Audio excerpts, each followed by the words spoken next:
my name is Rafa Esparza. Many of you know me as a friendly neighborhood BJJ podcaster, but that's not all I do in our sport. I'm a jiu-jitsu commentator, broadcaster, photographer, meme maker, analyst, writer, coach, tournament producer, and occasional athlete therapist. I know, it's weird. I've worn many hats in jiu-jitsu, but the one that I cherish the most is serving as a host. We have done some incredible things over the past 4 years on this show, but starting this Tuesday, we will roll out a brand new experience for fans of the Grappling Hour. Going forward, we will be offering 2 membership-based offerings. Tier number 1 will give our fans early access to my interviews. Tier 1 members will have the ability to see my interviews a month before they're released to the general public. And as a topical show that has a track record of being the first destination for some of the biggest names in our sport, you won't want to miss out on those. Members of this tier will also have access to audio versions of this show in the event that they don't want to see my face, which I totally get. Each month, subscribers will get to see 4-hour-long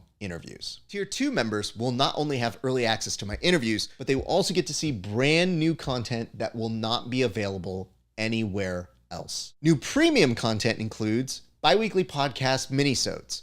These episodes are designed for the grappling superfans who want in-depth discussions with our guests on topics ranging from greatest losses to opponents that competitors respected the most. Topics will be explored for limited runs, anywhere between 4 to 10 weeks, and will give the featured guests on each episode an opportunity to share the type of unique insight that either gets lost or overlooked in most other interviews. Drill Sessions, a monthly segment where friends and guests of the show will share short videos of the techniques and sequences they're currently drilling in their gyms. Swept under the mat, never before seen behind the scenes footage from the Grappling Hour archives, and short videos and vlogs from the coverage that I do at various MMA and grappling live events. Members will also be treated to show bloopers and occasional clips of my own training sessions. There's also going to be a live chat dedicated to members of this tier that will answer questions ranging from just about anything you guys want to throw at me. And finally, members of this tier will also have the ability to pitch mini-sode episodes and occasionally submit questions for upcoming guests. To become a member, head on over to hi.page/grappling hour. You can also find the link for that page in the description below. Now listen, I know there are a lot of you who may not be able to afford these subscription tiers. That's why it's important to me to still offer some content for those people who want to support the show, but may not have the means to do so financially. So for you, we're still going to offer a condensed weekly version of the show. That show will give you the first 10 minutes of my interviews, and a month after that episode is released to our early access and premium subscribers, they will be unlocked on our YouTube page. In return, all that I ask is that you subscribe to us here on our YouTube page and that you continue to like and share the content that you enjoy on our page. I know money is tight for everybody right now. The last thing you want to do is thinking about having to invest in another subscription-based service. But I hope that you see the value in the types of interviews that I do. I hope you see the consistency of my coverage over the past 10 years, and I hope you see the overall vision that I have for this show. I have never been short on ambition. And for the next phase of this show, I'm taking a pretty big swing. So with that, I'm going to need some support. I hope that you'll come with us and help us become an even bigger and better show. And I can't tell you how much I appreciate your time. Thank you so much for even watching all the way to right now, even if you do nothing. It's been a great day for grappling. We'll see you back on the mats.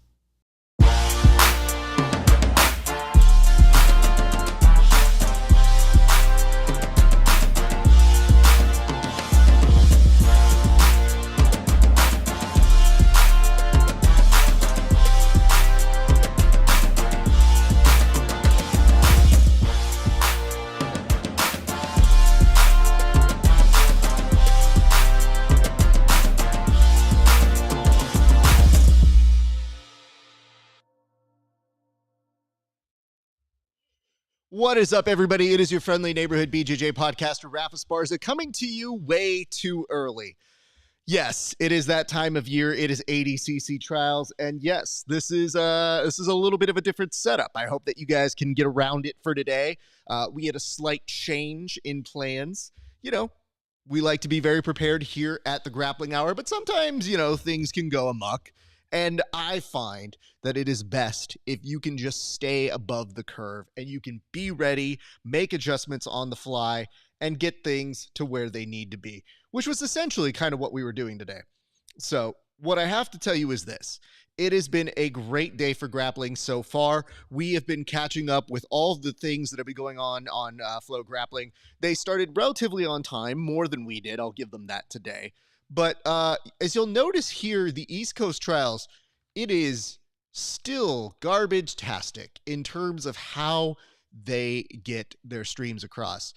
We have been working for the past, I don't know, hour or so to try and make things equal, adjusted, well endowed in all of the ways streaming, and it has been a nightmare in terms of trying to make sure that the streams match up. What I can tell you is this: the updated ADCC trial schedule goes as follows. 66 kg will go through till about 11:30 East Coast time. So that means we will be done with it here at about 9:30. So at approximately, I think, 8:30, my apologies. So that means we have an hour and a half left of what they are predicting to be the bracket for this. So we will keep you updated on that. We're also going to be going through all of these different notes here for the different brackets, the different things that have happened in the time since. So you're going to have to work with us here, because I'm going to be honest, it does suck to not have a clear way to watch these things. So it does look like over on let me see over here. I believe this is Matt 1. We did have a submission from one. What is that? Oh, I can't even tell the kid. Odell. It looked like it was Odell. Congratulations to that young man.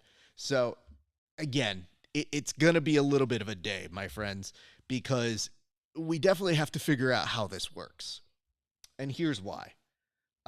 These things, not super organized, if we're being honest. And we are doing our part to try and make sure that you guys are able to keep up with everything that's going on. And what I have to say is this. Let me make sure that these things do work over here. Nope, that's not the right thing. So we are kind of going through. Oh, we already had our first dropout. So give me a second here. My apologies, everybody. You're probably seeing me blink back into perspective here. This may happen a few times during the day. Again, best laid plans sometimes go amok. So give us a second. We'll figure this out. There we go. All right. If you guys are watching along, feel free to give us some likes, comments, love, all of that sort of shit.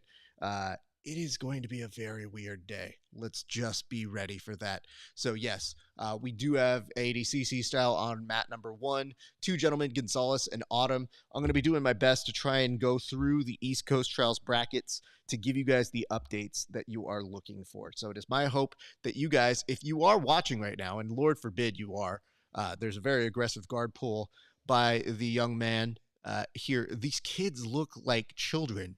Jesus fucking Christ, man. All right, so I'm seeing over here on my Flow Grappling, I've got a handy dandy thing here. I will try to keep you updated. Ethan Krellinston, of course, he won his submission first round. He advances to the next round of 64. Going down here, just seeing if I can pick out some other notable things. The hard part about the very beginning is that when you are watching these first events, it is mostly people going first and us trying to play catch up. So yes, I do notice John Kallenstein is also advanced. Congratulations over to him. Johnny Grippo, they have yet to go for his match, I think. Just double checking here. So you'll notice that some of these gents have buys. And I would assume that Gianni Grippo should have a bye, just given his name, notoriety, recognition, etc. So more on that coming up. Yes, he did have a bye his first round. We will continue to give you updates on that as well as this goes on. So I will tell you guys this. One thing that has made things incredibly difficult throughout this weekend is the fact that it is already telling me that I have exceeded the number of streams possible, which you wouldn't figure because you can have, I believe, 12 streams going on. There are only 8 mats. Figure that math out. Yes, I am on this, but I am not trying to watch here. I'm trying to look at their Flow Arena because this is how they have it bracketed out. I swear to God.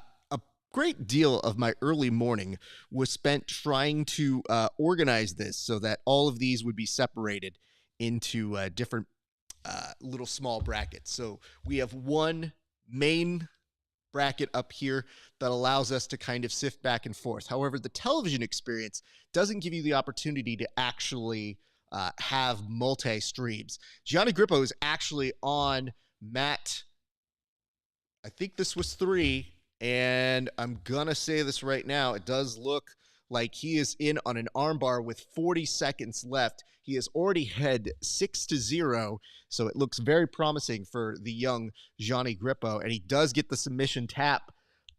So congratulations on over to him. What a great display earlier today. Okay.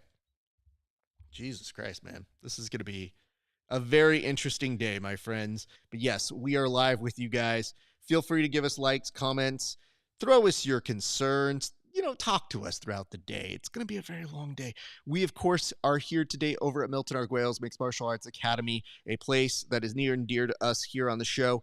I teach here, full disclosure, and also Milton is very kindly stepping in. We had a little bit of an issue this morning where we were not able to use our good friend New Ground Jiu-Jitsu today. So we had to do a little bit of a pivot, but we're going to be all right, guys. Things are going to happen. So if you're wondering why we're so up on this, let's see here. Were you able to check out any info on ecological jiu-jitsu? No, though I have seen 100,000 memes on it. And I have to be honest with you, my ignorance on ecological jiu-jitsu is only going to get worse. Mostly because I refuse to do any more research at this point. So I will do my best to keep you guys updated. Do me a solid. Throw me comments. Throw me concerns. All of that good jazz. We also have a little bit of a... God, I'm noticing, it won't come up on this. So I will have to make an adjustment here on the fly. Check your encoder settings. Yeah, okay, that's fine. Noticing this over on this side. Bit rate's a little high. All good. I'm seeing the chat. Manny C, great to see you again. And those of you who are watching, please talk to us in the comment section. There is a slight issue in terms of pulling your comments up. Normally, I am able to do that, but for whatever reason this morning, it is choosing violence on me. So my apologies if I am not able to pull it up directly, but I will try and reference as many of these as possible. You may notice, yes, behind me there are some heavy bags, but we do have a multi-camp setup. So you may see over here, we have this when friends join us, and I will give you a full disclosure notification here. It will get louder later. There's no getting around that. By the way, that's not for you guys. That's for me. There is no getting around that. It is going to get very, very loud, and I apologize. There is going to be a brink. As we mentioned, there was a little bit of a delay this in how things were made for this particular thing. So work with us, I guess, is the best thing we can say. Meanwhile, what I can tell you is this. If you are watching along, you will sign off, and you guys will have to also be our eyes and ears. So please, as this is going on, let us know if you guys are seeing things on your side. What do I mean by that? I mean, if you guys see major things that are happening or big important moments, feel free to get in touch with us. Tell us what you're seeing. Tell us what you're feeling, because I'm telling you guys, this thing is going to get more and more insane as we go. It has been incredible to watch these athletes basically come on out. And I have to say, recently, it has become a little bit weird in the sense that while watching these events, we've noticed that there were some dropouts. Hunter Colvin, I noticed, dropped out. A couple of my buddies dropped out. Didn't even know. I was sending them texts. I think I saw there was another individual, I think a gentleman by the name of the Darce Daddy. He pulled out. It was very unfortunate. We do have a new follower, by the way. Yovu is following you on Twitch. Well, hey, Yo Avu. I'm sorry if I'm butchering your name. We have a policy on this show. We give toast to those who get finishes within regulation, but you're following us, so we're going to go ahead and give a toast to you. Most people don't know this, but your guard, hardest guard to pass. How do I know that? I just know. Don't question me. You follow us now. That's what you get. Congratulations, and thank you very much for your support. If you guys are following us or like and subscribe, we will give you a toast just like we did Yoavu. Yep. Delicious. All right. And again, my apologies if we're slightly behind on some of these comments. We will do our best to keep up with everybody as this is going on. Again, it is slightly weird that my comments are not being pulled up, but we will persevere. We will get through this. So keep in mind, we're an open book over on This Way, so you guys are more than welcome to chat at us. I will do my best to stay abreast of all of these different things that are happening. And yes, if you do see things, talk to us in the comment section. Let us know what you guys are seeing on your side, because you guys, you're like a fifth member of this group. I put out 4 chairs, so that's why I'm like, you might be a fifth member. And as I look on these apps, I will be doing my best to stay up to date with you guys. Let me know if you see anything that is happening, because I cannot necessarily do a multi-viewer. The multi-viewer that I was doing a little bit earlier was having some issues in the sense of keeping up with everything. So it was streaming a little bit slow, but I will try to go back and forth between these. As I mentioned earlier, it was telling me that I was exceeding the number of 12 streams, even though you clearly see 7 on there. And 2 of them have errors on them. So this is what you pay the big bucks for when you go with Flow, guys. I'm just telling you. It is well worth your $150 per month. I did find this out, though. I did find out that Flow Grappling actually has a monthly subscription rate finally on their page. It did take a minute for them to get there. You can't stream it so the viewers can see it. No, I actually cannot, unfortunately. We actually know people at Flow Grappling, so that's not going to work. They would know if we have streamed this. And, I mean, here's the thing. If you can't get it streamed for you, the next best thing is a guy talking to you like it's radio on a social media platform, right? That's as good as it gets. Sorry, guys. I do my best, and I will be happy to give you as many updates as possible. But Yoavu, thank you so much for your question. Again, we'll be going back and forth to make sure I'm not missing anything. Welcome to the live chat. As you guys may or may not know, my name is Rafa Sparza. I host this show called The Grappling Hour, and I don't even know that we even got to talk about this. But did you guys see the opening credits on this show now? We tricked them out a little bit. We did a remix, and we premiered the very new version of the opening credits now on this show. And so I hope you guys like the adjustments to it. I hope you like the new way that it looks. We will be using that one going forward. So it is my hope that you guys enjoy that stuff. And if you don't, I mean, I did spend some time on it. So, kind of be kind rewind situation here. So a little bit later, one of our friends, Octavio Villanueva, will be showing up, and he will be helping to organize some of this massive chaos. It does look like on mat number 5, there may be a submission. We're waiting to find out confirmation here. The referee is talking to both of these gentlemen like, nope, he's just recentering them. Sorry to say, not an actual finish.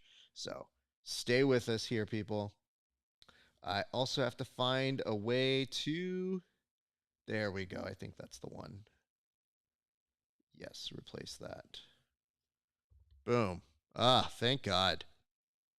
All right, just so you guys know, just turn the stream on, boss. Risk it for the exposure. Juicy Huang. First of all, I would not risk my entire reputation or channel for a dude named Juicy Huang. But I thank you. No, I'm not going to risk it for the exposure. Besides, you didn't tip us. You didn't give us any money. Do you understand what little things you offer me and what I am trying to do for those of you who don't want to pay? And don't get me wrong, Flow Grappling's great. It's not. But if you want to pay for it, and that's dumb, I'm telling you, do whatever you want to do.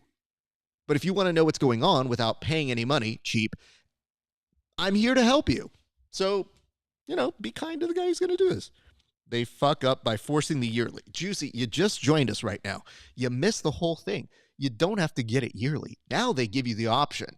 They've been hiding it for years, and you have been able to do it if you go to the specific region known as, I think it was Flow Sports, but now people caught on, so I actually had to up my subscription recently. I know, it sucks. But I had to get a subscription, and as a result of that, I found that they are offering monthly for $30 now.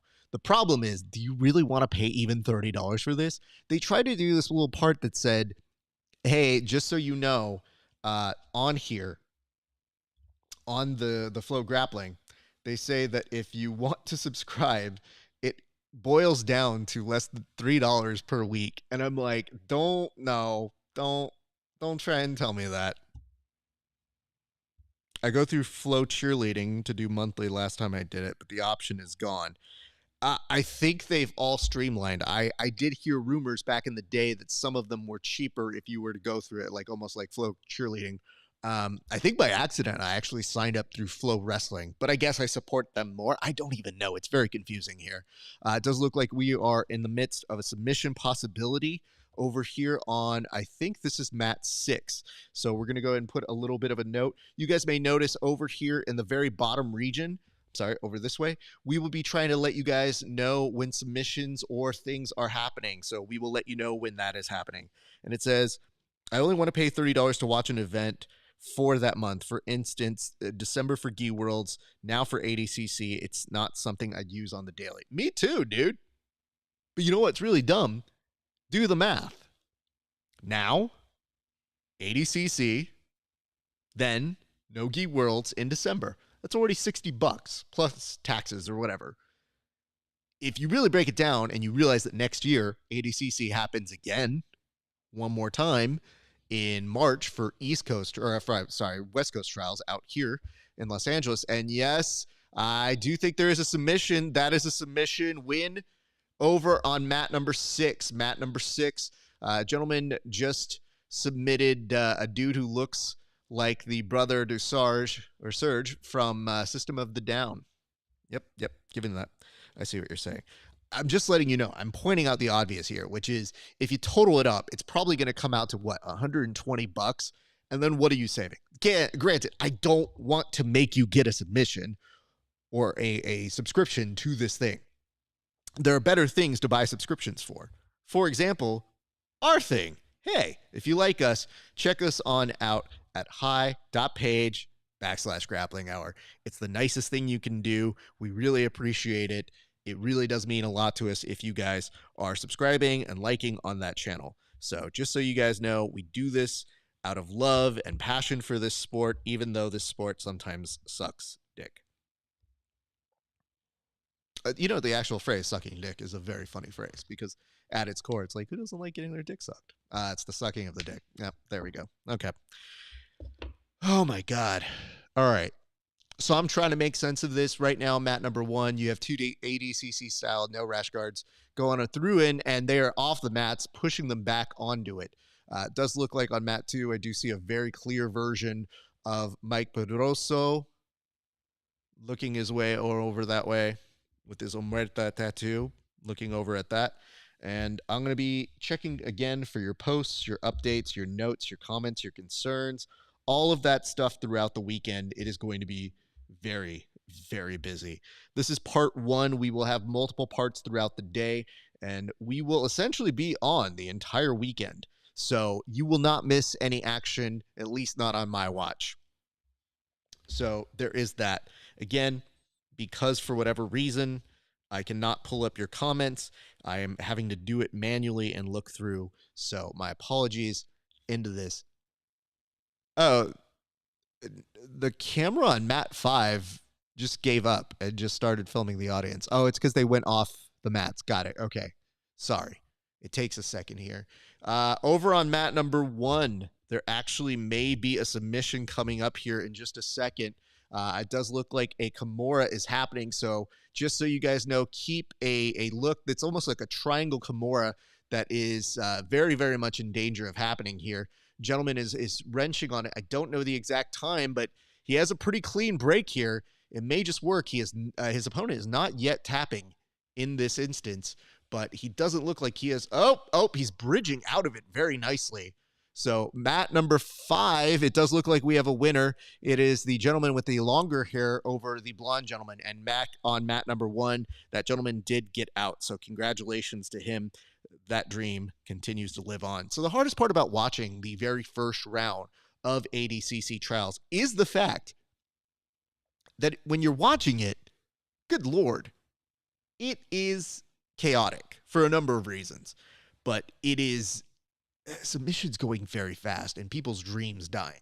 Back on mat number 1 again, we're still sticking here. This gentleman's Kimura Trap series, he's been studying it very well. He does get a break, and now the gentleman on top may be able to get a pass. There's a knee in as a shield.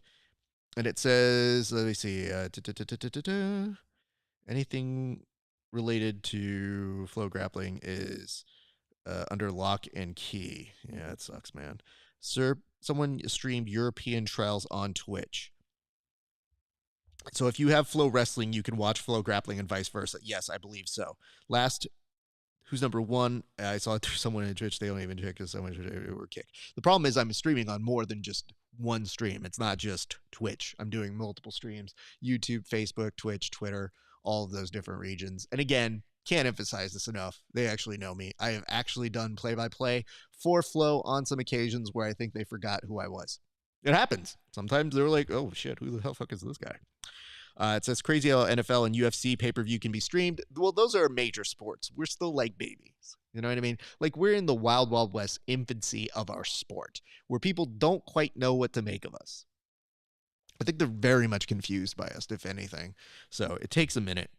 But yes, it does say there's more nerds in BJJ, man. That is actually very accurate. So my thanks to you guys for sticking it out and watching along with us. It's going to be a day, you guys. I promise you that. And just so you guys know, if you give us a like and a subscribe, looks like the gentleman's trying for this knee bar here back on mat number 1. I don't think he has enough to get it, but there is a heel hook potential here. The problem with doing it with the ADCC style no rash guards is that it is incredibly slippery, and now his opponent is rechambering. He may even have a better lock here on his side. That's back over at mat number 1. Everywhere else is kind of streaming and buff a little bit differently for me. Mat number 5, there's a gentleman who's going with a tank top, and I have to say, I think that's the move. It looks like he's from Finishers MMA. My apologies if I am getting that wrong. But if you look at it, the tank top is like that halfway point between no rash guard and, I want to go to the beach a little bit later. I'm not going to lie.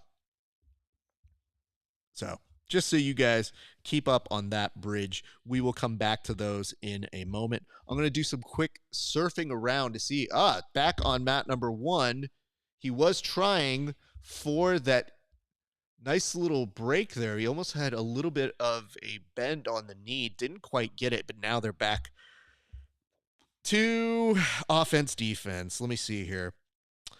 We are on the cusp of mainstream. Would you agree? Yes. I do have this feeling, though. Sometimes when you see the top tier of our sport, meaning if you're looking at someone like Gordon showing up at a boxing event that is already a parody of itself, you think to yourself, do we really deserve mainstream success?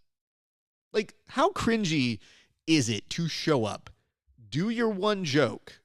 I'm here because he washes my cars. Thanks, Gordon. Really, really not great.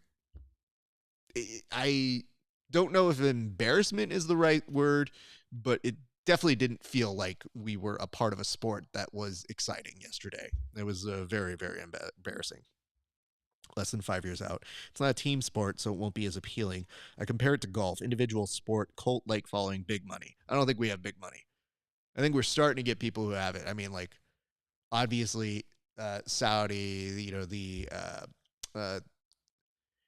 ADCC being backed by the Sheikh. He has money. The rest of us don't. I think what you see right now is the beginnings of what could be very great.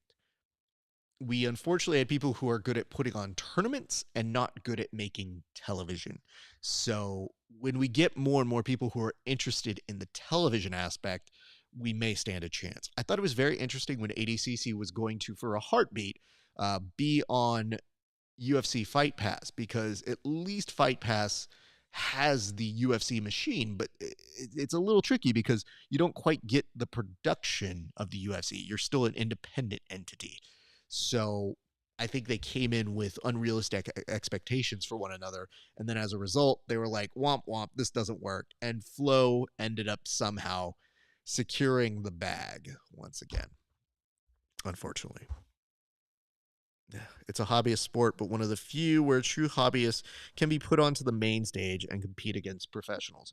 Well, as you'll see today, maybe that's not always the best of moments, because I've seen people get highlight reeled very quickly against some professionals. Just want to RIP friends. And we will be keeping a lookout. So we mentioned a little bit earlier, yes, there will be some friends who are jumping in and dropping in to say hello. My apologies if we are not able to get to everybody's question, but I will be doing my best here. Hey, bro, strange question. Has David Stolisu been assigned a Matt? Bro, listen. I want to help you here, Brian. I really do. This is a really bad thing for two reasons. One, you think I'm organized. Two, you think Flow is organized. In theory, you should be able to go to Flow and look up the person. I would say if you know their weight category, it makes things a little bit easier. You have to go to Float Arena. It's really fucking annoying, man. I'm so sorry. I wish I was more help to you. Here, I'll do what I can go. It says Fight Pass only ran the Canadian Open. Maybe they had the rights to ADCC. Yeah, I see what you're doing here. This is too early for this bullshit, my friend. Andrew B. I am far... I wish I could say I was drunk. I'm not drunk. This is just how I am in the morning, so you gotta have to work around that. But yes, thank you guys for your comments and your concerns. And it says, thanks for the engagement, boss. Followed this on your IG. Juicy. Oh, you're such a sweetheart. Look at that. You know what? Let me say, Juicy, you just followed us on Instagram. You get a toast. This one goes out to Juicy Huang. Juicy? You don't want to know how he got his nickname, man. You know, I'm just telling you guys. There are people who are not juicy, but not Juicy Huang. Or Huang. I'm sorry, I don't know if I'm saying it right. I have different friends who pronounce it differently, so I'm fucking it up one way or another, and I just want to be consistent on that. But Juicy, thank you so much. Hey, listen, like I said, we're going to be here all day, so get used to these shitty jokes. And they're still going on Matt number 1, man. That's the weirdest part about this shit. Woo! This thing's going to go on forever. But anyway, cheers to you, brother. All right, I'm going to try and sift through on the shitty viewing option.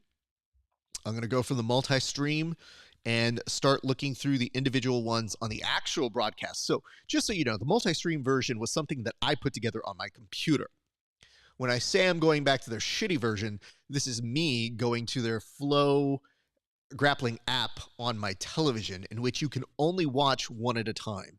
So it's taking a second here, but there was a very nice duck and roll here on mat number, what is this, 8? They're not even in order. That's the dumb part. I can't even figure out what mat I'm on.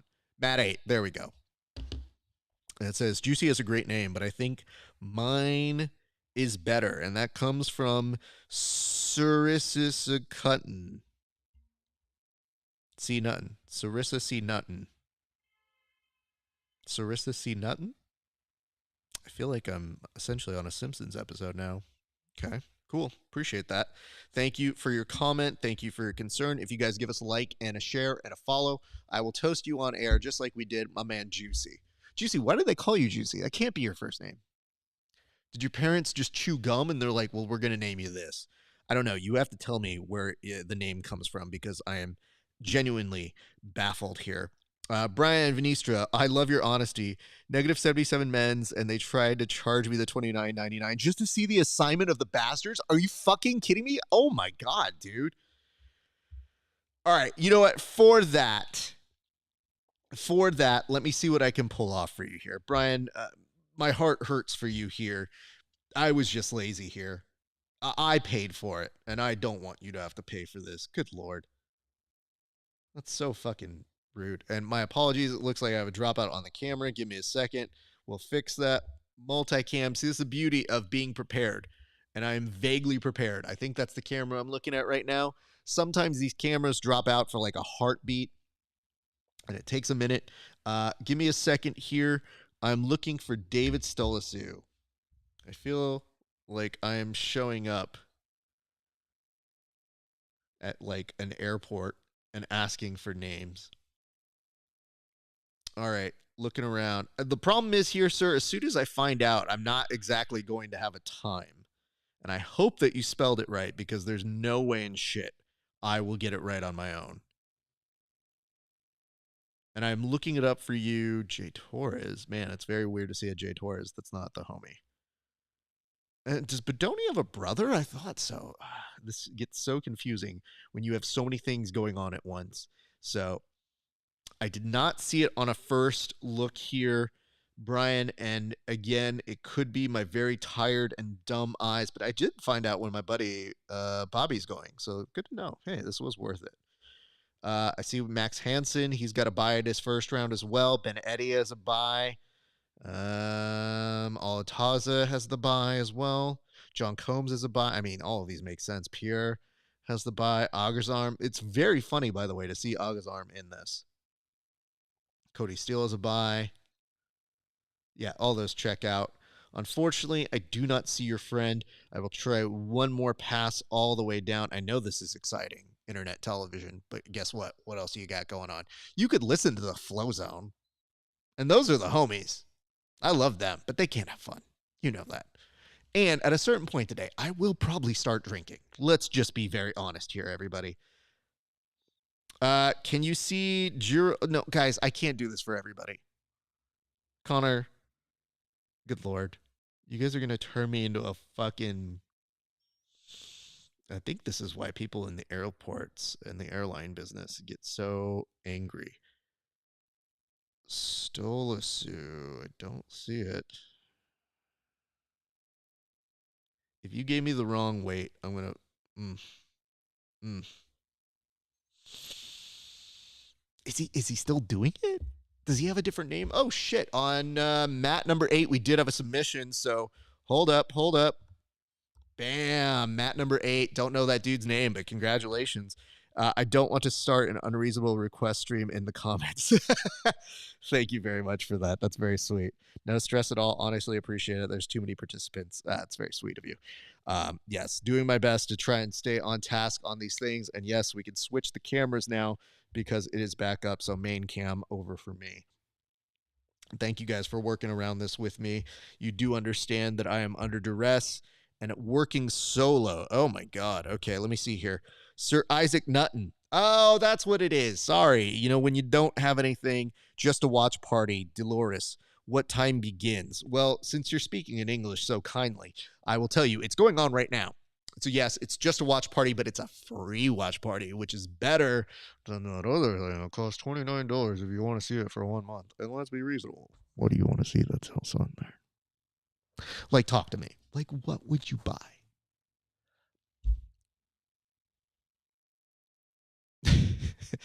These camera angles are always the worst.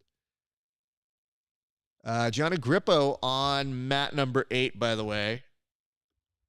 Johnny Grippo, I believe this is his second match. Let me just double check here. Yes. All right. Both aggressively sitting to guard with a game of mercy, and T. Amanez being a very bold man. I mean, here's the thing about Gianni Grippo. I think we've seen what happens with that dude's passing. He still is incredibly vicious and already working off of the pass, starting to move the knee up slowly. I think he's probably going to be able to pivot and find his way on over. He switches the knee on the other side. Gentleman underneath, Abinez, is still now looking almost for an X-guard entry. He's trying to lift him up, but Gianni Grippo has a great grip around. You know, it's hard not to do the pun. Like, what else are we supposed to do off this one? I like, though, that Ibanez was thinking about it very, very top, and you saw him take off the rash guard because I think he was just like, you know what, fuck this. Gianni Grippo is going to be too hard. I want to slip out. It's the end all question that we get all the time. Do you go rash guard? Do you know rash guard? We call it ADCC style here. And he may have a bite here. There is a little bit of a heel hook. Grippo, his knee line seems to be keeping him safe. And as a result, turns this into a major opportunity. He's working on a head and arm. That leg is still in a half guard, just ever so slightly. And Grippo got the submission off of the world's most insane inside of guard head and arm choke. Congratulations on over to him. That was mat number 8. And why do we have commercials? That's the thing I don't like. Listen, if I'm paying for a streaming service, I don't want the commercials. Don't want it.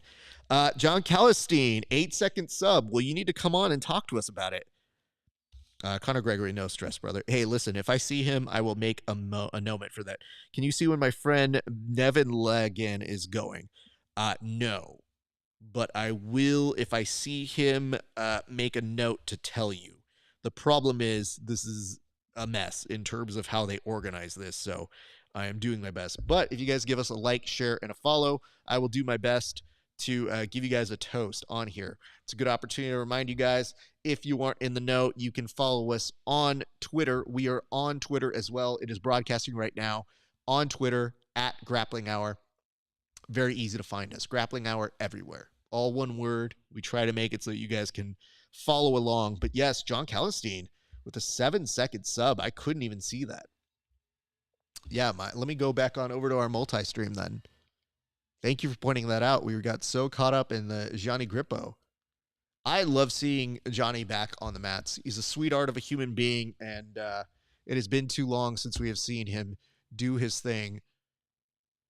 Now in this multi-stream, yeah, it's a little iffy here. The hard part about putting it on the multi at once is that you do get a sense of, you have to have a very, very strong and fast computer. So I'm hoping when Octavio's here, we can fix things with another computer streaming to the main board. We have a second option over the side, but it's not doing its thing. I want to give a nice little shout out to the homie Pojitsu. Pojitsu just gave us a nice little like because he's a sweetheart. Love him. All right, looking to see if any more comments have happened so that I can keep up with you guys. They are not posting like they normally do on my side, so I have to do it manually. And it says, Baby Dave is about 132. Found out from my coach. He's going up against Juan. Oh, yeah, it should be good. That's awesome. All good. I appreciate the watch party. Was not paying $29 for one day. Me and you both. Get the stream link at me. I'm ready. Chris, cannot be more clear. It was in the sheet in the Discord. Go find it on the sheet. It is difficult to be a very organized person. Chris is one of our correspondents. He will be on shortly. We love him, but it is very difficult for me to breathe in, Raph. Breathe in. You love these guys. Chris is one of our correspondents. He will be phoning in momentarily, so I'm on the lookout for that. And yeah, oof. I do love that earlier this week we did get a lot of people talking about the Gordon Ryan comments about steroids. And I think the best part about it is the UFC is like, yeah, we're still going to have a doping agency. But Gordon took this as a, good time to kind of justify what's been going on. Yeah, steroids, great, right? We love them.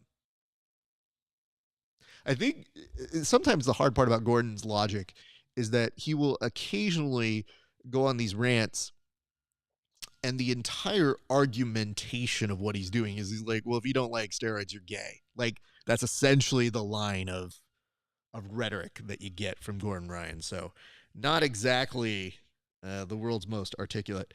And it says, you rocking auto ISO. Auto ISO for right now, yes. The hard part about the auto ISO is that you may notice that sometimes these things go back and forth. So sometimes they change the lighting ever so slightly. And it does look a little bit different on the way that I see it to the way this is. Give me a second here. I'm going to go ahead and pull you on, Chris. But I need to do one thing, which is to change the sound output to Rodecaster Stereo. Boom. But I'm glad Jordan is watching along. Beautiful to see him. Chris, we will be pulling you on in just a second, but I want to give you guys a couple quick reminders. If you guys like what you are seeing, go ahead and give us a like and a share. We love you guys. It means the world to us if you guys are able to come on, be part of the show, give us some love. You know that you enjoy this. And we have a few correspondents here who will be coming in and out throughout the day. And I'm very happy to bring on our first one, a gentleman who is near and dear to our good friend, one Johnny Calistine or Calstein, whatever you want to say. I'm usually too drunk whenever I say his name, but I'm very happy to bring on a friend of the show. Let's go ahead and bring on Chris. Chris, do me a solid. Tell me what the hell has been going on. There's a lot going on right now. I'm trying to keep track of it in my notes on my phone because it's just so much at once and I can't remember everything. But yeah, just give a shout out to John real quick. He won both of his matches by sub really quickly. His second match in 7 seconds, like you said. So how long was his first match and what happened there? Because I think I only saw the result of it. I didn't actually see the makings of it. So can you walk us through what was going on for him? Yeah, so his first match, he got to mount fairly quickly, and he got to the back, rear naked choke in about a minute and a half or so, give or take. Okay. So a good day so far for the homie, right? Oh, absolutely. And I'm also in the process, a lesser-known friend of mine, Ronnie Rodriguez, is competing in the same division, and he's having a match right now that I'm watching. I believe Chris, he's on. Chris, do me a solid. I'm doing a lot at once here. I get it, and I appreciate you. Look at you coming in on a beautiful day like this. But the solid that I need from you is this.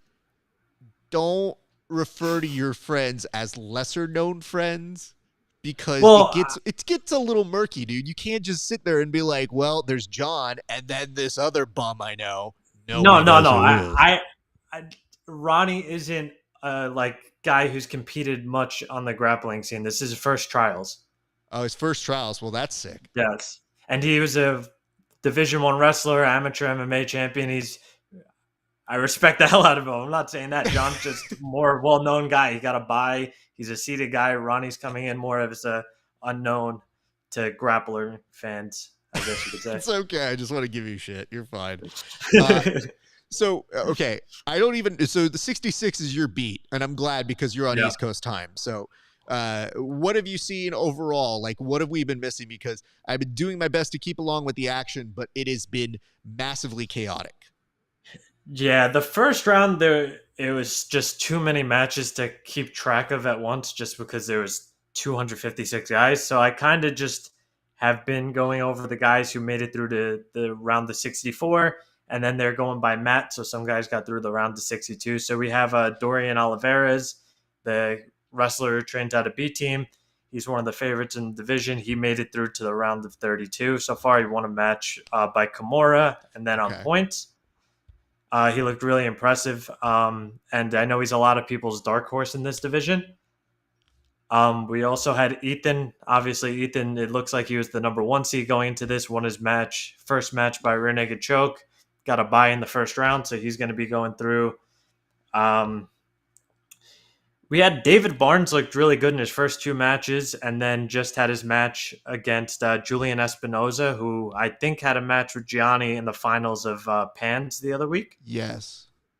Yeah, he looks really good. He has 2 subs back-to-back. He subbed Barnes pretty quickly with the armbar from the back triangle, so he's moving on to the round of 32, which I believe will be tomorrow, correct?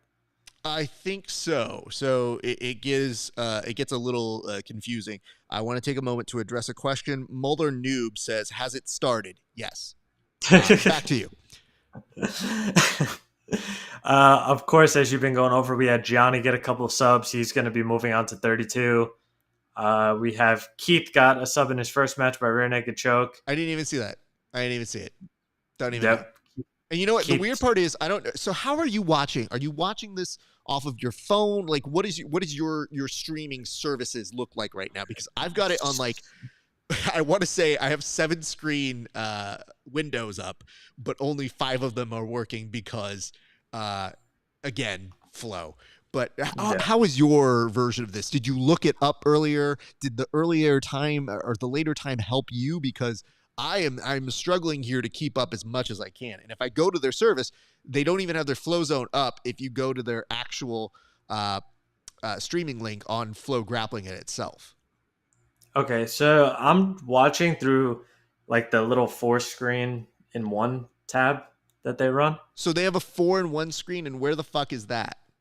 Are you on? I'm on a laptop, so I don't know if you are, but if you go to the Well, upper right hand corner, you could see like 4 screen. no, I'm so here's the way it works. On here on Flow's app, right now it's only so they go out of order. They have mat 1, 3, 4, 8, 2, 5, 7, 6. That's Okay. very strange. I could pick between 8 mats and put them up as a 4-in-1. So I have like a box on each side, a small box of matches going on, God and I'm bless. kind of just trying to follow along with like the top ranked guys in the division, guys whose names I recognize, things like that. This is aggravating for this reason, which is I've never seen an organization or a service try to discourage you more from watching it all at once. Like, this legitimately is like, you know what? There's an easier way to do this. We won't give it to you. What we're going to do is have you piece it together like you're basically in an escape room. And then if you get it, then congratulations, you have 8 streams. So okay, quick update. Sorry to cut you off. No, tell my me friend what Ronnie, Matt I too. was just my friend Ronnie, I was just talking about. He is the one that on, you said is a nobody. Got it. Yes. It's not showing the mat anymore. I think it was Matt 2. He just won his second match, 2-0 in overtime. 2-0 in overtime. Congratulations to him. Used Flow Bowling last time for ADCC, said Muller Noob. Hey, listen, whatever floats your boat. I have had to subscribe to it, and unfortunately, didn't help matters on my side. So my apologies to everybody here. Congratulations to him. He moved ahead. Here's what we're going to do, Chris. We'll take a momentary brief break in a moment, but I want to get any last updates so then I can let you get back to it and you can call us back in a little bit once you get some more clarity going on. Okay, perfect. But so what last notes or impressions do you have for us, sir? We have Ethan is coming up for his next match in a second here on mat 1. We just had Josh Flores, who's I believe like a 17-year-old kid out of Vanguard Jiu-Jitsu, who's Jason Rouse school. Met him a couple times. He's a nice kid. He's very young. Just beat Ray DeLeon, who's pretty well known on the circuit, and is advancing, I think, to the round of 32. We have Cameron Malo, who's I believe ranked at 135, got a submission victory. I believe he's advancing also to round of 32. Nice. And both of the Corbet brothers won their match and are going to be, I think, in the round of 64. I don't think they've gone their second match yet. Okay. So that's kind of what we have to look back at, right? Yep. Okay. So we have that, and Ethan's up right now on mat 1. Let's do a nice little bump here. Mat number 1 in case... Oh, God, it didn't even go all the way through that. God damn it. This thing sucks. Okay, now we're back at it. Mat number 1 trending now. So just let everybody know we're going to mat number 1. That'll give us Krellenstein, and you're going to take a break, but we'll hear back from you in a little bit. Line is open, and Octavio is here now, so I have someone who can actually keep an eye out for it, and that is great news. So if you see or hear anything, do me a solid. Talk to us this way. And by the way, did Ethan Krellenstein come as the Tiger King today? Because it's the mullet and it's the cheetah that is a very interesting choice here. Yeah, Ethan's a little bit of a strange guy. I trained with him in the past. I made it a point to tell him I thought his mullet was very strange, but he likes it, so that's good. You know what? God bless. Let bygones and bygones. And by the way, this dude on the bottom of Ethan right now looks alarmingly like Sean Applegate. So it's kind of... He really does. I was thinking that too. He actually is the guy who beat Valor Boyer, who was one of the names listed in like the top 16. Copy that. Well, all right, sir. Get going. Try to watch this match and keep us abreast of anything else that you see going on, man. I appreciate you. Gotcha. Sounds good. Thanks. Right, ladies and gentlemen, our good friend, Senor Chris. Thank you very much, sir. Thank you.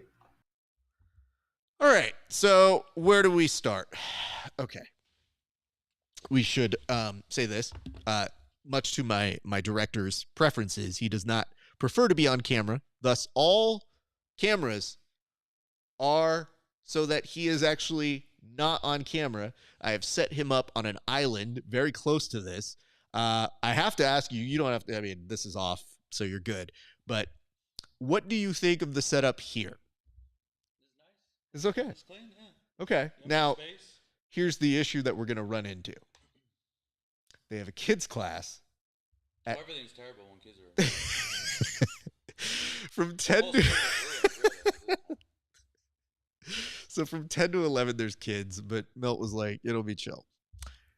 Said, no, there's no such thing as kids. No, being chill. believe me, I They're know. gonna do what they're gonna do. It's gonna ruin your stream. They're 100% going to ruin the stream. However, the second thing to keep in mind here is there's open mat.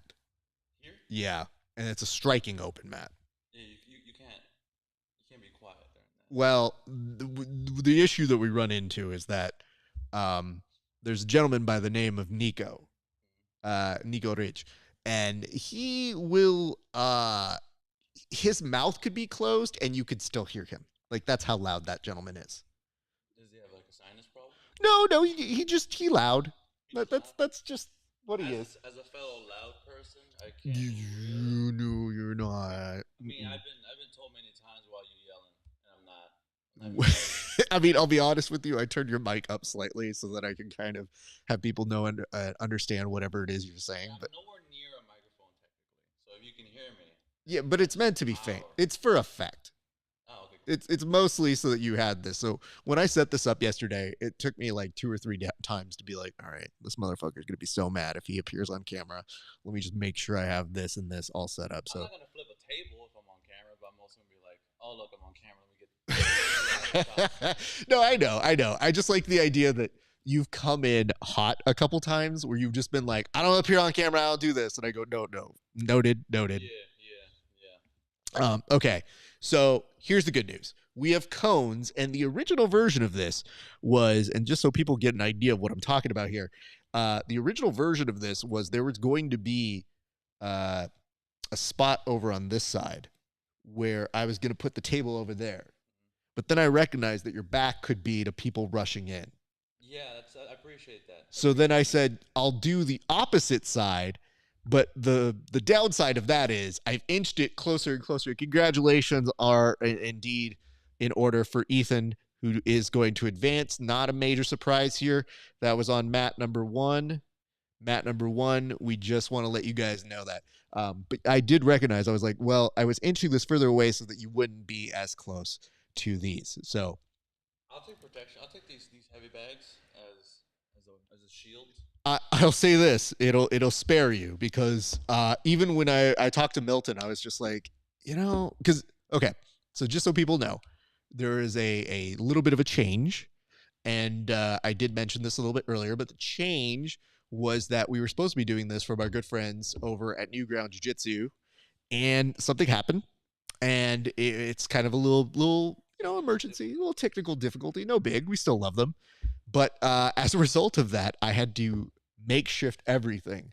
And the design was so that I would be there. They would only have one class from 9 to 10.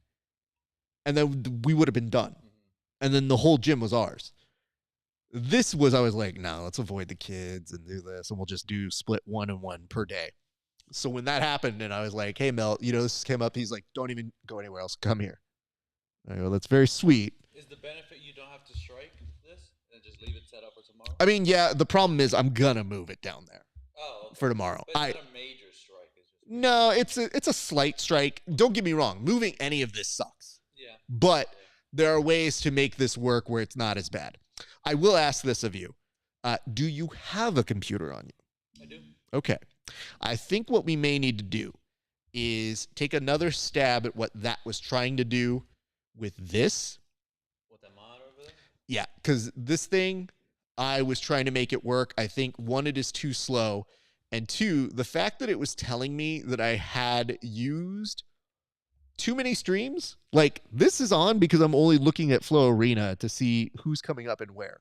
It's almost like Flow added new settings to make your job more difficult. I swear to God.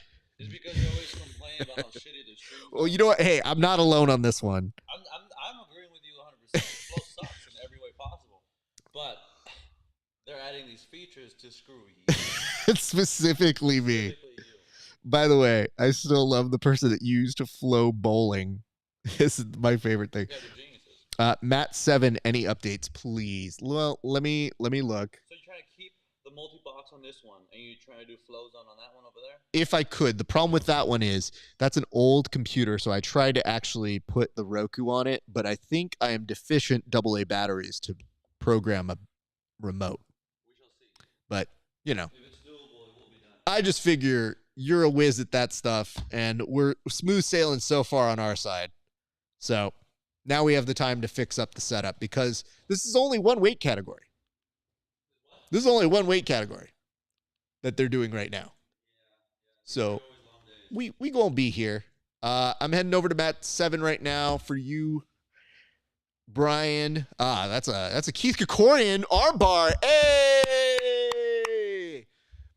Cheers on over to Keith Krikorian. You know, Keith is such a sweetheart. I love the fact that when he submits you, he very quickly pats you on the back like, hey, good job, guy. Yeah. But he's still in that hyper adrenaline phase.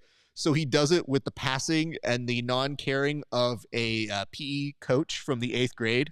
Get some hustle in there, kid. He definitely curled his hair. Okay, good. Let me go back on over to Twitch.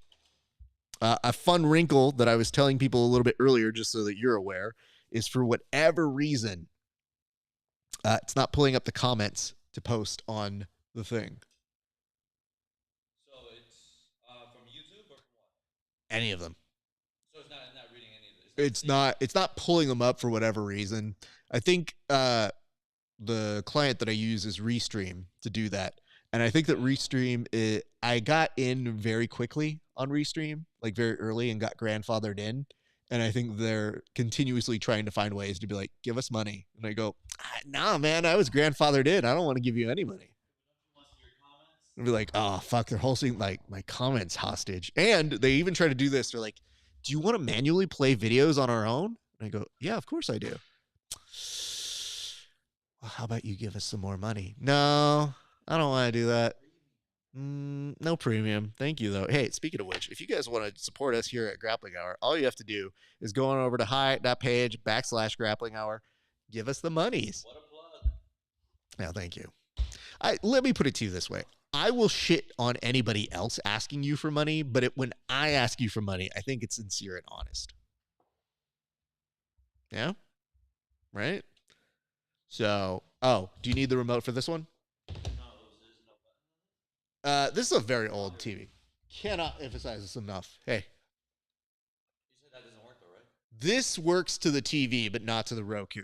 The Roku is... Yeah, the Roku remote is the one that needs the AA batteries, I think. I just pulled that because, you know, normally that Roku works on this TV. The problem that I think it's finding is normally I can operate it off of my, off of the cell phone. But because it's not on the same wireless network as my home, it needs to be plugged into a wireless there. So, you know, problem solving. So where did you get this Roku from? This is from home? Yeah. This is your Roku? So where's the remote for this one?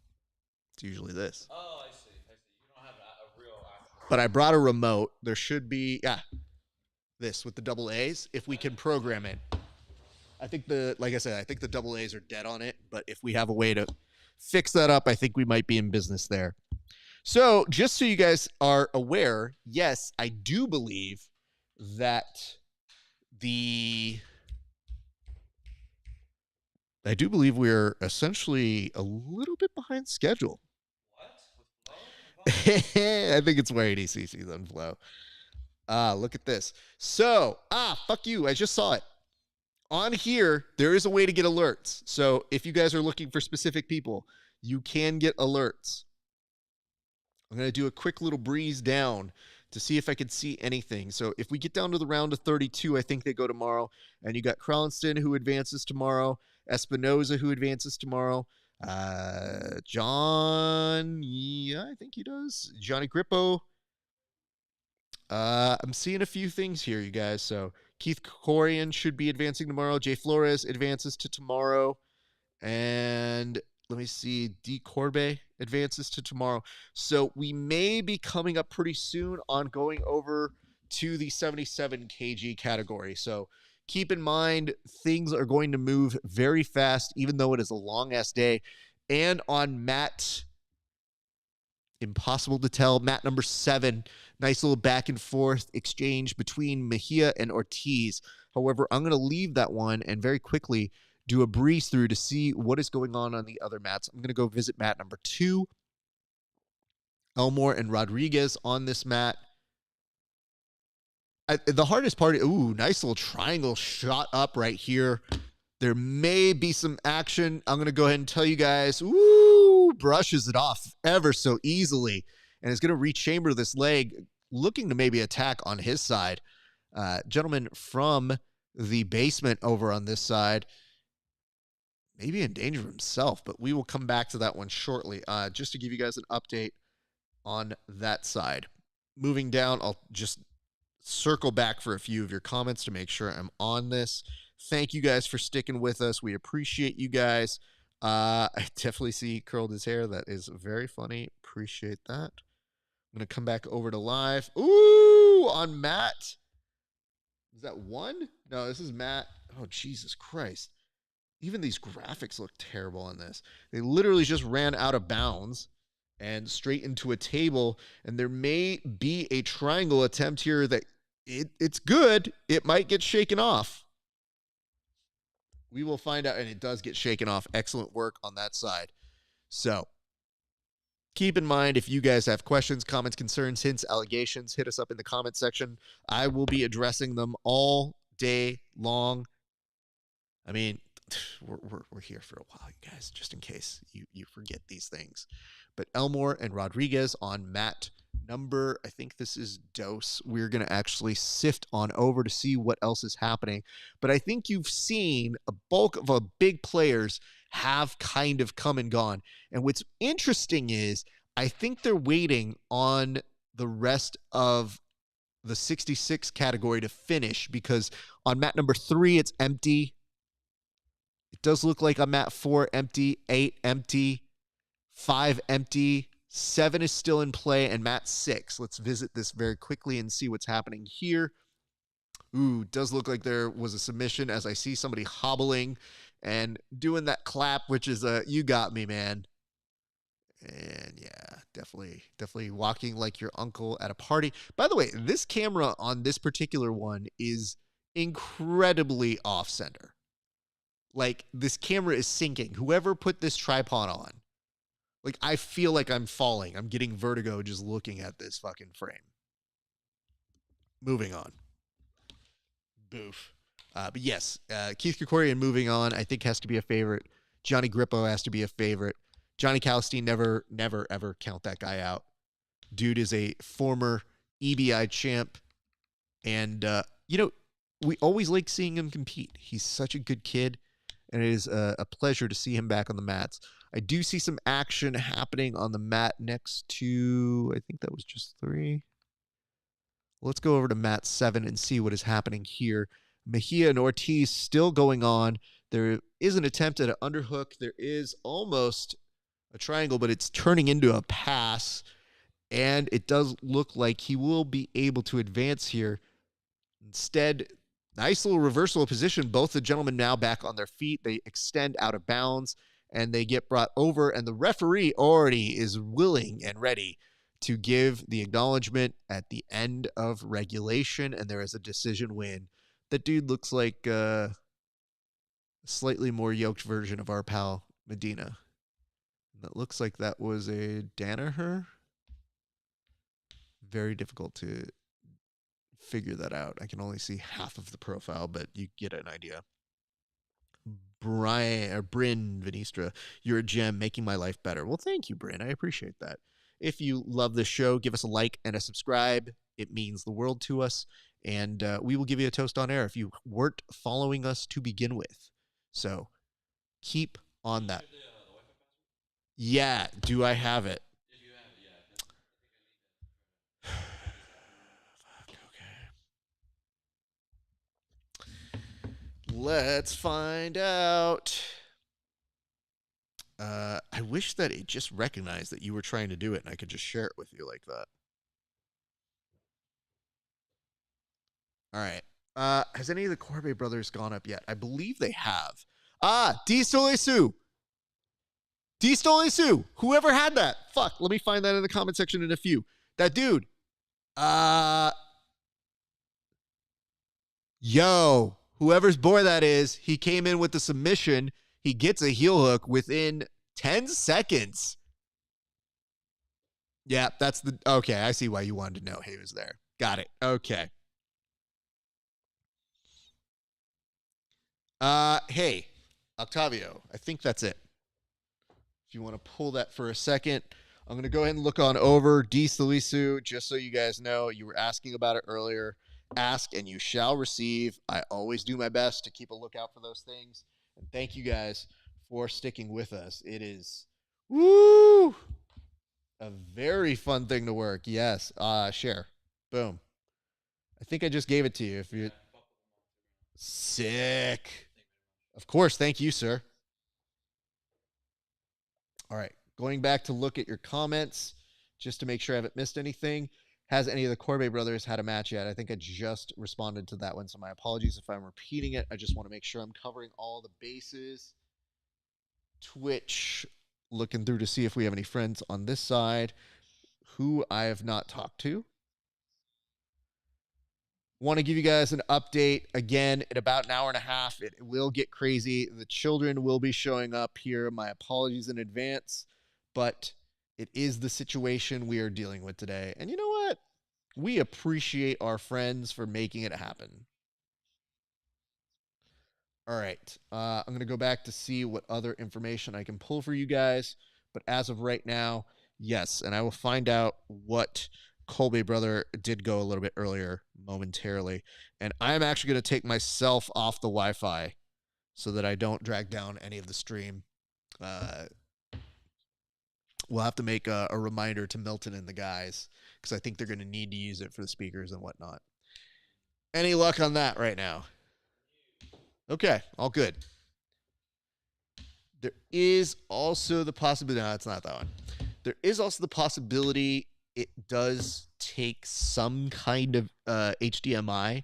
I think the problem is I tried doing what I did on the multi-screen here on that. I think it's too old to understand what it is. And you barely be able to see it. It's too small a monitor. I agree. The other thing is the Roku itself needs to be connected to the internet before it can actually Yeah, do the thing. to talk to it. We need a remote to be able to connect to the internet. I will try it one more again on. Okay, I mean it's worth a shot. Sweet. Double checking this one last time before you head on out to do that.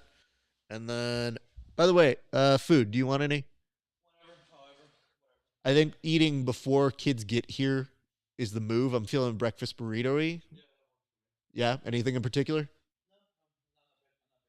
Sausage, bacon. Copy that. All right, we're gonna start. Oh my goodness, thank you. Coffee as well. Easy to do, sir. All right, looking to see your comments over this way. I believe my homeboy Dave Sliz is up now soon. Brent, I think you got a 10 seconds. Brent, did you not hear me? If you're on you were on YouTube. I know you're watching it on YouTube. Just scroll back a little bit, maybe about 5 minutes ago. You will see the excitement because I was trying to get your attention. I think you went away, and I think that's rude. You should never leave the stream. Even if you leave, just leave it on. So that way we have views. He's already dusted, I believe. He's on to round 32. Dave just won in 10 seconds through the round of 22. Yes, or 32. That is correct. Thank you guys for that.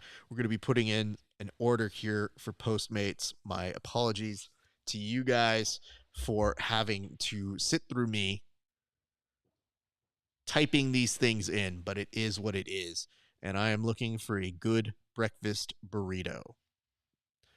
Oh, no, I don't want to meet at the door. I want this person to just come in and give it. Leave at location. In reception. I didn't know they had that. Damn. Okay, cool. All right, so I think they're taking a momentary pause. I'm going to look through at all the different mats, but I think they're getting their wits about them. Mats 3, 4, 8 is back up. Let's look and see what is happening on mat 8, and then I think they're going to start 77. I see M. Williams and Burke. M. Williams and Burke in the negative 66K Gs. So here's where things get messy. This 77 kg category is going to be intense. Like, very, very intense. So I don't know if you guys are ready for it, if you're prepared for it, but it is going to be a lot. We're going to be looking for breakfast burrito. Yeah, I think that kind of works. Badass breakfast burritos, 0 delivery fee, like that one. $5 off. Let's see what we're doing here. What is the house burrito? All right, so on this side, passing, attempting to happen, very aggressive, ginger fighting is what is happening on this side. A very red human being in the face. Nice pass attempt. Love that. Was able to shuck under. And this dude opted for, when he was going to the ADCC style with no rash guard, he was opting for that I just came from the beach, but these are also Muay Thai shorts kind of thing. And I don't know that they fit properly. Yep. He is already starting to lose his shorts. That's what it is. It is always very entertaining to see how people go about their business of picking and choosing what they're going to be. Oh, man. There is a topping that says white American. And there's a note here that just says no white American. And I want to be like, is this racist? Am I able to say that? I don't know that I should be putting that down. We do have an update. Friend of the show, Senor Chris, showing back up. Chris, I believe you are going to have some updates for us. Let's go ahead and cut to him right now to find out. Chris, what the fuck has been happening? Because it has been an intense division that happened almost so fast that we couldn't keep up with it all, sir. I mean, it was 2.5 hours. I got there pretty quick. We pretty much have everything rounded out on who's moving through to the round of 32 tomorrow. So we know a lot more about what's going on. We have pretty much all the favorites are still in. We haven't really seen any big upsets. Like I said earlier, because some of the matches had happened prior, John won both those matches. He's going to be advancing. John Calistine. We have Julian Espinoza, who we spoke about earlier, also advancing. Ethan wound up winning that match as we cut out by Aoki lock in the last minute, and it was a pretty close match up until that point. It was a pretty brutal looking Aoki lock on that one too. I thought so too. Yeah, it was a rough one. Gianni, like we said, advanced 2 subs, look really good. I mean, Gianni always looks good, and I get this impression that like Gianni is coming back with a vengeance right now because so close, and I think he really wants to make a statement in this if he can. Yeah, I mean, Gianni always looks good and always gets really far in these tournaments. Like you said last time out, in both the East Coast, West Coast trials, East Coast, he lost to Keith, I believe, by rear naked choke, and then he lost to Josh Cisneros by that Suliev stretch. So I think he really wants to come in and submit guys and prove something. Yeah. What, if anything else, stuck out to you? Because so far, so good on the tournament, but because everything went by since we last spoke, or even if we didn't get to anything earlier, was there anything that kind of spoke to you that you said, oh, yeah, this is pretty dope? Like, were there any moments that we missed in this time? Yeah, I mean, there was a lot of finishes. We saw, like I said, Ethan's Aoki lock was really like stood out in terms of submissions. John's 7 second heel hook. We saw him do it at the last East Coast trials. There's another quick submission. David Stoyle, the kid from Sydney, I wasn't aware that he was eligible to even compete in the North American trials. Yeah, this is where things get wonky. I don't understand all of these things. Like, I guess he has a passport, yeah, a you know visa. what I mean? Yeah, okay, Yeah, that's cool. A lot of people can get passports. It's just like when I I saw don't Chris know. Wojcik at a different thing, and I go, huh? Yeah, he Is did that Europeans, allowed? didn't he? Yeah, but I mean, the hard part is I just identify him as so American that I Yeah, get very territorial where I'm like, nah, he's ours. Yeah, you guys, you don't get him. He's ours. So I take these moments and I'm always thinking to myself like, oh yeah, I guess that makes sense for Wojcik. So okay, that does yeah. check out there. You get a lot of guys doing that, though. You see, I mean, Taz has been doing it forever. Hey, So listen, I got to take take all the advantage. chances that you can get, dude. I ain't gonna hate on that. I get very confused as to where people belong, and I go, wait, where are you from? I thought you were American. They're like, I am. Shh, I'm just doing this. Yeah, we have again, like you said, just looking at anything. We had a really good match. My friend Ronnie Rodriguez, who I was speaking about earlier, his first trials went up against what was his name? Landon Elmore, one of the younger kids from New Wave. They went into a really close match in overtime. Landon got the decision. He had some leg entries on Ronnie. Ronnie got a lot of close passes. He went for a takedown. Landon went to turtle, and he was very aware of the rules that if he sat in turtle and then pulled guard, that Ronnie wouldn't get the points for the takedown. Mm. So he was very smart to the rules, very savvy there. And it was a great match. It was really close and competitive. That was a fun one. Both of the Corbet brothers got submissions and Yes, advanced. thank you for that because we did get a question on that a little bit earlier where people were going, what happened? Do you mind filling us in? Do you know what the submissions they caught or at least any of the advancement they had? So Gavin won by a leg lock, and I believe DeAndre won by an inside heel hook. I want to say it was an inside heel hook. I think they both won by a leg lock though. Okay, good to know. Good Uh, to know. we had Fabian Ramirez, another one of those guys out of Vanguard Academy from another one of the Sarah Jason Rao guys.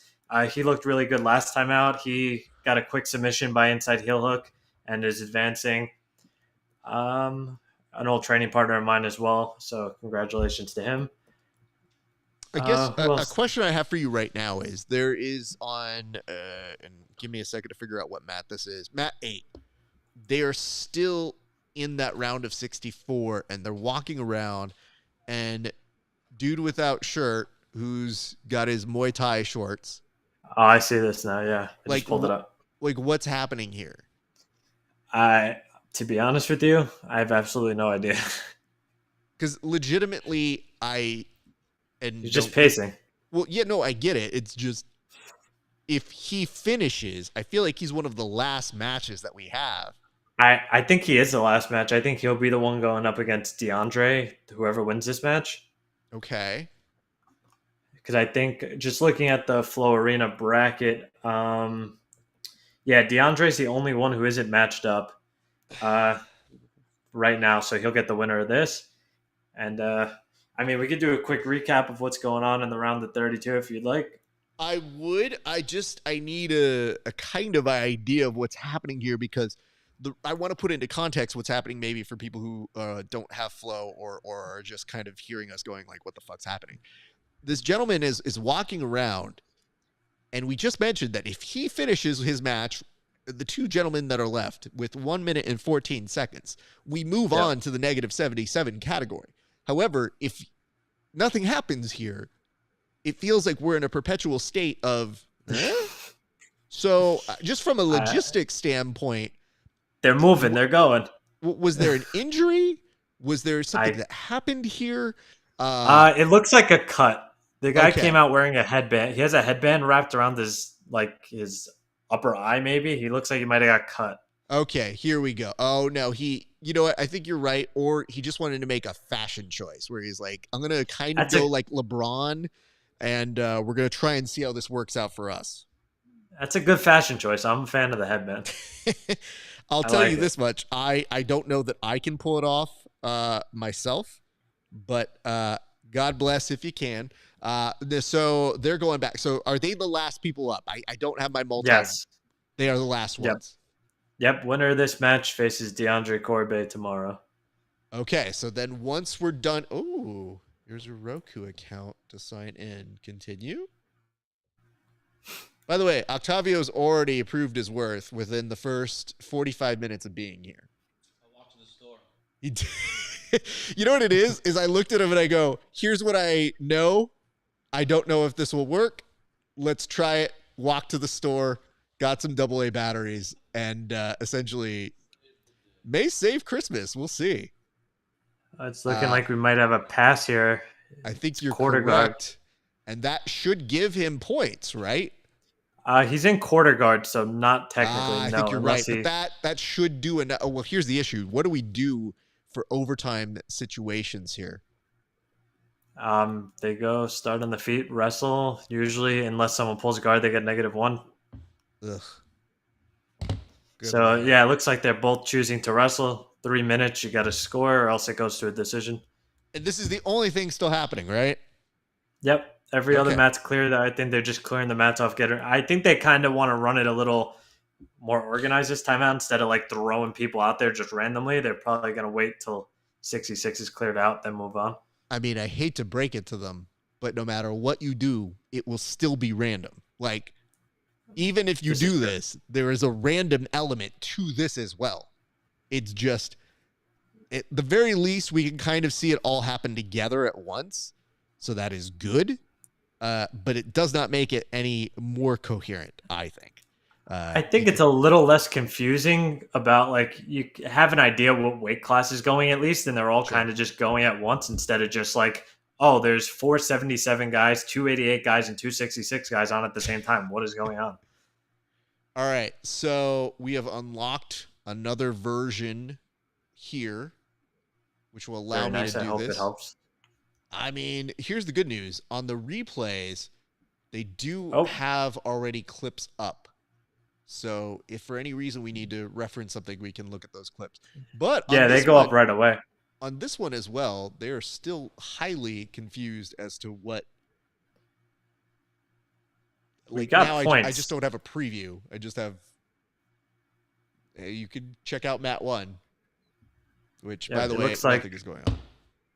It looks like there's about a minute left. We got points. It looks like Burke's going to be probably walking away with the win here. He's almost to the back.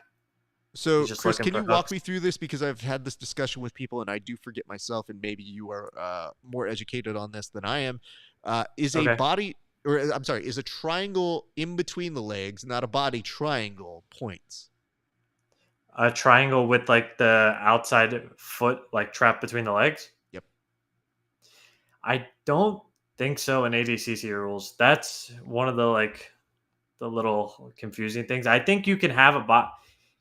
I'm not sure about in between the legs. That's kind of like a very small detail that I haven't really asked about, but I know body triangle does get you points. All good. I just always like to be on the up and up if I can on these things.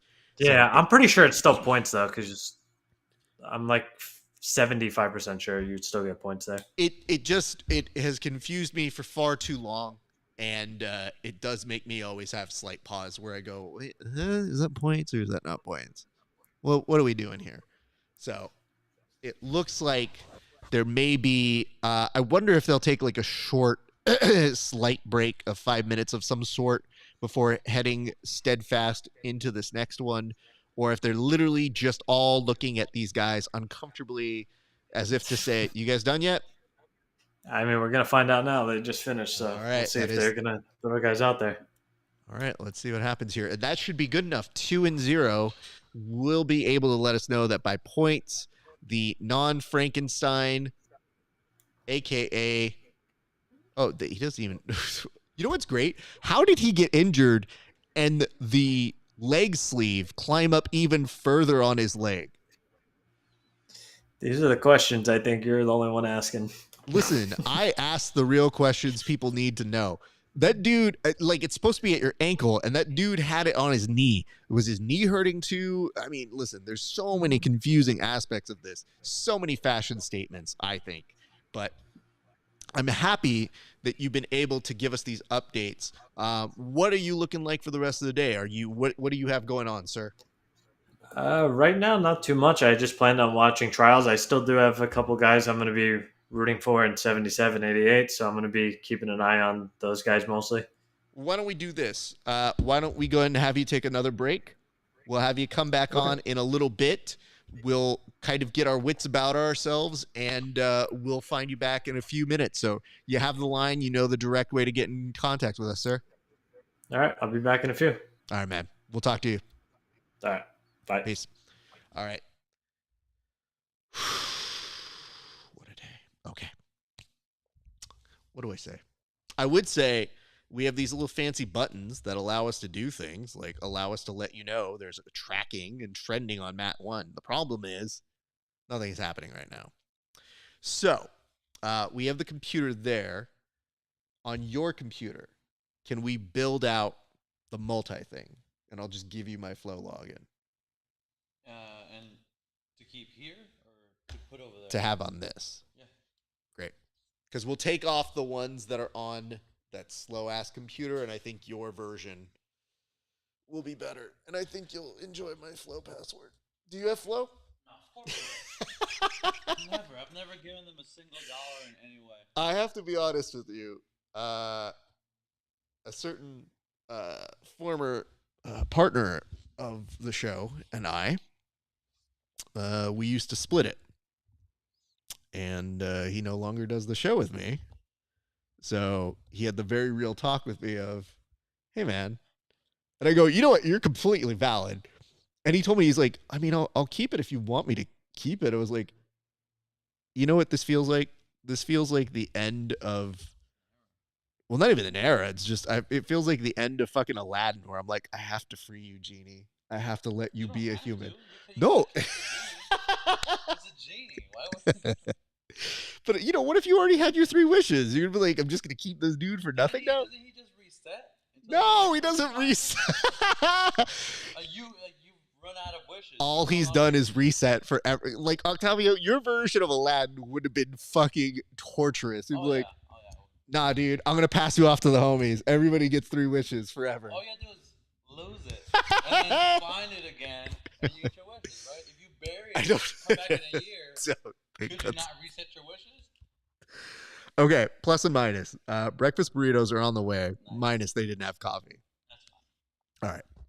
All right. So it does look like they are in the midst of getting their stuff. So yeah, the way that we set up this TV is so that this is streaming through the Flow app, which I can kill at any time. But if we use it through that computer, we could essentially send that HDMI cable from where you're sitting to that, and then that'll give us the way to bracket those multi-views for the 8 mats. And I trust your computer more than I trust that old piece of shit. Yeah, this one is. No, you have a reliable. You have a real one. Yeah, this is the M1, so it's gonna do us just fine. Do you like the M1 chip? I'm a very big fan of the M1 chip. Not a big fan? No, I'm a very big fan. I was gonna say it's Oh my goodness. Bryn Vinistra says, you made my night, brother. I greatly appreciate you. I'll keep the stream active for you while I sleep. Haha, it's 2:30 a.m. in Sydney. Oh. That's commitment. Listen, I appreciate that. That's very nice of you to say. I was wondering why you were in the don't show a fucking commercial. God, this picture-in-picture commercials fucking blow. It's also like weirdly shaped. Like the way they did this 70-30 is the most amateur shit I've ever seen in my life. Look how much spacing they have in between the 2 boxes. Okay. It's not centered on the screen. Whoever was in charge of that, you suck. So by the way, I want to tell you the thing I laughed at the most when I had to sign up for Flow. It tells you all the benefits you get of Flow, right? Yeah. And one of them is, check out all of our HD quality stuff. And I was like, don't, you know what? Ixnay on the HD quality, eh? As a paid member, you get to see HD quality commercials. Well, first of all, annoying, but I think that's kind of the direction streaming is heading anyway. Yeah. Like, so I can't hate that forever. You But can hate it for now. oh no, I went to go pay for Flow. Who said that? I think that was Bryn earlier. Don't pay for Flow. Don't. Steal it. Do whatever you can. By the way, I like the timing of this. Go steal it, and I'm like, here, have mine. So, any reason you are not able Okay. to see? How much does Flow cost a month? Or is it yearly? Every gym should just team up together, do one membership. If you want to have a good laugh, you'll see. If you could save it because you can use it. Granted, I'll be using it. I hope I never have to use it. I think it's better for multiple reasons that we When I'm don't not show your helping face. you with the show, I never watch Flow in any capacity at all. But you watch UFC Fight Pass because you do the stuff. Yeah. Okay. But even then, if you're not working it, do you watch Fight Pass ever? Mm-hmm. Damn. That's brutal, man. Well, that bodes well for our sport. Oh, it's Keithy's birthday. Which Keith? It's Keith Kikorian's birthday. Happy birthday, Keith. We love Hey, happy birthday, Keith. Congratulations. Way to move forward. I just like that I saw that. It's like such a random fucking thing to see. As it stands right now, it does not look like we have any advancement. So this is a time, I think, that we're going to take a moment to put on some commercials for you guys. I think while we're waiting, I'm going to go ahead and put on a couple. I wouldn't say these are best of episodes. I would say these are nice little trinkets of the show. So if you like what we do and you like our show, you can check out these mini little things. They're just the 5 little shorts. We're going to just take a little break. We'll be back in a little bit, so don't go anywhere. We'll see you guys in a few moments. We will continue coverage very shortly of our ADCC broadcast. Be sure, like, subscribe, all that good stuff. We will be right back. Please, until then, enjoy the first 5 minutes of my interview with our good friend, Cody Steele. A longtime friend of the show. I mentioned combat jiu-jitsu prowess, but now he's knocking out people in the cage in a way that has me concerned because he is combining things in a very good way. Not just the exciting wrestling that he brings to jiu-jitsu tournaments, not just the exciting grappling that he has provided on stages like ADCC, but now you can catch him more and more fighting, and he returns to the cage this September 24th. Yeah, that's fine. And there's been some stuff that we should catch up on, but ladies and gentlemen, welcome back to the show. Our friend, Cody Steele. Cody, how are you doing, sir? Going good. Thanks for having me. Well, it is good to see you here. And I should ask this because there is the clip of you playfully slapping me. At what point did you decide you were going to do that to me? I know we talked about it in our video when we did it, but I need some context because I don't want people thinking you created an assault on me or that you knocked me out in the way that you knocked out people in the cage. I just would like for you to explain the mentality behind it. I think that like when we scheduled for you to come in, I think because we were in California at the time, I think, yeah, and William was there, so we were all when we had it scheduled. I was like, we're gonna have to roll with him. I was like, I'm gonna slap him. I'm gonna slap him up. I have to say, I didn't think that was going to be something that was going to happen. Maybe in retrospect, I should have, but I was more so in the space of like, all right, I'm definitely grappling with 2 people who are better than me, and you think I'm going to get better. I didn't get better. I literally, that's one of the roles that I can say that I was training with higher talent, where I was like, oh, no, I might have gotten worse. Because I was definitely like, what's happening? Why are you? I thought we were friends, Cody. So I got a little bit of a taste of what it's like when you, the Tackett Bros, and your inner circle train with each other. Yeah, it'd be like that sometimes. But you know what's funny is just the amount of laughing that I think we all got a big kick out of that one. Let's catch up on a few things. The first thing that caught my attention is this, sir. We'll get to your most recent fight that you had earlier in the year that we were supposed to talk about at a different time. But recently, there have been some posts where a certain other individual in the community has been bringing up your name. And it's one thing if they bring up your name. A lot of people say, I want a shot at you. A lot of people, that kind of trash talk comes with being a very recognizable talent. This one in particular, though, you signposted and said, if the contract goes through, I think the grappling community will really like me beating up this guy. So who is this guy and what is coming of any of this? Yeah, so the guy was supposed to be Kevin Crane.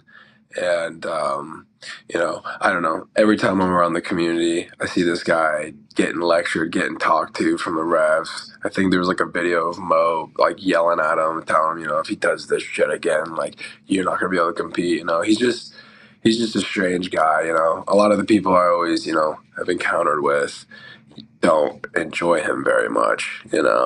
So yeah, it kind of got brought up that way where we were gonna fight, and the problem was is like we were supposed to fight like kind of like a while ago, and he was like, let's do this, let's do this. I was like, all right, bro, whatever, like we'll fight, I don't care. Like, and then it came down to it, and then he wouldn't sign the contract. It was like a big kind of ordeal thing, and I was like, all right, whatever. I was like, I don't give a fuck. Like, I'm not doing this. And then I started kind of doing my thing, and then we started looking for a new fight for September. And then my manager's like, hey, I got someone for you. This is cool. It's Kevin Crane. And I was like, dude, no way. Like, he don't want it. Like, we already tried this before. Like, he doesn't want it. And then he's like, no. He's like, he like went to, like, his manager contacts me, said like he wants to fight, blah blah blah. Like, and me and him got me and Cody we got beef and stuff, and we need to fight and stuff. So I was like, what the fuck? I was like, all right, cool. I was like, let's do it then. And then it kind of got brought, and they sent me the contract. So I was like, damn, okay. I was like, we're gonna fight. And I was like, so I signed the contract, I send it in, and I'm waiting, and I'm like just kind of getting ready to do it, because I feel like like jiu-jitsu is jiu-jitsu for sure, but like MMA, like when you have an opponent and you sign it, you're ready to go, you're locked in, it's time to do it, and like that's the person you think about for like however long, 6-7 weeks. You're just thinking about this dude, you're trying to study him as much as you can. So like for me, I'm like, man, like I signed the contract, I'm like, has he signed it yet? And they're like, no, not yet. And I was like, all right, whatever. And then the next couple of days goes by, nothing. So then I was like, bro, what the hell? So then I was just like, bro, I'm coming for your head. And then it just kind of started going out a little bit. And then, I think I scared him a little bit, because after that, he wouldn't sign the contract.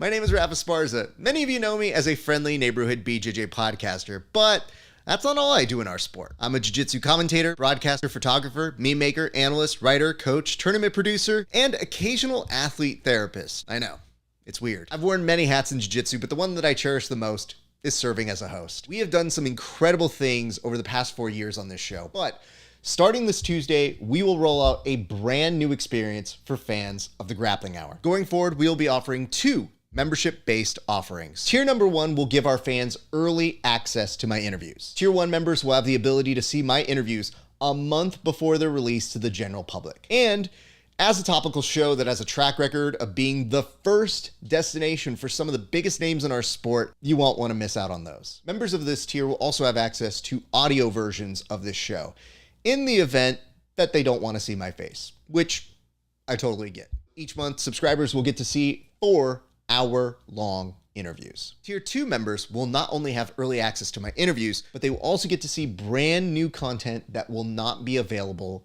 anywhere else. New premium content includes bi-weekly podcast minisodes.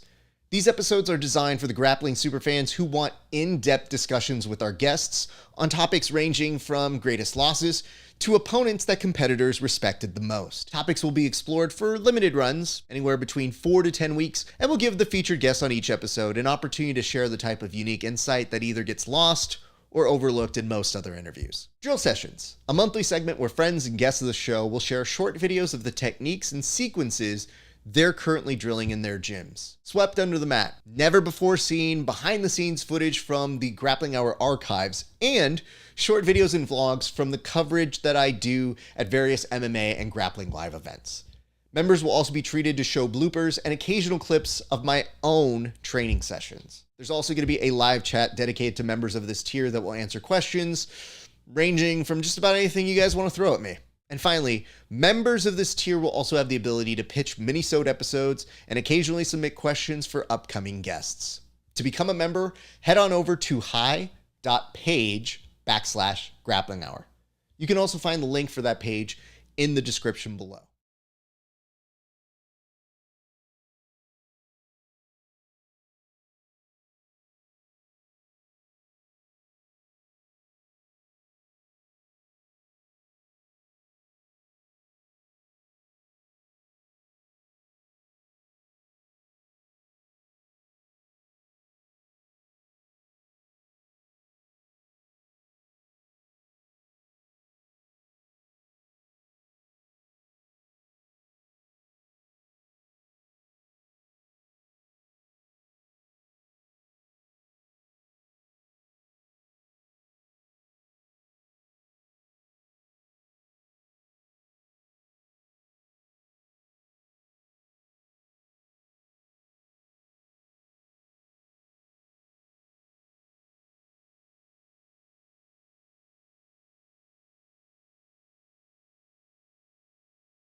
Up and running.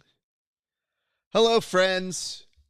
Thank you guys for tuning in. We are continuing our coverage of all things ADCC East Coast Trials. It is your friendly neighborhood BJJ podcaster, Rafa Esparza, coming to you live from Milton Arguello's Mixed Martial Arts Academy. Let's see if that camera is fixed up. It is. It's a pleasure to see you guys. It is early AF here in California, and there are multiple mats going on, and we will be able to let you know. I like that J. Cole is a name that we see up there. A couple of these don't have names to them, so my apologies if we don't get them particularly exactly right, but I will be doing my best to bring all of those coverage over to you. Yes, 8 mats of action, lots and lots of shit going on all at once. I hope that you guys enjoyed the nice little preview that we had of our interview with Cody Steele, a longtime friend of the show. He is somebody who will be competing in this very category. So you'll definitely want to keep an eye out for him, as this dude, he monster, you know that, and you appreciate it as well. All right, looking back over here, mat number 8 is the one without a dance partner, and it does look like over on mat number 6, we did have a submission here, so congratulations to William. Oh, God, dude. I can't even say the names all the time. Before they like go right back to like right as I'm about to pronounce a winner. They don't even let the person get the hand raised before they kill the name. They ain't got no time for that. Bro, you got time for that. It's a human being. You would make time for that if these people want to be known for being great grapplers. I mean, it's what you would hope for. Moments of like, here's the winner. You would think that is the hope and the dream of this whole thing. Submitted in 3 seconds in the next match. Give them something. I did hear a note over here for our, I believe it is our Discord. So yes, I am keeping an eye on our Discord as well as we are watching along. So my apologies. We did just get a note from Chris. So we will be bringing back on Chris right now. Chris, Doing a sign right here. Chris, what's happening? You are calling back. What is going on, sir? You told me to call back. No, I know I told you to call back, but I'm just saying, like, what happened in the time since? Oh, I mean, we were going over 66. I thought we were just going to go over the matches coming up. Yes, do me a solid. Tell me what's going on. And by the way, how dare you not know it was Keith Krikorian's birthday, sir? Like, where do How you am I get supposed off to- not wishing Keith Krikorian a happiest of birthdays? How do you know I'm not going to go wish him a happy birthday right now? I can guarantee you were not. You know why? You didn't lead with it, because you always lead with the birthday and then move into everything else. And there was another submission on mat number 5. Congratulations to whomever the fuck that was. Yes, happy birthday, Keith. As you were saying. All right, so going back to 66, everything's pretty much wrapped up. We're at the round of 32, so that's going to be the first thing we see tomorrow. We have Ethan looking like he's the number 1 seed here against Jay Chandler. Not sure who that is, but I did see he won his last match on points, and he won by forfeit one of his matches. I fully expect Ethan to win that match. What's interesting, though, on the other side, you have Joey Deal, who I believe lost to Gianni Grippo at West Coast Trials last year against Julian Espinoza. I do think Espinoza is going to take that one, and we could see a really interesting match between Ethan and Espinoza in that round of 16, which I think will be a very, very competitive match. Hold on. We're doing one of those things where Flo doesn't quite know what they're doing right now. It looks like on mat number 2, they're literally just zoning in on some coffee. And I think it's because they went out of bounds, but I don't really have an idea of what they're trying to film. Meanwhile, on mat number 4, there is a mount, and it did look like for a split second they were going to get to a head and arm triangle. However, they are stilted, so I don't know the names of those individuals because for whatever reason, mat 4 and 8 do not have the names on them. So Yeah, that's been we're in happening the all day. process of a lot of mass chaos right now. Who's in charge of graphics? How are you messing that up? Listen, that's not me. They've been messing it up all day with the graphics. Well, you know, that flow gonna flow, fam. Yeah, no. That's what they do. They mess Did- up and charge a lot of Did money. Caleb Tackett already win? Caleb I Tackett did on not mat see number that. 5, already pulling off a win. Congratulations to young Caleb Tackett, monster. That kid's already up at 77. God damn. Well, the hard part about this is I think they might have split things up, especially now that Andrew is unfortunately not competing at this one. Yeah. I believe Andrew is supposed to do 77, though, no? That's where I think things are getting confusing. I think what happened was they just switched the Tackets, and they're like, would you notice? We're just going to slide him in. Yeah, I'm just surprised he's big enough to be doing it already. So, Chris, let me ask you this. What do you see as the potential makers and shakers in the realm of the 77 kg category? Oh, you're asking me 77 now. I got to go take a look. So you weren't prepared for 77. You just showed up. When was I prepared? We had a plan here. You're going off script. What do you mean I'm going off script? 77 is happening right in front of us. I'm just saying. Yes. Who do you like in 77? Okay. It's not even a dude. By the way, I think this dude on mat number 6, I think he's opting. Yeah, I think he's opting for the t-shirt, and you're already seeing the bagginess of it get caught with toes, and it is a casualness that is very interesting at the Olympics of our sport. Man, he's just rocking it. Let him live. I mean, listen, dude, do what you need to do, but not all of us can be gorilla hands here, man. He's a long descendant, even though his name is like something I believe really Greek. Unless he's Nunez, I can't tell. All right, I'm going to say right now, mat number 8 looks like it is the one to watch as we are potentially close to something very interesting, a back take, which looked like it was going to be a armbar instead, transitioning once again. Nope, back to the armbar. We could be very close to a submission here. Gentleman underneath working under pressure now to a Kimura, steps over, but now finds himself in a triangle. So this is not where you want to be. And by the look of it, I believe that is Robinson. So A. Robinson on mat number 8, in case you guys were wondering. A very, very good match happening over that way. Yes, I believe this is the one sleeve on mat number 4. It is the phenomenon where you have one sleeve and the other one does not have a sleeve. There is a brand called One Sleeve, and it's a friend of the show that does it.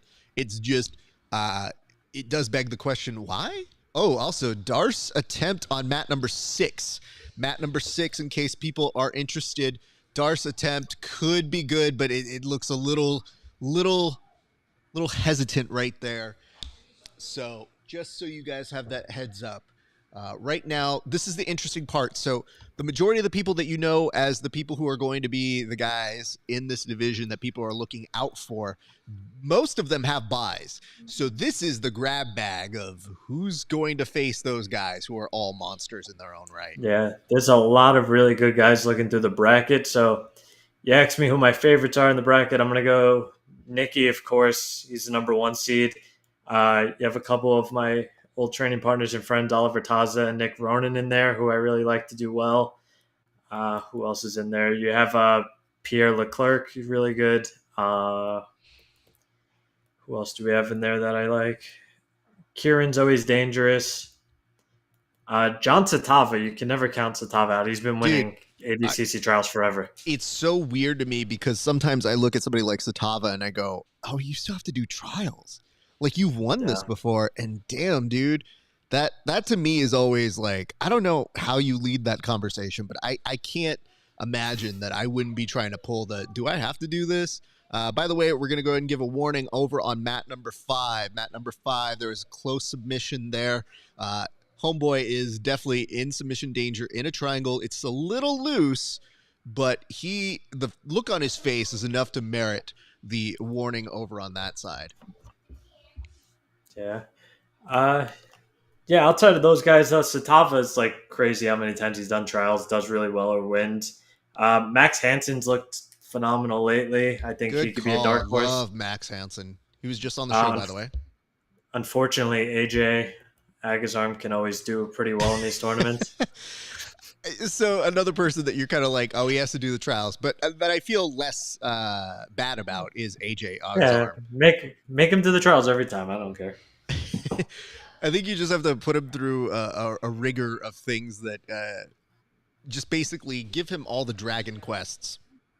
AJ does no submissions in any of his matches, and if he goes against someone really good, he gets broken or he gets choked unconscious, which is sometimes fun to watch because he just doesn't care about his health. By the way, given another advisory, mat number 4 with 2 gentlemen who I don't quite know. Triangle looks like it is in play, as well as in mat number 3. There's a very good attempt at taking the legs here. It may get reversed, but mat number 4 is still the one we are giving the heavy advisory on. Meanwhile, mat number 6, it does look like there is going to be some pressure and a potential pass. So we are in the 77 kg category where we are trying to narrow it down the round of 256. So it might be a minute. Meanwhile, you were mentioning some great names. Is there anybody in particular, like gun to head, who's the person you want to see the most? Go. Who do I want to see win, or who do I just want to see compete? I can't find his name, but I would love to see Nick Ronan win. Obviously, I'm biased for Oliver Taza, 2 friends of mine. Nicky Ryan, another friend of mine. So I'm going to kind of be biased towards old training partners and friends. Pierre Leclerc, another guy. So any of those 4 guys, I'd be happy to see win. I am very surprised I did not know John Blank is in 77 now, which is crazy to me because he's gigantic. Yeah, I don't understand how that works either. And John Blank is in the tournament. So I've seen some people drop out. Was there anybody in particular who dropped out that you were a little disappointed to see? And by the way, there was a submission, it looks like, on... give me a second. I can't see through the commercial. Mat number 1. Mat number 1 was where a submission just happened. But was there anybody who dropped out that you were kind of a little bummed to see happen?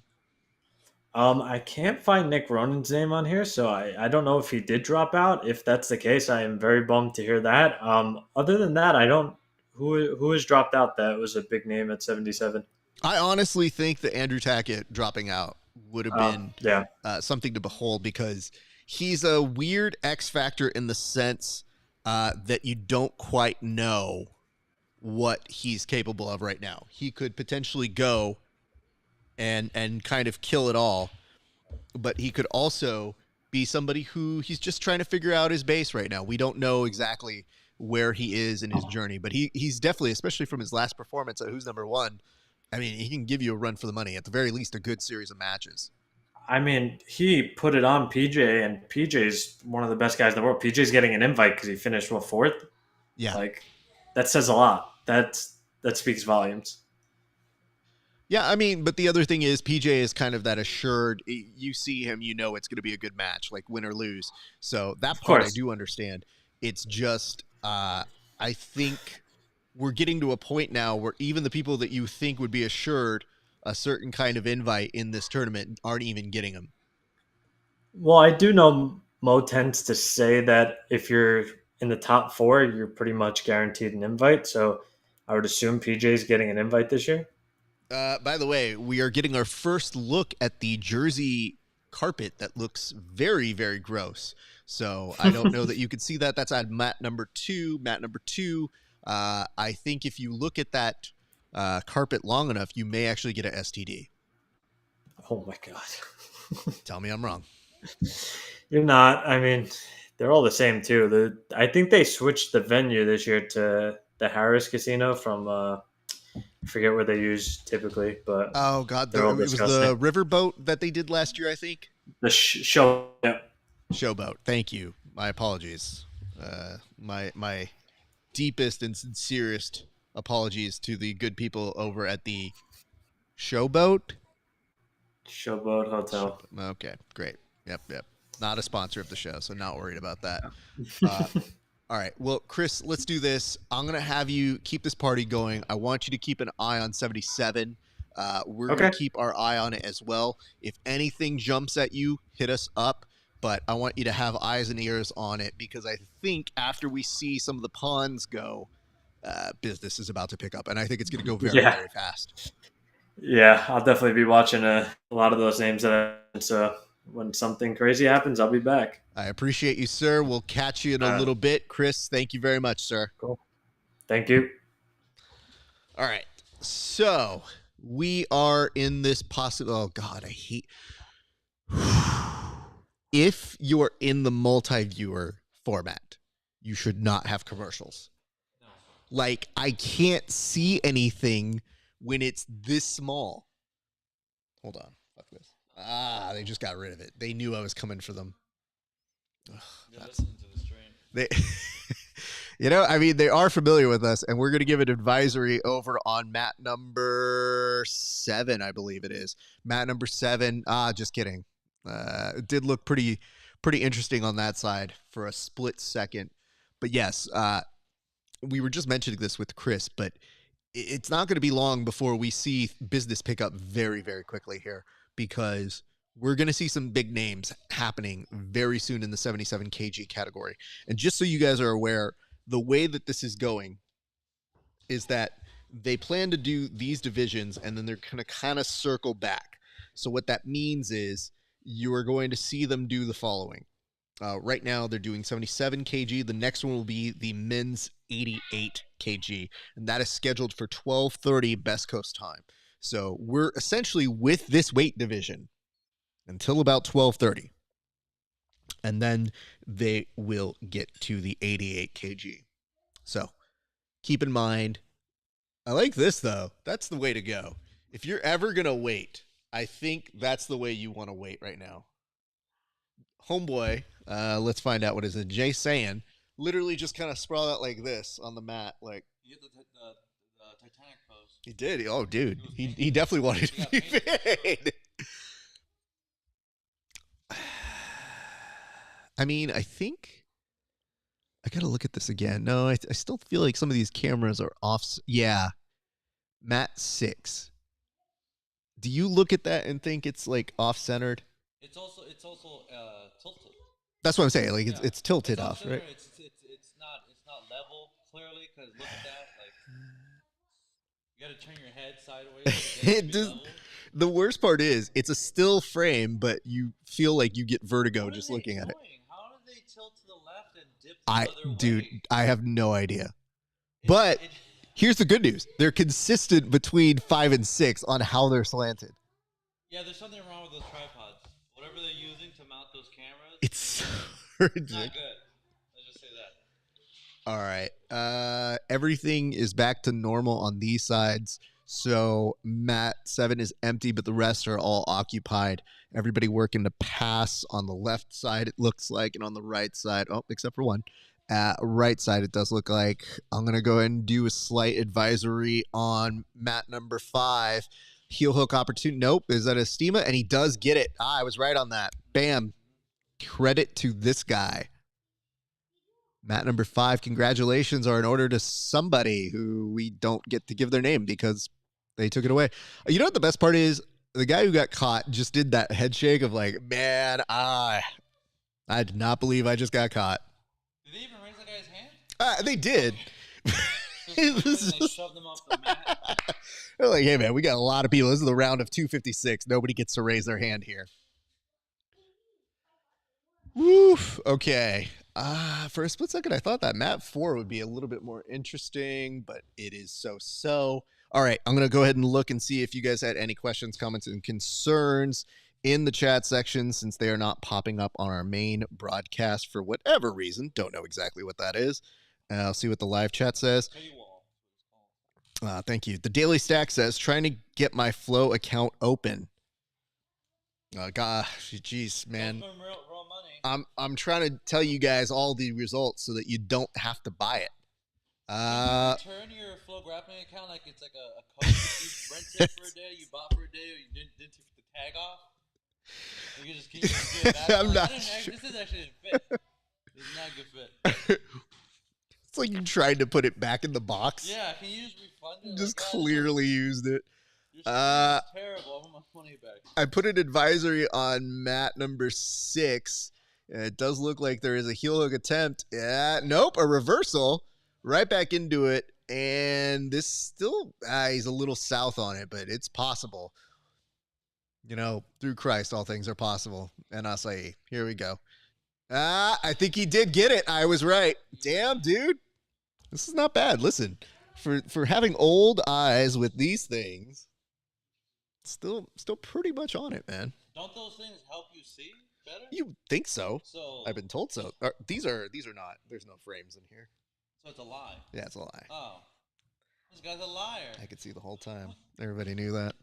Octavio, you can eat, dude, and you can hand me one. I have no disillusion to eating on camera. I forget that you just grub up on camera. You know what the weird part is? I was looking at last year's footage, and I created a quick little sizzle. And when I did that, is there a Coke in there?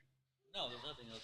Well, did you also order a drink? I ordered. Oh, yeah, they left your Diet Coke can. This is all he gave me. Are you serious? Yeah. Motherfucker. So that dude was drinking a Diet Coke on the way back. Well, I'm gonna have some words in the comments section, sir. I'll get them later. All right, what was I gonna tell you? The sizzle reel. Looking at it very quickly, and when I did, I saw that it was the first thing that I did on air because they weren't on time last year. Again, is I just started the show eating a burrito. I was starting the show eating. You and I were eating last year. Because it took so long. I remember that now. That's because you and I were. Oh, dude, the heartbreaking submission. That one where a dude gets heel hooked and he could see it going. And where he made contact with him? Yeah, and the hard part is he was submitted by a dude wearing a kitten tank top, like actual cat is on the tank top of this dude. So, oof. Is that a jiu-jitsu tank top? I don't think so. How about one sleeve does that next time? It's so weird how like people look like people we've already seen in the past. Like, yeah, because everyone kind of blurs together. everybody, like, you just kind of see like archetypes of the same people. Yeah, exactly. So still in the round of 256. It's going to be a minute. This is always the hardest one to get marked down from. I don't remember if this is the same place we did last year too. No, it couldn't be because we were in Frostos. But it's called Big Ass Burritos. I wanted to say that's the one that we ordered the last time too. Apparently, Big Ass Burritos is a chain, I guess. Because there ain't no way they were delivering way over there. Oh no, I found the one that was in Northridge, and I made a conscious decision. Burrito, fast, let's go. All right. So that's always the interesting thing, is when you figure out all of these decisions to go with. It's one thing to go with no shirt, but then no shirt, shorts, and spats is like, I don't know what lane you occupy here. He's going for as silky as possible. Kamari has really, really hairy legs. That's very good call. So he went with spats, so he's more aerodynamic. So smart, sir. All right, switching cameras because I just froze like a fat person on that one. I did. That thing blanked out, like legitimately, as I was trying to eat something. I'm not gonna lie, I'm a little salty that they didn't have the drink. Well, that's always disappointing when you have expectations to enjoy a certain type of drink. Well, I also paid for it. That's the dumb part. Yeah, well, yeah. You know when you pay for these money things? part hurts. No, but you know when you pay for these things and you're like, a can of soda is not $3, sir. But I am paying the $3 here because I'm getting by on this. We're going to do an advisory on mat number 7 right now. Mat number 7. And I was correct. Right as it was happening, it does look like Costa comes away with the heel hook victory. Congratulations to him over the Villa, which is interesting. Okay, very nice. The guy with the triangle, the Spats man? Yeah, Spats, dude. Oh, dude. So I do forget the rules on that one, too.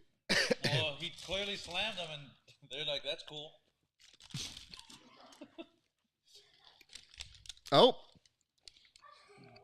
I think he finished him with the triangle. I think he did, too. He couldn't get out. All right, we are killing it on the mat advisories. What do you think? Do you like the mat advisory thing that we've got this year? That's cool. Yeah, I like your graphics. Oh, okay. Better than that piece of shit that is coming up on screen right now. Look at that. It's so embarrassing, right? And it's so, okay. Someone approved that. Someone looked at that and went, that's perfect. That's perfect. That's exactly what we want. We want to look like we don't know what we're doing.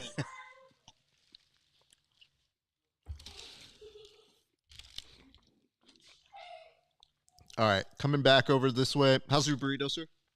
Good? Very hash browny. I like the sauce. Good sauce. Yeah, you know what it is? I had a moment where I was talking that last little break that we had, and part of the sauce got like right in the throat. And it's not like super spicy, but it was just enough where I was like, oh. It's enough to sizzle your... Mat number 8. Advisory on mat 8. Got advisory on mat 8, just in case you guys are wondering. He essentially has a triangle. He's working on the arm right now. I think he may be able to pull this off. He's definitely got the time with 2 minutes and 15 seconds left to go. Yeah, that's a really crowd position to be in. It hurts a lot, too. That's a painful position. But you're also seeing his opponent turn. Ooh, that's it. Well done. Man, Ginger versus Ginger was a tough one, dude. Darce on mat 1. No, you're not wrong. You're not wrong. It is a Darce, but let's put an advisory for mat number 1. Mat number 1, in case you guys are watching along. Look at this. This stream is experiencing technical issues. So this is some bullshit. Hold on. Let's get a photo of that right there. Boom. What do you mean experiencing some issues? You know what's funny is if you really did have issues, this is the time you go to a commercial. Yeah. When you're trying to fix an issue, you can go to commercial. Well, so let me talk this out. Would you do the crawl and a commercial, or just cut to commercial? Because nobody would know or care, right? No. Okay. Swear to God, Octavio. Oh, we got a submission on mat number 6 over here, and that was, I believe, M. Salazar picking up a nice heel hook win. So within the past few moments, we've seen a barrage of heel hooks. And by the way, I'm going to go Matt Advisory number 4. Matt Advisory number 4. That is a Ethan Krellinston-like Kimura, and it's looking real. Yep, and that is a submission right there. I hope that guy's shoulder is okay. His prize hurt. Yeah, I think you're right. Van Dunk? Oh, sorry. I wanted to call it Van Drunk. I think Van Drunk is a better last name. Yeah. I mean, all these guys have the same issue where they all want to win, so they all have that mindset of like, I'm the best. Yeah. So when they lose, they're all going to be incredibly disappointed. Oh, absolutely, and I get it, dude. When they're like just sitting there in the mat, like I was supposed to win. It was supposed to be me out there, man. I always appreciate how that goes. How's it going? Oh, that's a Coke. Do you mind if I take that? Thank you. Oh, he forgot it. Oh, he came back. Hey, guys, you know what? Oh, that's a tip right Good there. story. You know what? For a while. This is what's on screen. Oh, no, that's a preview. Oh, okay. So that's program preview. It allows me to do. You're ruining the aesthetic here. I'm sorry. The people. You freak me out. I want to make sure. I don't want a flow situation. So what I can do is I can always set up the next shot without having it go to publish. Mm-hmm. So it takes a second. For some reason, I thought this was your program. No. All good. It's strange. What I'm trying to pull up right now, disconnect. What I'm trying to pull up at this moment is the fact that there was the Mat 5 advisory that we were finding right now. Which is still down, which I don't understand. Like, it's just a camera input being sent back to the switcher. So it's either a bad cable or a battery is dead or power supply. But that's what, 30 seconds to replace that? You would think so. And what we're going to do right now is we're actually going to put up what it looks like so that you guys have an idea of what we're referring to here. Let me mute those out. I think those might have screwed that up. Yikes. Okay. Well, that's definitely going to leave a mark. So we'll come back to that in a moment. You guys will see exactly what I'm talking about the next time we do a Mat advisory. It's going to be a little less professional. But why don't we go ahead and show you guys. Flow standard. We're just giving the flow standard. Fine. Looks like Mat number 1, by the way. Mat advisory on Mat number 1. Just so you guys can see what's happening there. That's a heel hook, but he may be able to step back into it and reverse it into a back take. But all right, just so you guys can see what I'm referring to, in case you don't have flow, this is what we're looking at right now. And you can also see my dumbass photographing it there, but that's the events live and on demand. The stream is experiencing some difficulties. Womp womp. So, no bueno there, Octavio. Like, maybe someone got double-legged right into the table. But even that would take me 2 minutes to get all that turn back on sure. Up and ready. And it's been longer than 2 minutes. I'm looking at the other cameras. I don't see anyone running around the table trying to get it set up. So. And it's back. All right, they did it. And you know what? It did take them 4 minutes. Too long. Too long. Too long. Oof. Mat number 2. Mat number 2, we have an advisory. I think he managed to get out of it, but in that one, it looked like Dawson, whose foot is already taped up, which, by the way, Octavio, you've competed a couple times. When somebody has, like, their foot taped up, does your brain automatically go to attack that foot? No, because I'm not douchebag. But I understand the tactic behind it. Like, okay, but let's say he's potentially injured. That's what I should go after. Or it could be a mind trick that the other ankle is messed up. He chose to take the good one. So you don't go after. We're on advisory for number 5, Mat 5, just so you guys can see that there's a triangle setup. It's getting looser, but he may be able to fix that on up as they reset them back in the center, I'm sure, in a moment. But you know what? I have to say, I still feel like Mat number 2, if you guys want to keep your eyes on that one, it's been a fire match between those two gents. I want to know their names. That's Dawson and Squires. Oh, of course, Squires. That makes sense. Good dance partners, both sides. And mat number 1, there was a submission. I didn't exactly see how that one ended out, but we will come back to that. I'm going to take a moment to answer any questions you may have or any comments or concerns. I'm going to take a moment to just look at what we have here. It says, good God, that burrito is the size of your head. That's No impressive. burrito is that big. Let's be very honest. And it says, what about no shirt, spats, no shorts? Yeah, that's pretty bad. No shirts, just spats. No shorts. I don't trust. I don't trust It might be one of the worst combinations. Absolute worst combination. You might as well just do a speedo at that point. It'd be like that one And you time know, in the UFC, that one but you time. know, I feel like people have done the speedo thing. I'm forgetting. I feel like it happened in the past. And it says, LOL. Anybody want to ask Flo why the mats aren't in numerical order? So you're watching on some sort of television, right? Because that's what I'm having here on my Flow app. It just goes 1, 7, 9, They skipped that class. 2, 40. Like, that's how they went about sequencing them, and I don't quite understand it myself. Did look like there was a submission, so I think we may be coming close, narrowing it down on the row of 256. We may be getting down a little bit further here in a moment. Gentleman on mat number 1 looks dicey and ready to go. So we will give you an update on who that is. That's Shaw versus Bodini. Or Bodoni. Sorry, I always say Bodini, but there you go. I heard a yes. Yes, that's in reference to you watching that. Yeah, my apologies, man. Mat number 5 does look like there was a submission, and that looked like it was an overtime. Congratulations to whomever that is. I think that is Herrera. Congratulations to him. Good Lord. So much jiu-jitsu happening all at once. So much. But yes, feel free to ask away if you have any questions, comments, concerns, hints, allegations, all of that good jazz.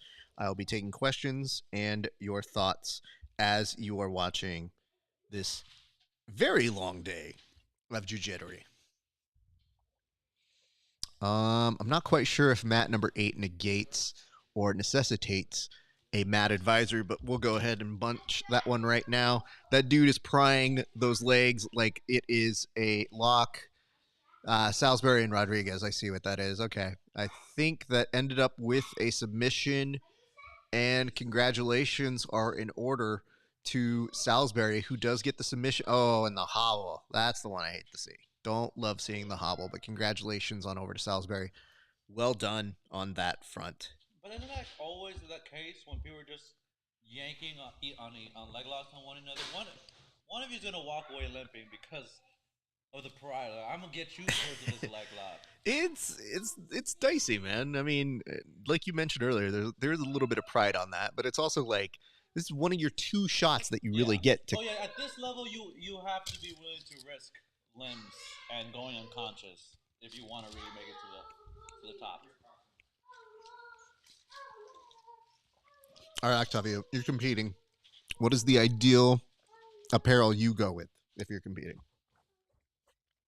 Apparel? Like what rash guard I'm gonna wear? Well, I'm saying you don't have to do it. Keep in mind, there's lots of different ways. You can do a rash guard. No rash guard. You can do spats. I would never no do spats. no rash guard. You would never do no rash guard. Some of those dudes are dirty as hell, man. I don't want no ringworm. I mean, to be fair, I think it's the carpet that I'm most concerned with. Oh, absolutely. That carpet If is my disgusting. skin touched that Yeah, carpet, you don't want. If I could compete in a hazmat suit, I would. very, very good. But are you going spats as well? I'm going spats and shorts. Spats and shorts. No, I understand. But are you just going to go shorts? Because there's different ways you can go about it. And then we'll get to brands. But we start with that. I'm gonna go with what I'm most comfortable wearing, anyways. Why change up what I'm comfortable That's with? fair. That is essentially how you I'm go to always class. Spats and shorts. Yeah. And long sleeve rash guard. Don't give me that short sleeve shit.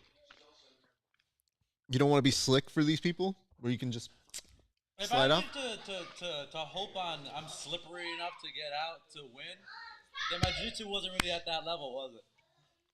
I mean, you're in a sport where people are clearly acai.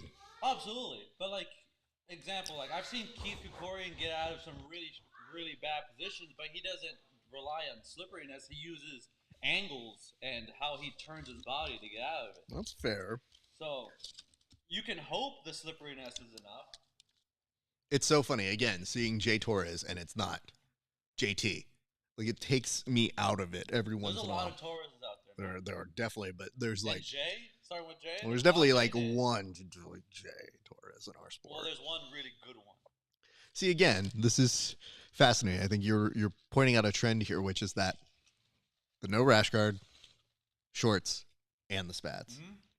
And it probably goes into that realm of, you know what, too hairy, too much friction. You either wear spats or you shave your legs. And all those guys are going to split spats. I'm so glad that you have a very clear directive. If you're going to do this, you better commit all the way. Yeah, absolutely. It says, yeah, it was a sub on 5. It says that carpet looks nasty. Yeah, absolutely. The Daily Stack. Where are they? The Manaconda on Matt number 1. I think I missed that in our little diatribe here. I want to point out, I think of all the outfits I've seen today, the one on Matt number 5 is perhaps the most confusing color palette. The green guy? Yeah. Yeah, Lopez, like, none of it matches. It's just a barrage of colors that just scream at you. He's trying to confuse you with all the colors. He's saying you're colorblind and you can't see certain things. It says he's short spats, dude. Okay, thank you. Kyle Chambers is in this today, right? At some point? He is. I did see him weigh in, yes. Okay. And He'll probably wear something very elaborate, some kind of crazy combination. I think you're right. Yeah, but you know what, though? He actually has style. And by the way, shorts spats on Matt 7, he ended up winning. So congratulations in order to him. He looked like he stole the hair of JJ Wilson, who was recently on the show, by the way. And he'll be on a free version of the show in about a month. But if you guys want to watch that interview now, you can go to hideout.page/grappling hour, by the way. Hold on. Plug. Bam. All right. This is interesting to see how this is playing out now. It's seeming like, I wouldn't say it's slowing down, but I think, like we mentioned maybe a few minutes earlier, they are about to go to that next round. Oh, I think, let's go to Matt 2. Yeah, Matt was a 5. Green dude just lost. Oh, no. It wasn't deceptive enough, man. No, it wasn't enough.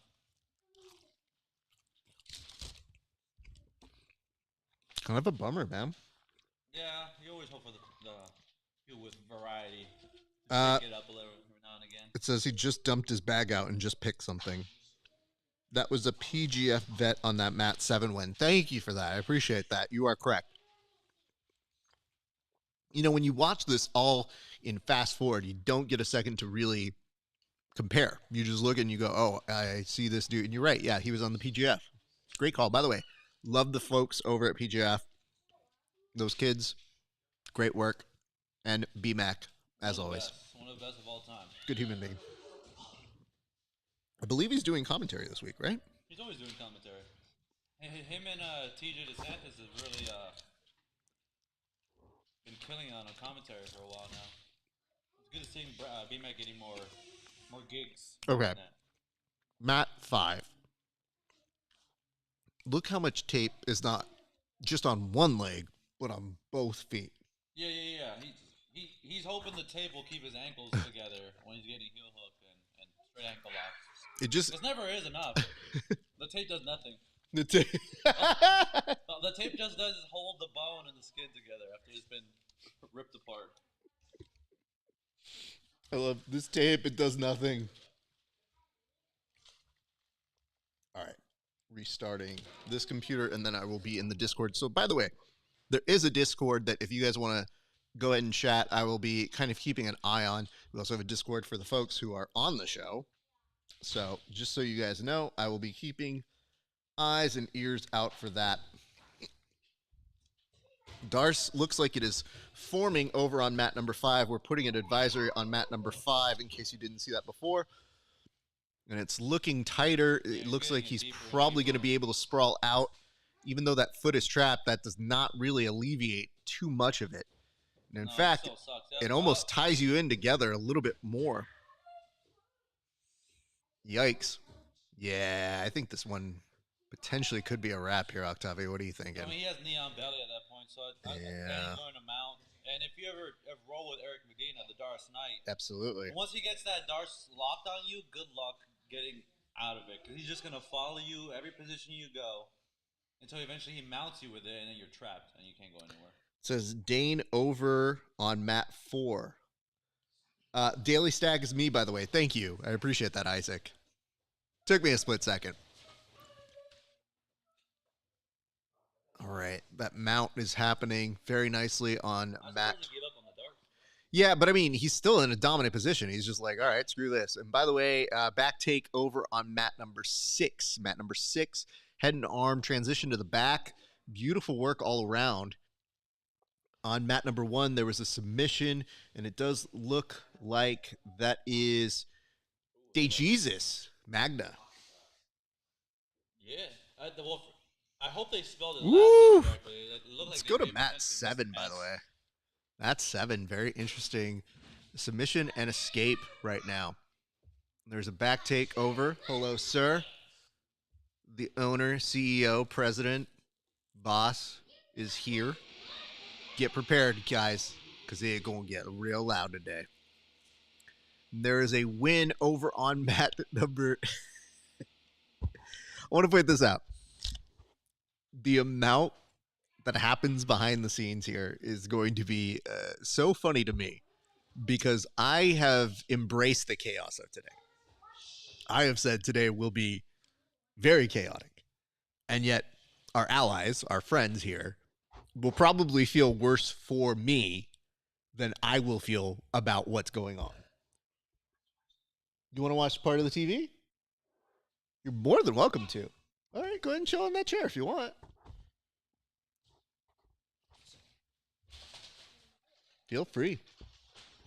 Oh, man.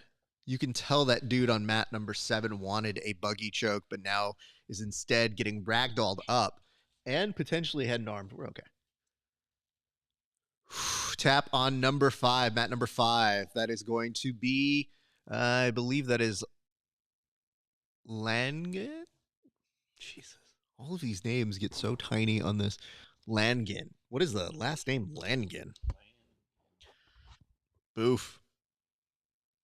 All right, we reset. We go back on over to, I think there's a heel hook on mat number 2. Mat number 2 has an advisory right now. If you guys want to keep an eye on that one, we will continue to bring you more updates on that. Weird stuff happening on 7. On mat 7, you know what? You're right. Let's go to mat 7. That was a weird setup, and yet you think he was out, and he is not out completely.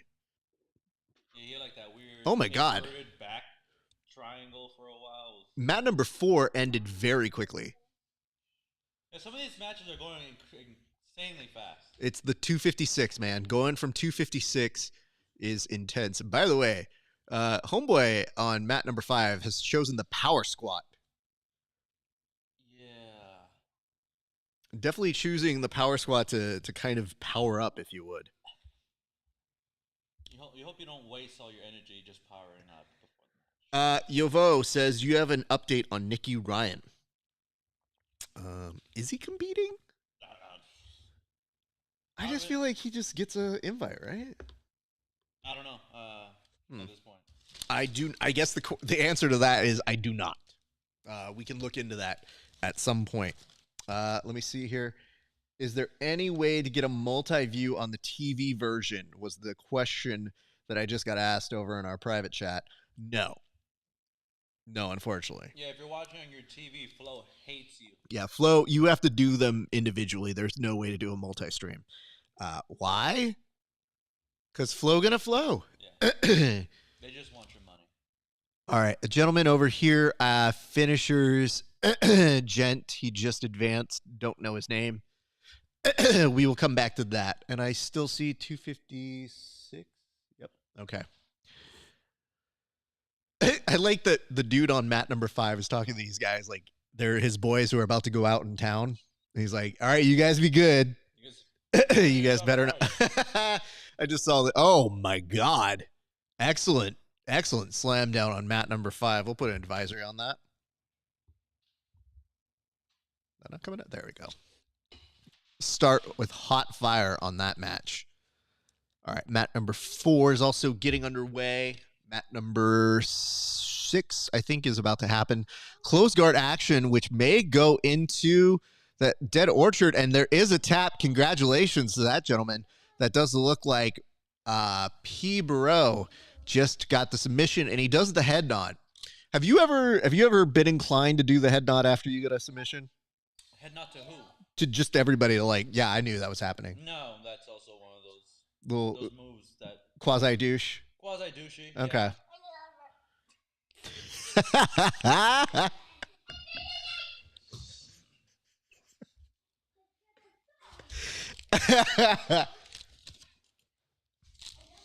By the way, I love the fact that we got one of our first shout outs.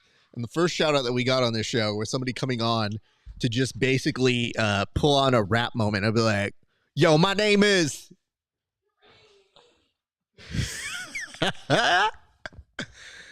I think this is your Nicky Ryan. Yeah, it says he's registered to compete in this. I believe. Okay, so you asked for an update. Yovu, that is on mat number 5. We'll put an advisory. Mat number 5 right now. He's up already? He is happening right now. Okay.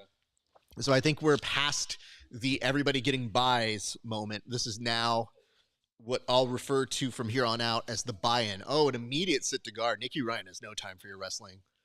He's got a lot of matches today, potentially. Playing the long game. Yeah, absolutely. Also, keep eyes on mat number 6. There's a heel hook attempt.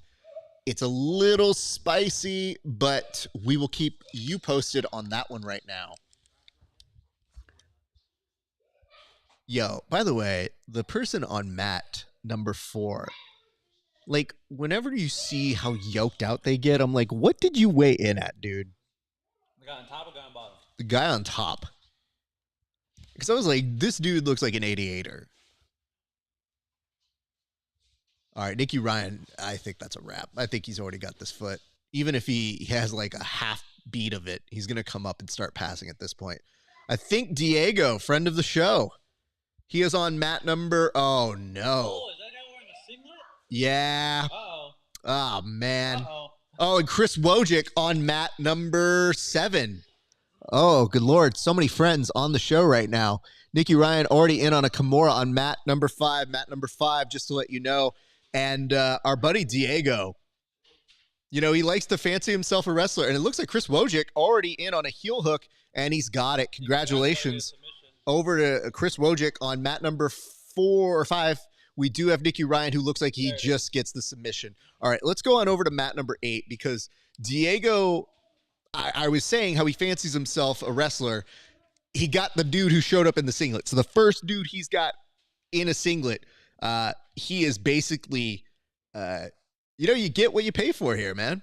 I do love the fact that the referee for Nicky Ryan's match is basically coming over and being like, hey, man, it's been too long. How have you been? Talk to me, brother. Hey, send me a DM, bro. Dude, I feel bad. This is exclusively on Flow. So This is... Woo! All right. We're over on this side. So just to let you guys know, you are watching the Grappling Hour. My name is Rafa Esparza. We are doing live coverage of all things ADCC. There are currently 8 mats going on. Homie of the show, he is on mat number 8, and he is aggressively pushing. And I got to say this, he hasn't been taken down yet, but that started off very spicy. He's not that good. Let's not go that far. against us. I mean, listen, I don't fancy myself a great wrestler, too.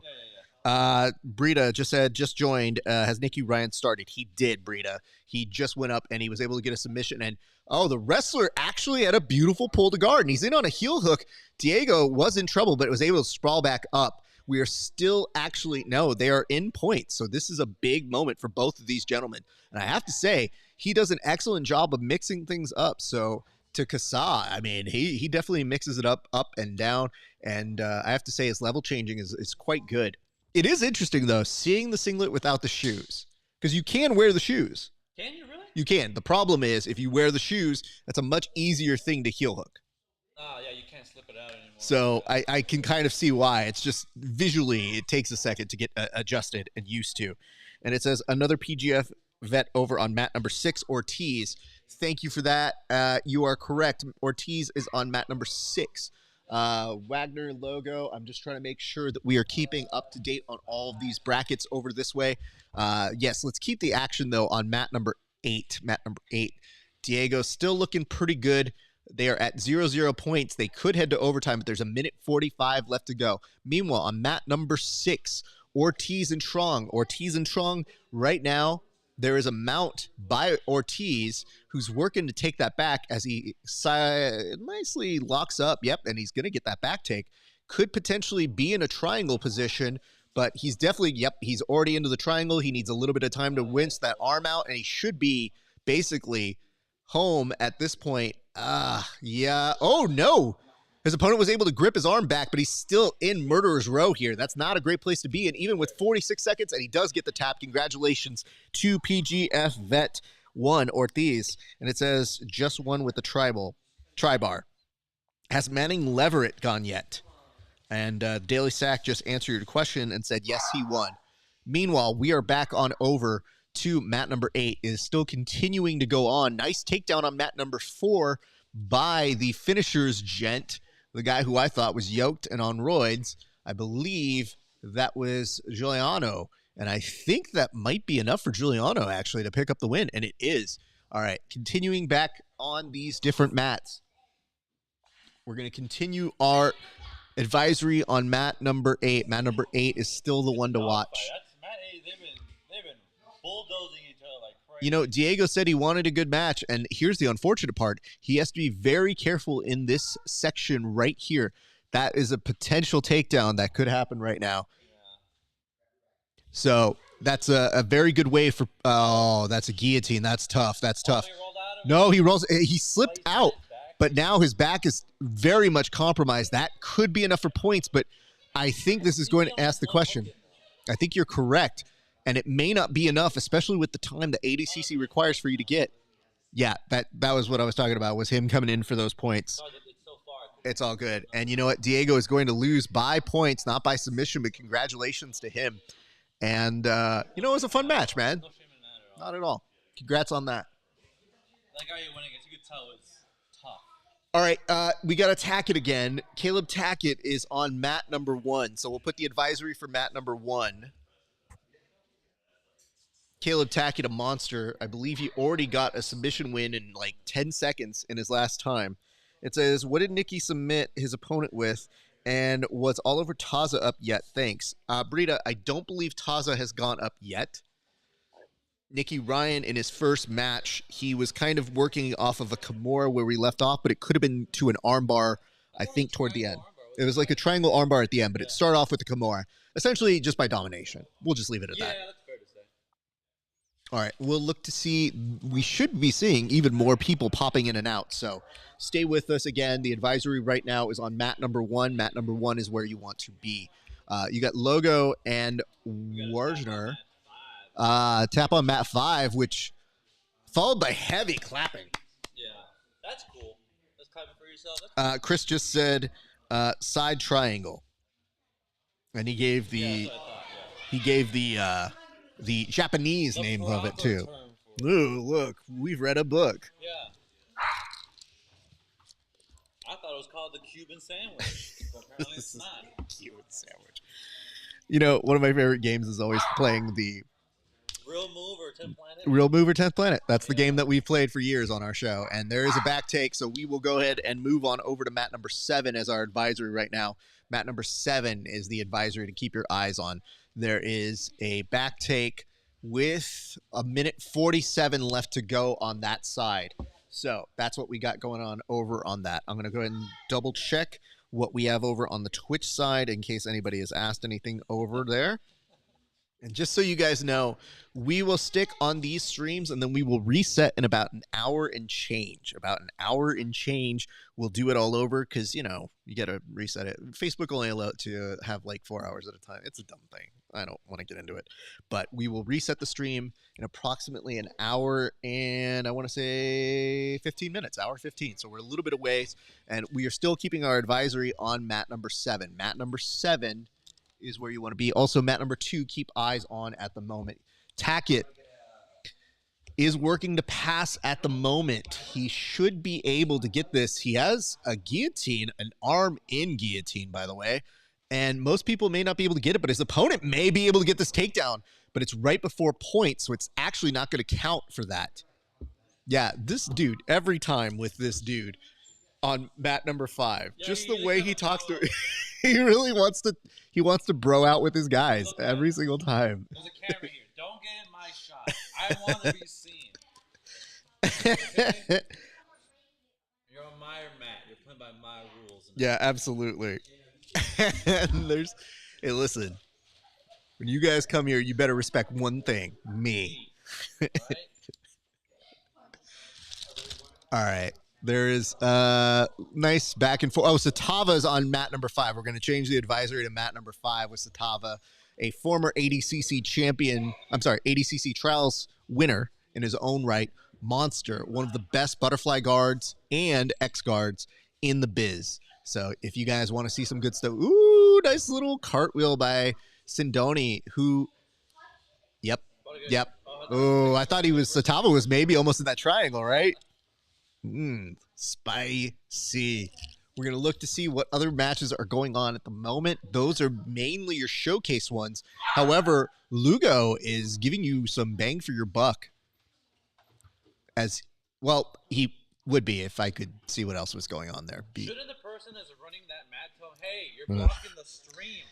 Not only that, but like at least maybe move the camera around. Nope. Now people are coming around and like the ref is. I don't know, dude. The ref in the stands, rolling around the dirty carpet. The ref was the ref was on a slot machine, dude. He had to finish out a parlay. There's no better shot than Matt. What is that? 7? Mm-hmm. Matt 7 is the one we watch. Put Matt on front left.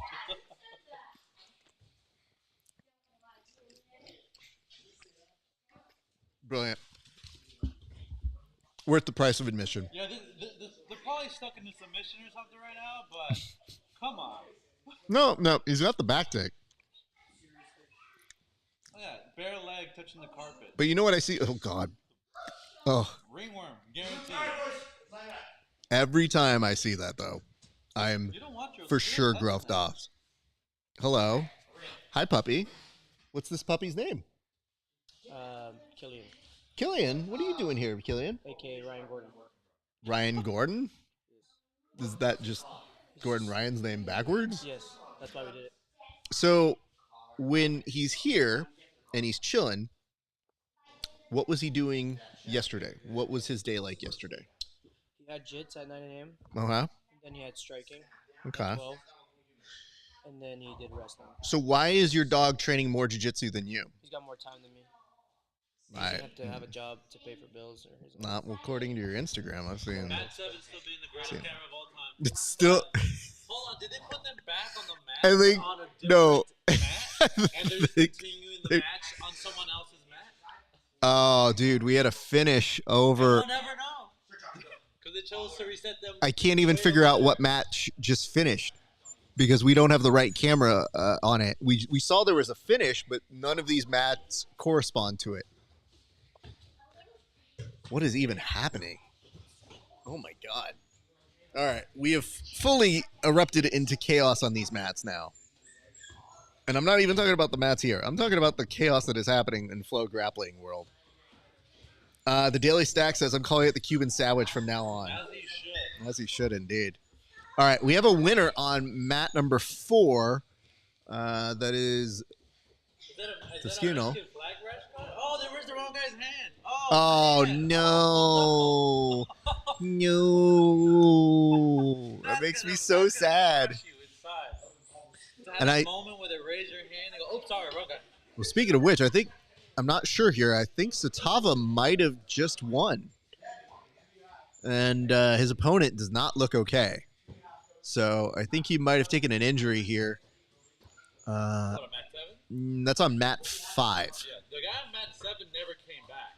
He's been circling around celebrating victory, while his opponent has not been seen on camera since. We got Johnny Combs. Johnny Combs on mat number 1. In case you guys were confused as to what's going on there, Johnny Combs on mat number 1. Yeah. Mat number 5, dude. He's getting in his bro time. Oh wow, I didn't even see him again. He's right up on him. Look at. Just every time, like, hey, man, I really want to tell you something. Why does the ref have to whisper in all these guys' ears like this? Hey, man, I just want to tell you you're good. Have I told you you're good? I've been a big fan of yours for a really long time. Why don't you call me, bro? Yeah. You have my number. I messaged you on Instagram. You have my never number. replied back. Do you miss me? I gave you the advantage. Bro, I miss you. I gave you the advantage. I gave you the advantage and you give me nothing. You don't even call me. Damn, fam. Says, someone should at least make the athletes aware there's a camera before the drop their britches right in front of one, though. Oh, Yeah, true. that's they always, fair. Like, let me bend right in front of the camera. Nah, dude, they want to show the goods. Well, they're gonna save that for their only. You know what it is? That's what it is. They're giving a preview of their OnlyFans. All right. Meanwhile, Johnny Combs. The match, the one off the. Yeah. The one in the, Yep. in the carpet. Mat number That one 2. was face down in the carpet. Advisory. His face Oh. touched the carpet. Oh, there's no modern science that's going to help him anymore. It's still happening. Can I just say something? I know that we have a big pride in letting the matches go off the mats. But this is ridiculous. I think, Johnny Combs winning by Comatine on mat number 1. Congratulations to him. Returning back to my point, I know we have this pride about letting a submission or a match go until you're off the mats, et cetera, but I just think it makes us look kind of like amateur hour. Is that the right phrase here? Because listen, dude, once you're off the mats, it doesn't even look like a sport anymore. It just looks like some random assortment of. Are you guys still going? It looks like you transitioned from jiu-jitsu to WWE wrestling. Absolutely, and it's like, The match is- are they at the Sbarro now? Congrats, count dude. anywhere, right? False. Oh, you know what though? I'm a pro of that. It's a New York street fight. By the way, Pierre-Olivier Leclerc is on mat number 5. Mat number 5, we'll put the advisory on mat number 5 for those of you who are just tuning in and watching along right now. So this has been a lot to take in, you guys. We're doing our best to make sure you are updated. On mat number 1, we have the animal-like slipping back and forth, only to pull guard, and that is by Q-Chick. So keep in mind that is what's happening there. And Pierre, yeah, I think he's already got that submission, and he does. Easy work for Pierre-Olivier to advance to the next level of the game. So, just in case you guys are wondering, yes, there is a kids class that's going on right now. Now, technically, it's pretty adorable right now, so I think we're all good. The show must go on. Show will go on. I'm not even worried about it. You know, Rafa Esparza 5 years ago would have been uncontrollable about this. Rafa Esparza of 2023, yeah, all right. Different man. Different guy, dude. He's willing to let things go. Cody Steele, mat number 8. Mat number 8, advisory on mat number 8. Let's go ahead and have you guys pull up if you are ready to watch some suplex machines. Oh, God. Cody Steele literally just spinned away from his opponent just to start it off like it was a dance move. Clubbing happened. Mm-hmm. Meanwhile, on mat number 6, it looks like there's a back take, which looks like it could be a rear naked choke sooner than later. And that is Ferrallo, who is there. Cody Steele already, has to be careful about his leg. But otherwise, gets all the way back up right now. Chaos, what is that, 7? Chaos on 7, I think you're right. Choke finish potentially soon? Is that 6 or 7? 6. Thank you. Oh, good. I don't know, man. Dude on mat 5 may be the MVP. The homie ref may be the MVP of the show so far. All right. Submission looks like it's happening on mat number 6. We'll return back to Cody Steele, but if you are watching, mat number 6 has the advisory, and I just saw that mat number 6 is off-centered, so I'm going to go ahead and fix that right now. Well, match is over on match 6. Yeah, well, at least it will be for the next time. Actually, Let me pull that up. Mat number 6. Whoop. Well, you know, it's just going to be there now. That's just where it's going to reside. I'll fix it later. All right. Now that mat 6 has resolved, we're going to return back to mat number 8. Mat number 8. Drove right. He drove into his opponent and both his legs came off. My God.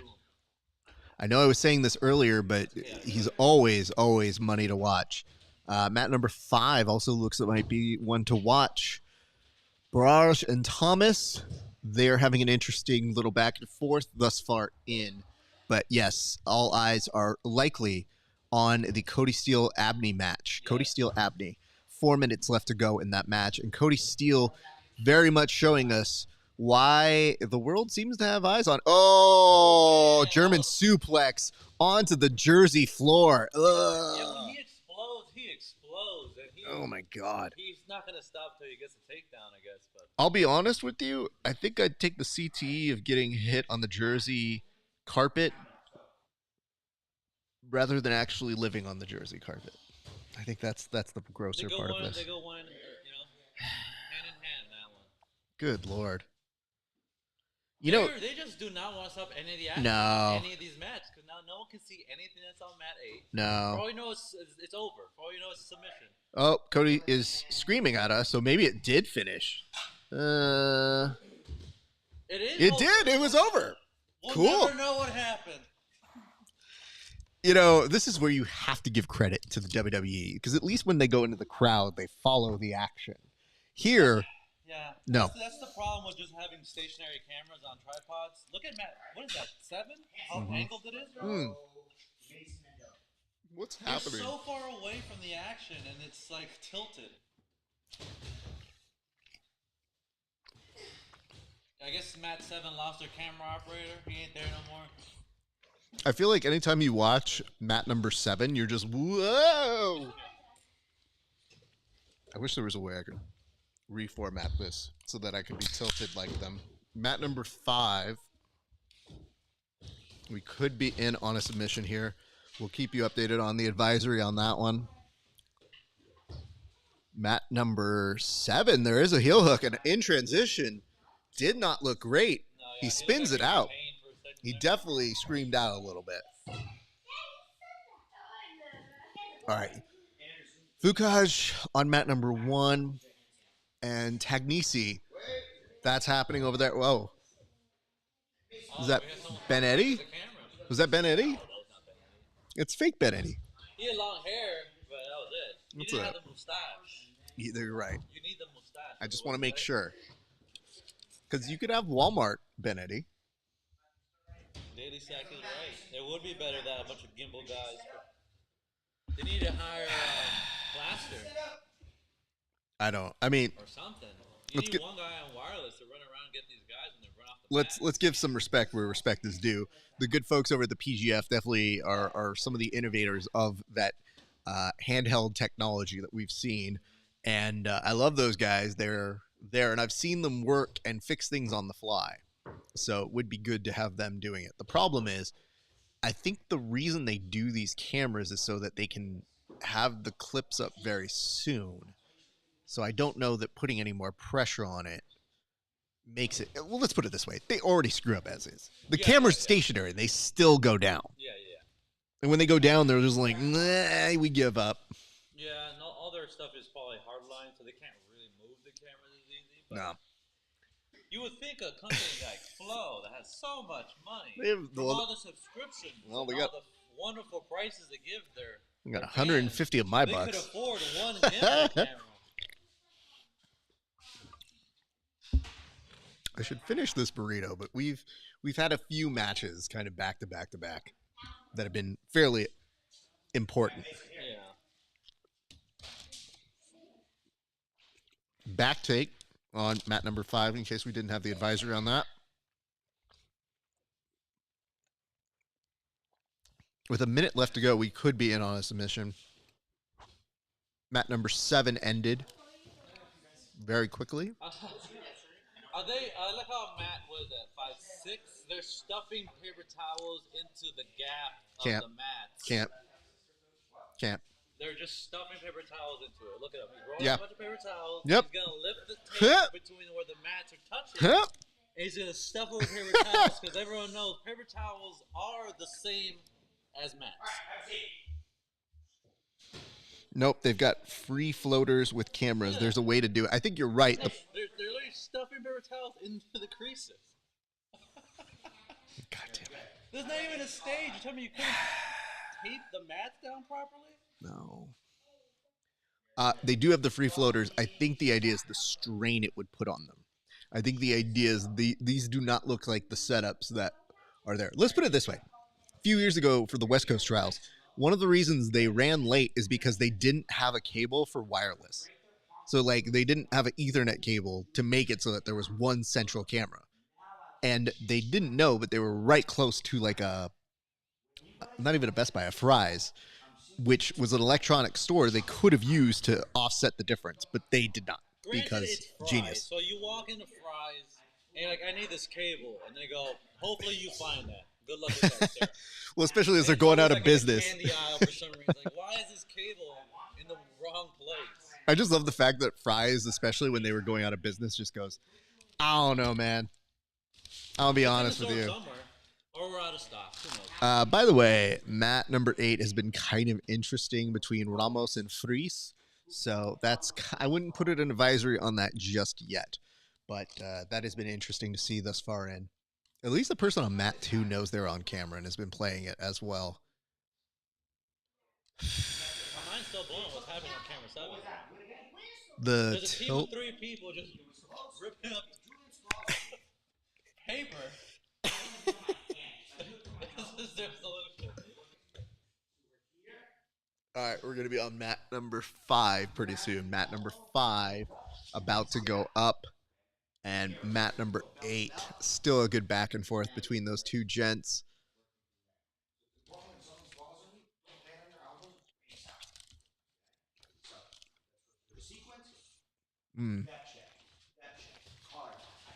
Nice pass attempt here, and I think he is securing it. That is on mat number 8. That will be good enough to secure.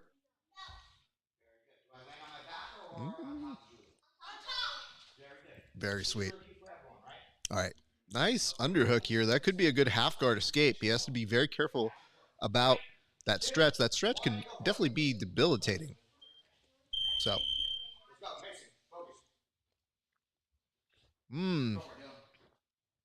Continuing work on the pass. He has an underhook on one of the legs, and he's going to use that to barrel over. Putting the press. He's going to look to see if he's getting points. However, it's still at the 3-minute mark. Has yet to be hit there, so he has a few minutes before that is going to happen. Are you enjoying the nice referee dance on camera? I am noticing that. So we're talking mat 4. They're redoing 2 of the mats for whatever weird reason. Oh my god.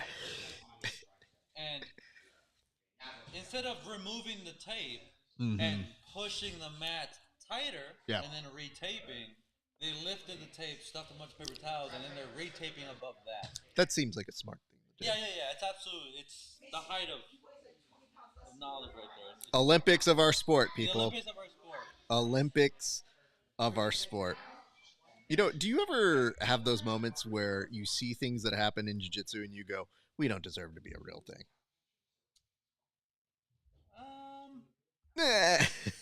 I'm sure I have at some point, but Just not recently. nothing on top of my mind.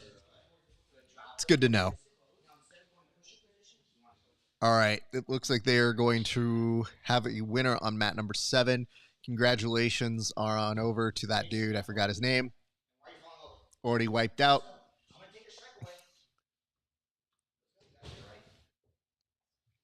By the way, did Milton just say he was going to take a stripe away?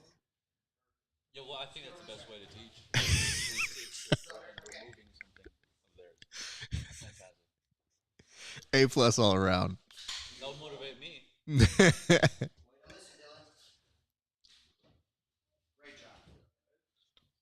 All right, I think the dude with the cat tank top is on mat number 1. Catman's back? Catman is back. Right.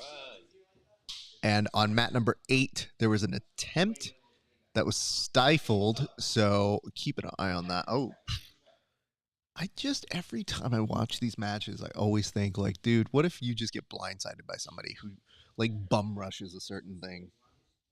In what sense, like, they hurt you or they just catch you? Not even just catch you, but from like another mat, somebody bumps off and gets you yeah, over that way. But that's That's the risk. The referee's job is to protect other mats. Like, there's only so much you can do. Charging a double leg in a direction of another mat, they should be circling around to catch them.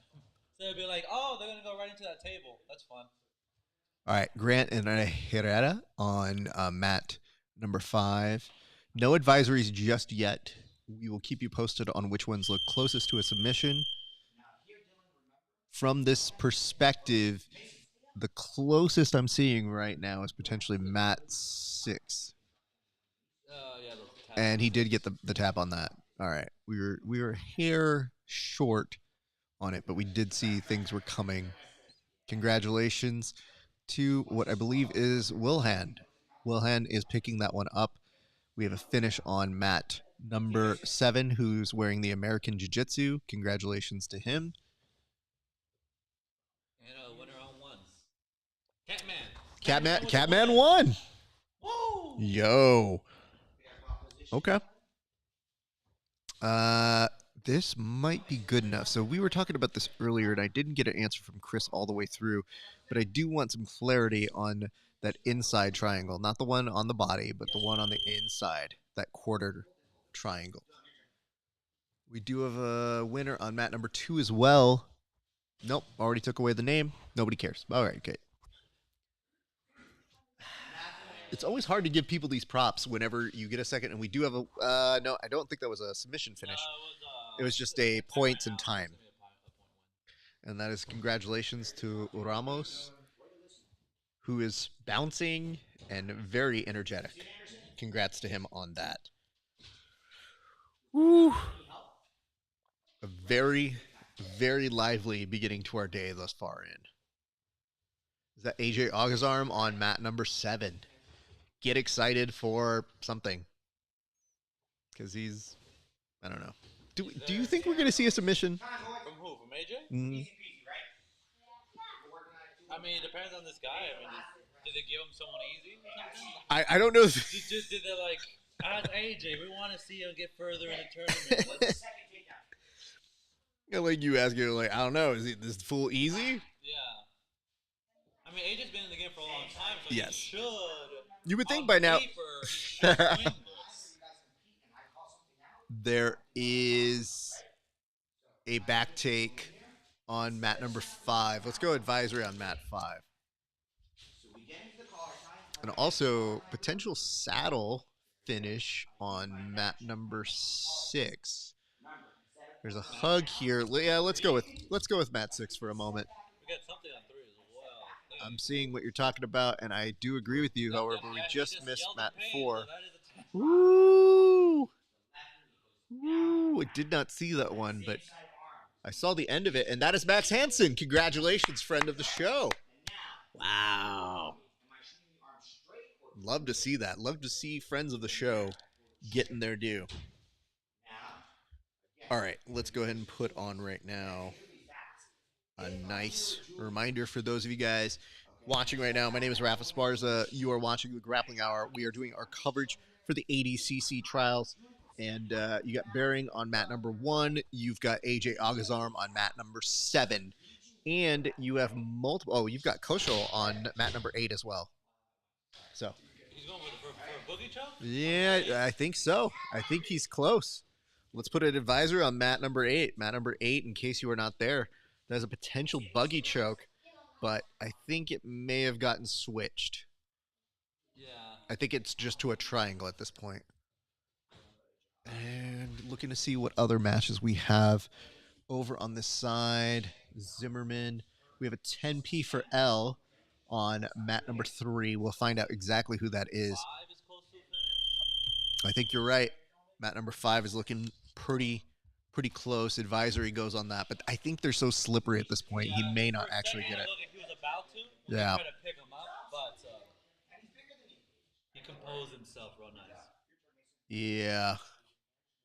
And like I said, look back at mat number 8. Mat number 8, they're still at that phase. Mat number 5, he is out. Mat number 2 is resetting. And I don't know exactly what the gentleman on mat number 5 is complaining about, but he was not a fan of something.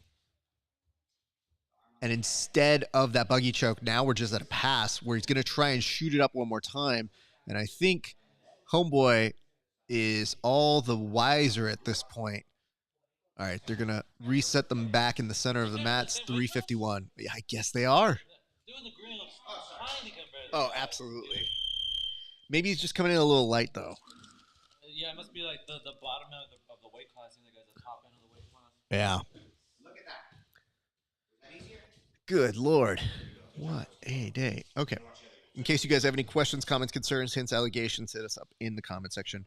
We will be taking your questions, your thoughts, your feelings. Maybe not your feelings.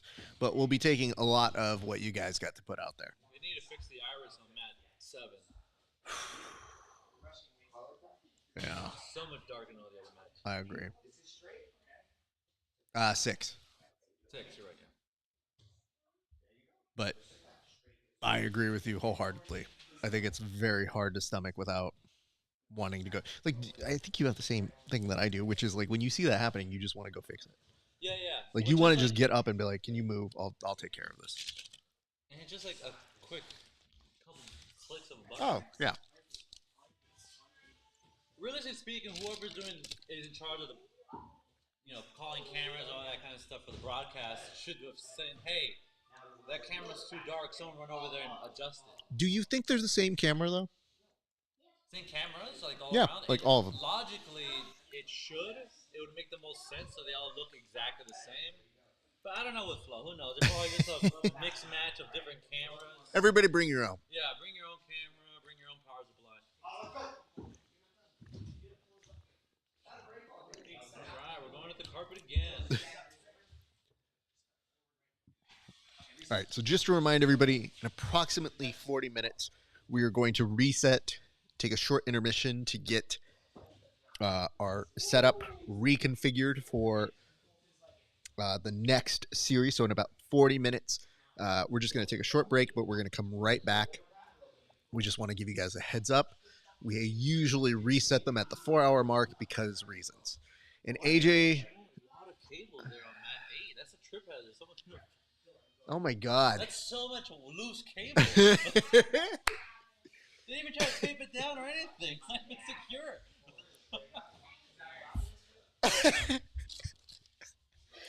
It's so funny. Like, I don't know how many people would catch those things. But any of us that work production that see that go, you can't do that. You can't, like... You're not supposed to do that. You just... It's a safety hazard. It's a safety hazard for a number of reasons, let alone as a combat sport where people tend to go off of the mats. I'm going to come to that question in a second here. It says they're off the carpet again. They ran commentary for 2 hours to nothing in Chicago, so I don't think the left hand knows what the right is doing. Possibly. Yeah. I think you're right. I think it's definitely a strange situation, to say the least.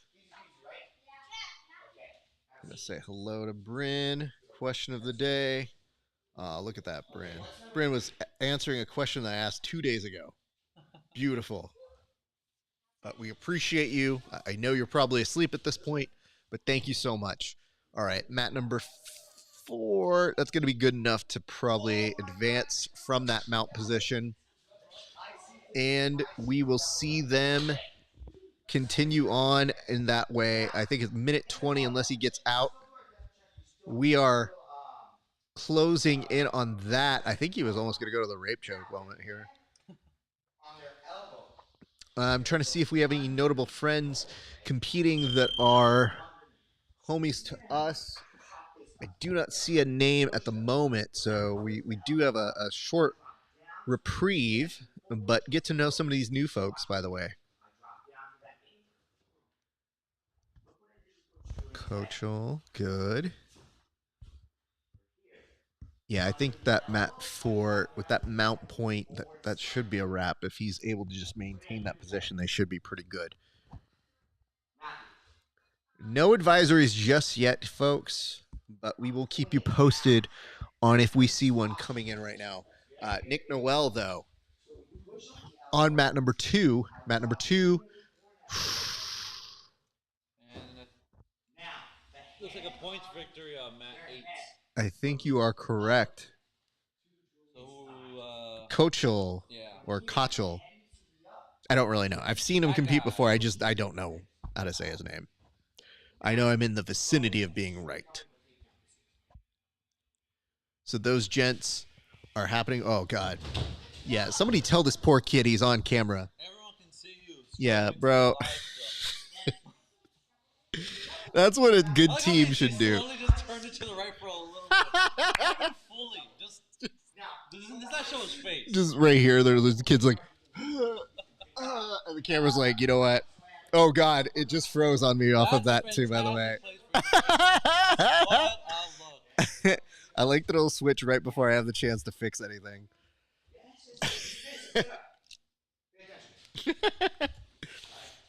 Manning Leverton on mat 7. Yes, Manning Leverett on mat number 7. He is currently going to work. He is on top. Look like, oh, nope, switch of position. He had that Darce for a split second. He is losing it, though. Armbar on 6 indeed. And he does get the finish. Congratulations to Juan Rivera, who's checking on his opponent very kindly. Very nice of him. Noel, Nikki Ryan, mat advisory on mat number 3. We're going to go mat advisory on mat number 3. And there is, of course, a commercial on mat number 1.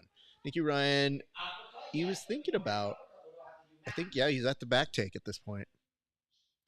It is wild. I mean, I have seen Nikki Ryan also win a trials before and interviewed him at the West Coast trials. I want to say back in 2017 when he won. Yep, correct. Tap on mat 8, and I think that was Stoffoli. Yeah, blue corner. Yep, or Stolfi. Sometimes I just add syllables that aren't there. Van Drunk on mat number 6. Yeah. Oof. That dude has the walk of, I need to go to the bathroom. That's how heel hooked he got. Like, we gotta go rush to the hospital now, like now, before the pain takes me completely. Oh, my God. Woo. Not looking good. Mat number 4. Yes, Nikki very likely already got the win. He just did it. I think we did miss the win. So, dude with GSP hair has a back take right now, and he was starting to work on kind of like that back take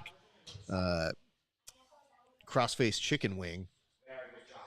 All right, back on mat number 1. Okay, those are very interesting, different colored spats. I think a 2-colored spat's too much for me.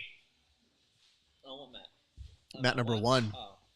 I think you got to kind of just pick one. Can't be too, especially if they're not like one side. So you're mad about the color of the spats? I think it's not that I'm mad at them. I think it's a little too confusing. I think at this point I need to have it very clear because look, it matches his top-ish. It's like a different shade of it, but like it throws me off. In his mind, he said, "This is gonna look great." I'm positive he's. Now we have a Ben Eddie on mat 8. Oh, it's a real Ben Eddie. Oh, Ben Eddie's trying to show off he's got some gains, bro. Ben Eddie's always been a skinny guy, but like he's trying to show us he's yoked right now, bro. He's gonna use his. Oh, he's already at rubber guard, and we're good. Over. Let's just put an advisory on mat 8. Good luck to most people getting out Yeah. of this spot. The average So human being weird. is not going to get out of that. So uncomfortable. Most people can't hit this on you in training, so you know how do you prepare for it? He's straight chilling, dude. Like he knows he's got a good spot here. It's not There's a matter oh. I mean, I've seen them lose this position before, but they gotta be really on their game. By the way, if memory serves me correct, Leverett is on mat number 7, PGF's very own, and then on mat number 5. Ooh, he's got that.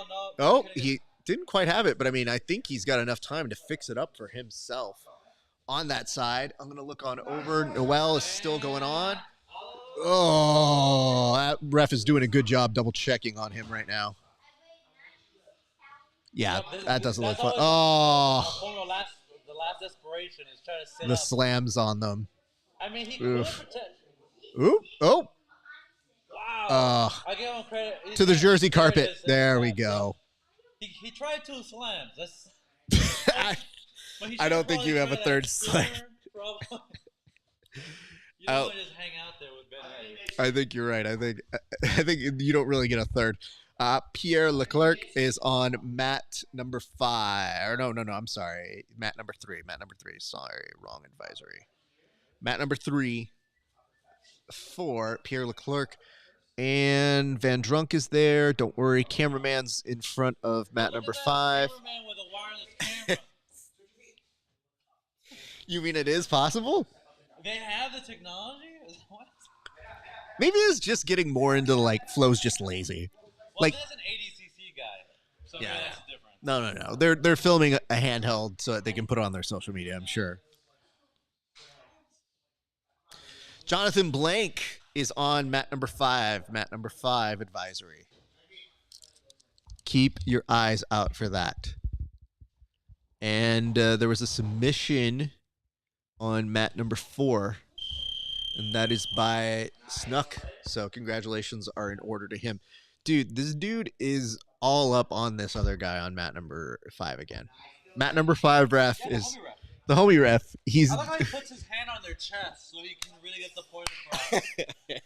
Look, I know you have the warrior spirit inside you, but when I say stop, you stop. I want to know what's so pressing that he has to speak to them in that manner. Like, it not all things are that level. Like, every once in a while, it's something to be like, hey, how have you been, dude? Before we get started, I've got a few things to say. Protect yourself at all times. Don't forget to call your mom. Oh, man, Jonathan Blanchard. Oh, he's already in that heel hook. Oh, he's already tapped. You know what it was? Now I'm starting to put it all one together. This is what he was telling him. You're taking the dive. Hey, man, it's not going to go well for you. He's going to fuck you up, man. But I just want you to know that friendship is here. So when this is all done, I'm going to see you afterwards. We're going to go out. We're going to grab a beer, okay? Love you. Love you. Oh, no. I reset that camera. God damn it. You freaked it out, man. I know. It couldn't handle. You got too close to the audience. It couldn't handle my, 2 seconds of being too zoomed in on it. Too close to the side, I did. Man. All right, let's see what mat advisories I have for you guys here in a second. But in the meantime, Van Drunk is happening. Wilson. On 3? Who's that? I don't know who, but I see 2 men fighting for a heel. Yeah, I think you're right. Good call. Let's do the advisory on that one. Yeah, there's a tap. Oh, well, shit. That was faster than I could do it. All right, we tried. Congratulations to that person. For a second, I thought on mat 4 like I was wearing sweatpants. For a second, I thought I was wearing sweatpants. You know what? You're not wrong. That's a great call. That's 100% a great call. Triangle on mat 1. All right. Let's go advisory on that. Let's see if I'm good on the other camera. Yeah, it's looking pretty. Oh, dude, that was the dude who beat Diego. And there's a tap. Oh, he went out. Yeah. Oh, that was a singlet, dude? Doing the singlet? Oh, yeah. And That's a good he's back. triangle, then. He's back. That's a very good triangle. Yeah. Oh, he had to be told right now, yeah, dude, you went out. Yeah, you would have died. I mean, the good news is you came back. Yeah. Triangle Damn. armbar on 7. Good call on that one. Thank you for finding that one, sir. And it's done. I mean, here's the good news, though. Dude looks good in the singlet. I'll give him that. Some people don't look great in the singlet, dude. Yeah. So, commercial. He's built like a true wrestler. It's He all is, about the 100%. body, like. Yeah. So it's... Yeah. Singlets only usually work well when you look like that. Speaking of which, I think the homie is this Bobby Winther, we're going to go with an advisory on mat number 6. And, you know, I got to say, when Bobby came to train over here, we did an interview at this gym. He actually and I were talking. He was like, hey, man, am I going no shirt at that thing? And I was like, that's a choice you have to make, my friend. And he's like, I think, well, maybe I think I will. So I think we may have influenced him because we were discussing how that works. Bobby is a fighter for Cage Warriors. He's a beast. Very difficult to submit. Very, very difficult. But such a good training partner. I had one of my best training sessions in recent memory with him here.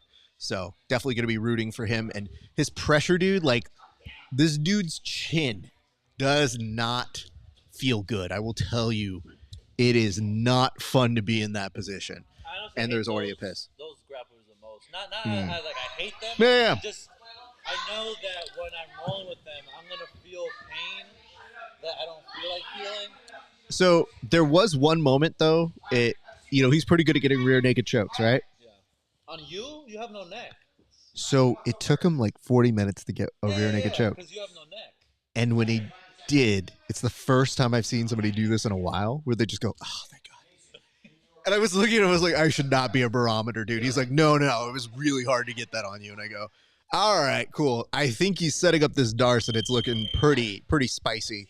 So Bobby Winther may actually be coming home with a Darce win in this first round. And I think if he just positions, that knee right there, I think this should be a wrap sooner than later. Yeah. His pressure is just, you don't want it, dude. Yeah, when you start to just kind of flail like that, it's not a good sign. I think this dude is putting up a good effort. He's doing everything he can to make some space. It's just, it's not a fun guy to be going up against right there. He is, that dude. Yeah, Bobby, if he wraps that leg, dude. He's trying to get them out, right? No, I think he's trying to get that leg to wrap around his leg so he could do it. But I mean, dude, I think he's running out of space at this point. And the ref is doing an excellent job of staying with him. I mean, the but guy's doing an excellent job surviving. Absolutely. But you know what? The thing is, he's just not moving anymore. So at a certain point, you're just kind of stuck in that position, even if you're not escaping out of it. This is one of those, slow, I can no longer breathe. I'm starting to freak out. Yeah. So I think, he got it. Yeah. Well done. Congratulations to friend of the show, Bobby Winther, who, monster. And the dude's looking at him like, man, I tried. Yeah, I tried not to get caught with that, man. Come on. Good attempt. No shame in that. Yeah. Dude. And Now, they're having a nice little back. oh, yeah. Now, I want you to get, you saw how Bobby looked, right? Mm-hmm. Now, imagine that dude that strong, right? He's rolling with me. And then I look at him and I was like, how long are we rolling for? Like, until I had my fill. But, ooh, whatever. That leg looked uh-oh. hyperextended. Were you talking about 4? Yeah, we'll just put the looked advisory really on bad 4. at the angle when it rolled back up, but he's fine right now. All right, good to note. Let's take a look. Those are pretty self-explanatory matches, so I'm not going to put any advisory other than 4, but it does look like we do have a finish here, and that is for Schaffer or Schaefer? Whichever. You know what? Good enough. So we're coming up 30 minutes. Just to let you guys know, 30 minutes, we will do a reset on the broadcast. If you are not following us, you will. I know it. I feel it in my heart. And I appreciate you guys for watching along thus far in. We've been having a good day so far. We're broadcasting out of Milton Arguello's Mixed Martial Arts Academy. And just so you know, like right now you can kind of hear like some noise. It's very faint. Fortunately, these microphones are very good. It might get a little chaotic. There is going to be an open mat in a few minutes. And when that open mat goes, I cannot be held responsible for what happens. So there are going to be some guys who are coming in. They want to spar. They want to get their training in. And they are nice enough to let me do this here today because we had to switch some plans around. But don't you kind of like chaos? Don't you watch for the chaos? Isn't that why you watch reality shows? So join us for the chaos. And we appreciate you guys. And if you have not liked and subscribed and commented, what are you doing? Help us out here. do us a solid and do all those things. It definitely helps the show. All right, we return back on over to the action over this way. And there is a pass attempt over on mat number 5. Can't even tell. Yeah, dude, it looks like the dude on mat number 2 stole Cade Rotolo's hair and just went to go compete with it.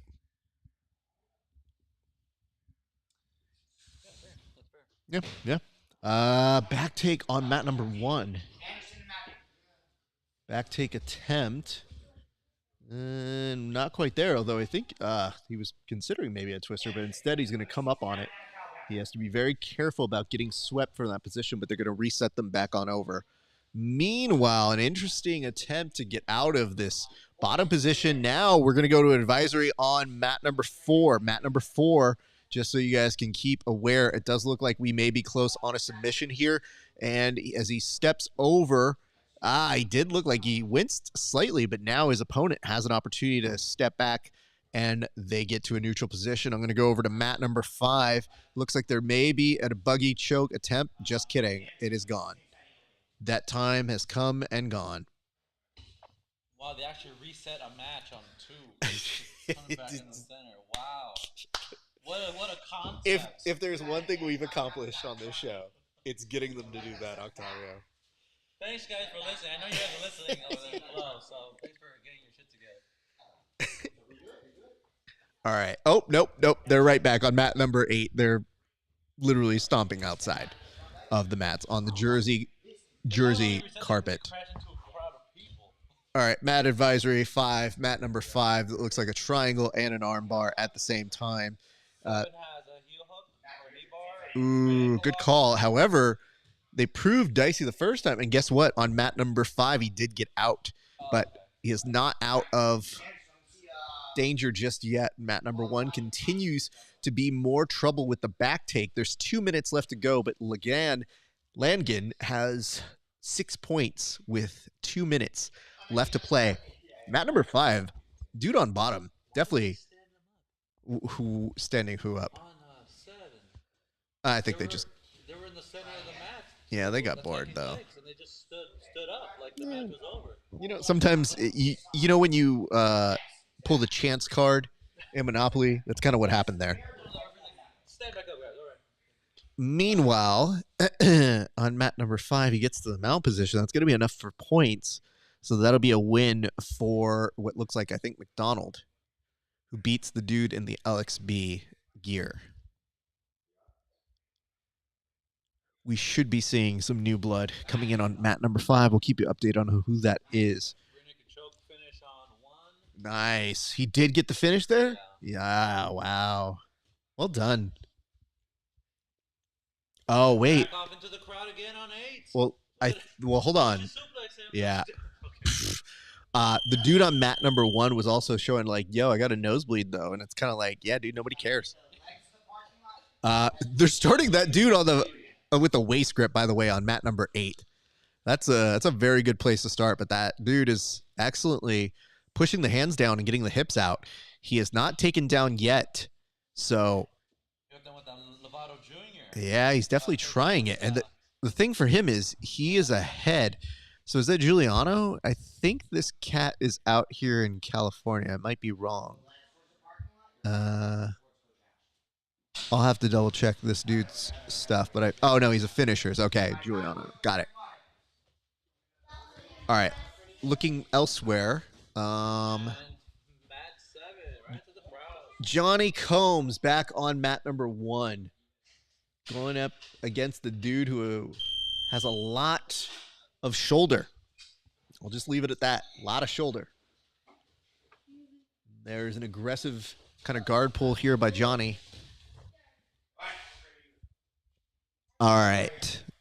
We will keep you updated. I'm getting a sense that we're going to start seeing some friends appear back on the show very quickly. So Johnny Combs is looking for a foot to maybe go for a foot lock. Doesn't quite have it. 5:30. What's going on now? I laugh because on mat 7, they're like someone near the edge. The referee just shoved their face back into the center. Well, he had to, because what's happening on mat number 6 is just them being like, let's roll into all of the mats now. Shove them back. Yeah. They're like, guys, set it back up. All right, here's a bad place to be. Mat number 1, if Johnny Combs is trying to pass you, it is a very difficult thing to stop. There's a lot of pressure, and because he's long limbed, no, that dude just gave up his neck, and Johnny Combs saw it as a gift, instead opting now. I don't love the crossing of the feet per se, but he's good enough to get away with it. He's got a good control on that wrist. There we go. A nice adjustment on the inside thigh. So Johnny Combs working to isolate that arm, and he's a very strong individual. I think he's probably going to be able to get this. Once he isolates that arm and gets the other arm underneath the chin, he should be able to get this up. So yeah, mat advisory, mat number 1, in case you guys are not watching. John Combs is just short, and he does get the tap. Congratulations to friend of the show, John Combs, for his very, very nice win. And I believe that takes him to the next level. I think, oh God, commercial. Don Combs always makes it pretty far in all these tournaments. Absolutely. He's always consistently good every time. One of the very best competitors, and a former ADCC competitor. So he has the experience, he has the know-how, he has the ingenuity, one might say. All right. Waiting to see more and more results. If you guys are just joining us right now, oh my God. Yeah. Somehow Mat 7 got even more crooked.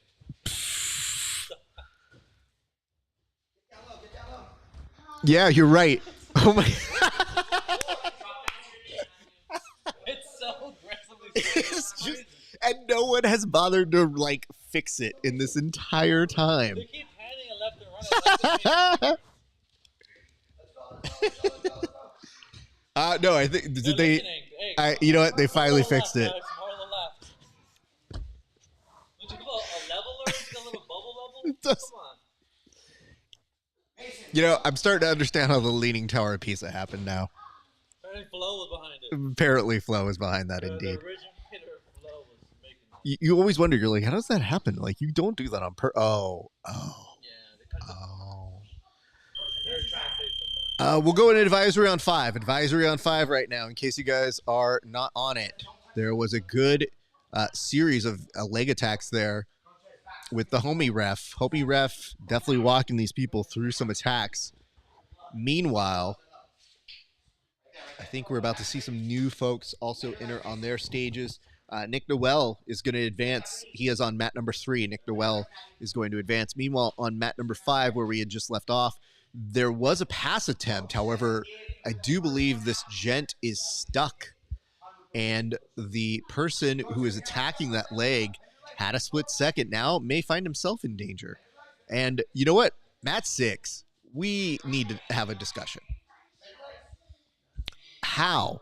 Like, do you have a filter on the like lens? Did they forget to take the filter off? Like, what I like on Mat 8, merits that? This dude just came from the beach, and he's just gonna go. Oh yeah, hey, what's up, bro? Those are swim trunks, I'm pretty sure. Yeah, bro. Just these are like, Well, let's hurry this up, man. I gotta catch some waves after this. bro. I gotta get back to the shore, man. Like, I don't got time, bro. Drag me off the beach. Oh shit, am I up now? Uh-oh, I should go. All right. Oh, that is a friend of the show, Paul Ordila's brother. That is his I think it's his black belt lawyer. I think they both might be lawyers. I'm not quite sure. I'll ask Paul about that. But I think, yeah, Paul's a lawyer. I know that for sure.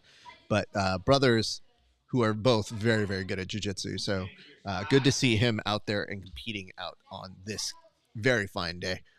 All right, let me see. Who else just showed up all around? Looks like mats 1 and 3 are about to fill up here in a second. So keep eyes open. Mat advisory on mat 5. We'll go ahead and call that one right now, mat number 5.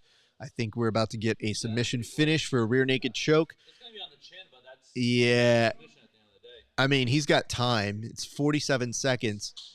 He can rechamber it, but I think his arms might be a little spent too. Yeah. Okay. There's certain submissions I'm not even gonna try. Like if you're over my chin, Yeah. I'm gonna tap to that because my I ego's not agree. hard enough to be like, well, I'll fix my jaw. It's fine. Speaking of which, there is a slight break in the action on mat number 8. Don't know what that's all about. Probably asked for a sidebar if he is a lawyer. Don't know that he is. That joke may not make sense, but we're going to keep moving on. Still want to discuss mat number 6. Cannot emphasize this enough, Octavio. For the love of God, someone needs to go in there. You know what it is? That's the filter they shoot Mexico in. I bet you there's like an ND filter on Yeah. or something. Like they're- Something is Also, amiss. Clearly, whoever's in charge of that camera isn't doing their job because look how far away it is. You have one fucking job, dude. It's the only mat I've seen so far that isn't zooming in. Yeah, I agree. On the action. They tilt it left and right, Well, but they don't zoom in. Oh, look. Oh.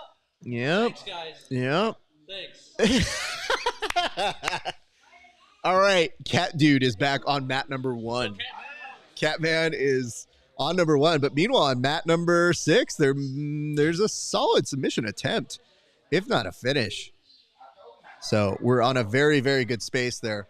As a reminder, again, we will reset the broadcast in about 20 minutes or so. So keep an eye out for that. So if you lose us, come find us again. We'll be happy to have you guys join us for some more hijinks as we are making our way through the 8 different weight classes. Mat 8 is going to get a advisory. We have an advisory on mat number 8. That triangle looks pretty solid, and I think he does get the tap. Excellent eyes on that, Octavio. And I do love this vicious back take. I love how that dude was setting it up over on mat number 4. Excellent work on that side. So I'm going to move back on over. It does look like Cody Steele is back up on mat number 2. We have an advisory for mat number 2. He is already in the mount position. He's ducking the arm underneath. This could be a head and arm triangle for Cody Steele as he's going to shift that on over. It could be a wrap here, Octavio. Yep, that might be bad business. But it's also with somebody that strong. Like Cody Steele has power and time.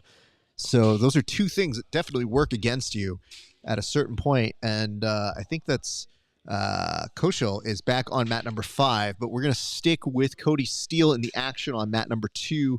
As a reminder, we had a win over on mat number 6. We will get back to that one shortly.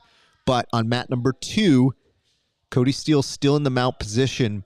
And he gets just shifted off a little bit by his opponent. That is, oof, John Blank, mat number 8. John Blank, mat number 8. Thank you for that. Good reminder. Cody Steele now kind of at a body lock, if you would, from that mount position.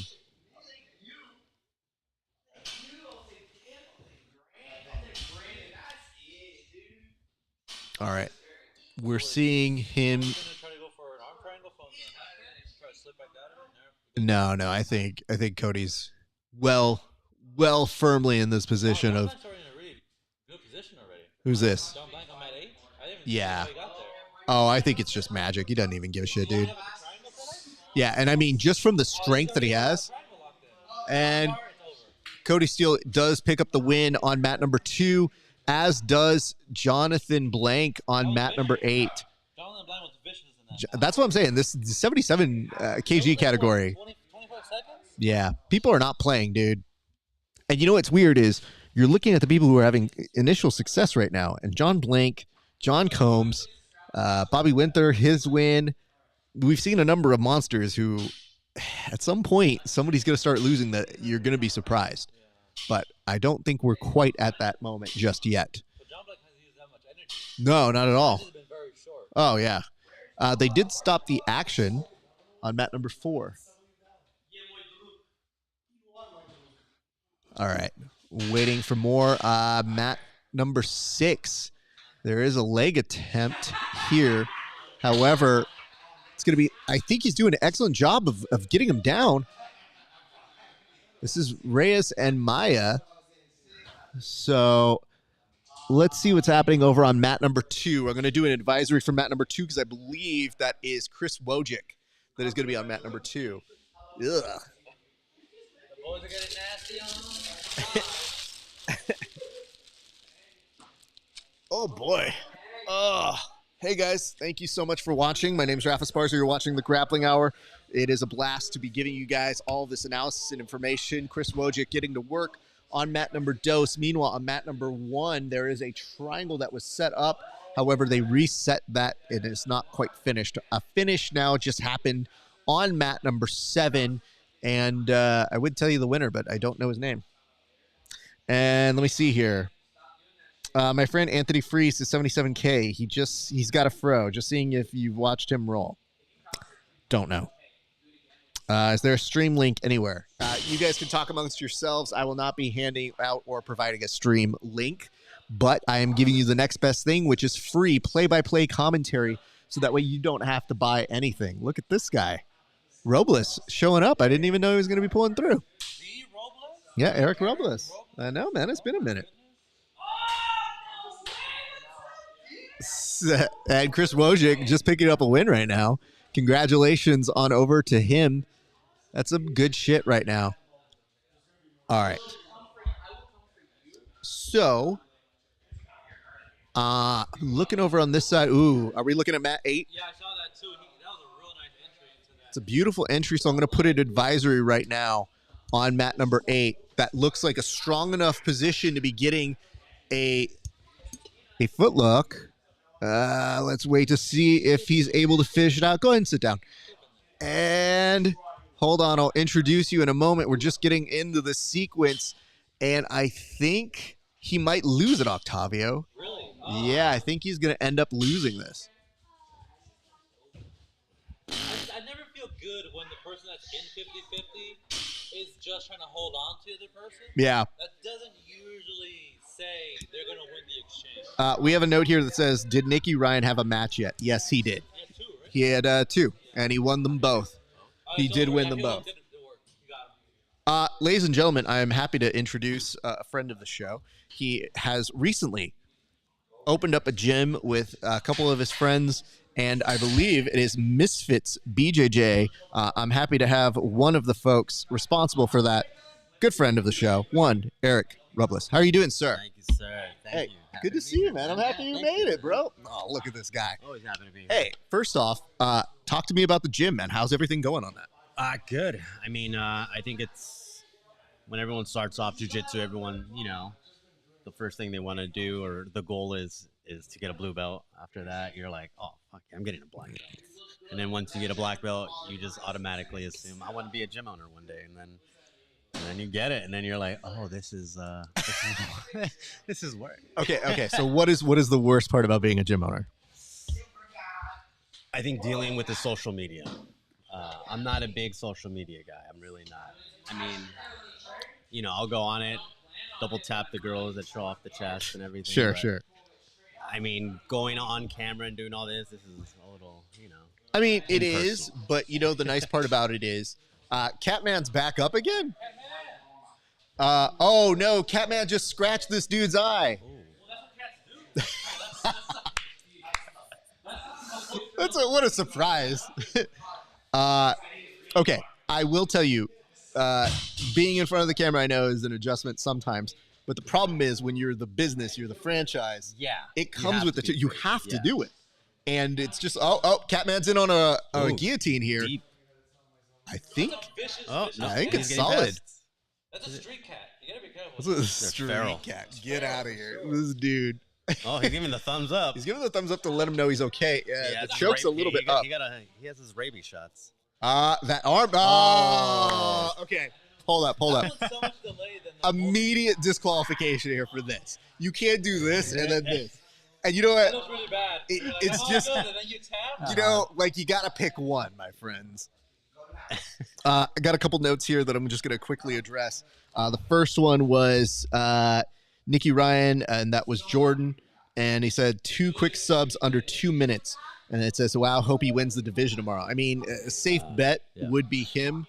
He's definitely somebody to keep eyes on if you are in the jiu-jitsu community. Okay, so you've had to become a gym owner that shows up on camera now. But having said that, what is your favorite part about owning a gym now? I think it's just seeing the light bulbs go off on people. Yep. You get someone that doesn't know anything. Yeah. And then you're like, hey, relax. Don't get frustrated, And that's what I give little kids. Little kids are like the best to teach. Because Not a care in the world. They're not afraid of looking dumb, you know. Hold But on. adults, on the other hand. Give me a second here. J Low Get Low says, "We getting a view here? Can you show the matches?" The answer is no, and here's why. People know who I am. They don't know who you are, so nobody gives a shit. But when they know who I am, I could lose my channel and everything. However, you're getting play-by-play, so that way I can tell you what's happening, and you don't have to pay for a Flow subscription because I'm trying to help you out here. So if you can be a pal to me, I can be a pal to you and tell you what's happening in a semi-coherent way, which is unlike most people who do broadcasts. And I'm bringing friends. So if you don't like me, like them. They're good people, I think.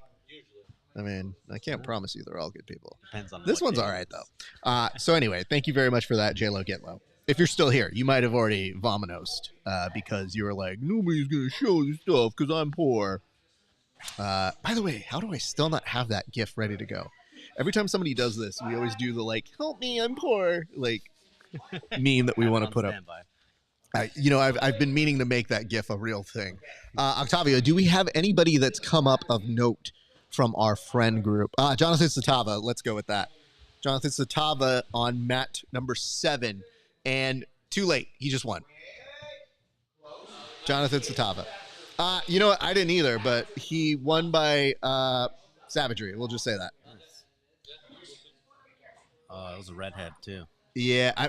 Do you think that makes it different? It just Possibly. Oh, no. By the way, speaking of which, going over to mat number 1, that is a twister setup. Nice. And I'm trying to think, like... You might go... I will say, though, if you are going the ADCC style, getting the twister is a little bit different, especially when you've been rolling for almost 2.5 minutes. Everybody's slippery at this point. However, that's an interesting toe hold entry because he's got that like lockdown going, and then he was full trying extension. to bend the leg, and the dude was bendy enough to get out of it. Juilliard's there. I think Juilliard, who just flexed at the camera, means that he probably won. We're going to come back to circle around. Michael Leverett, he has been killing it in competition thus far in. He is on mat number 2, mat number dose for him. Meanwhile, I think mat number 1 has been a good back and forth for the time that they've been on, if you guys are looking for something to watch. However, I'm going to put the advisory on mat number 7. That is friend of the show, one Max Hansen. Max Hansen, who works with Dante Leone. And when we're talking about this group of killers, by the way, mat number 1, homeboy was looking for a prayer on that footlock.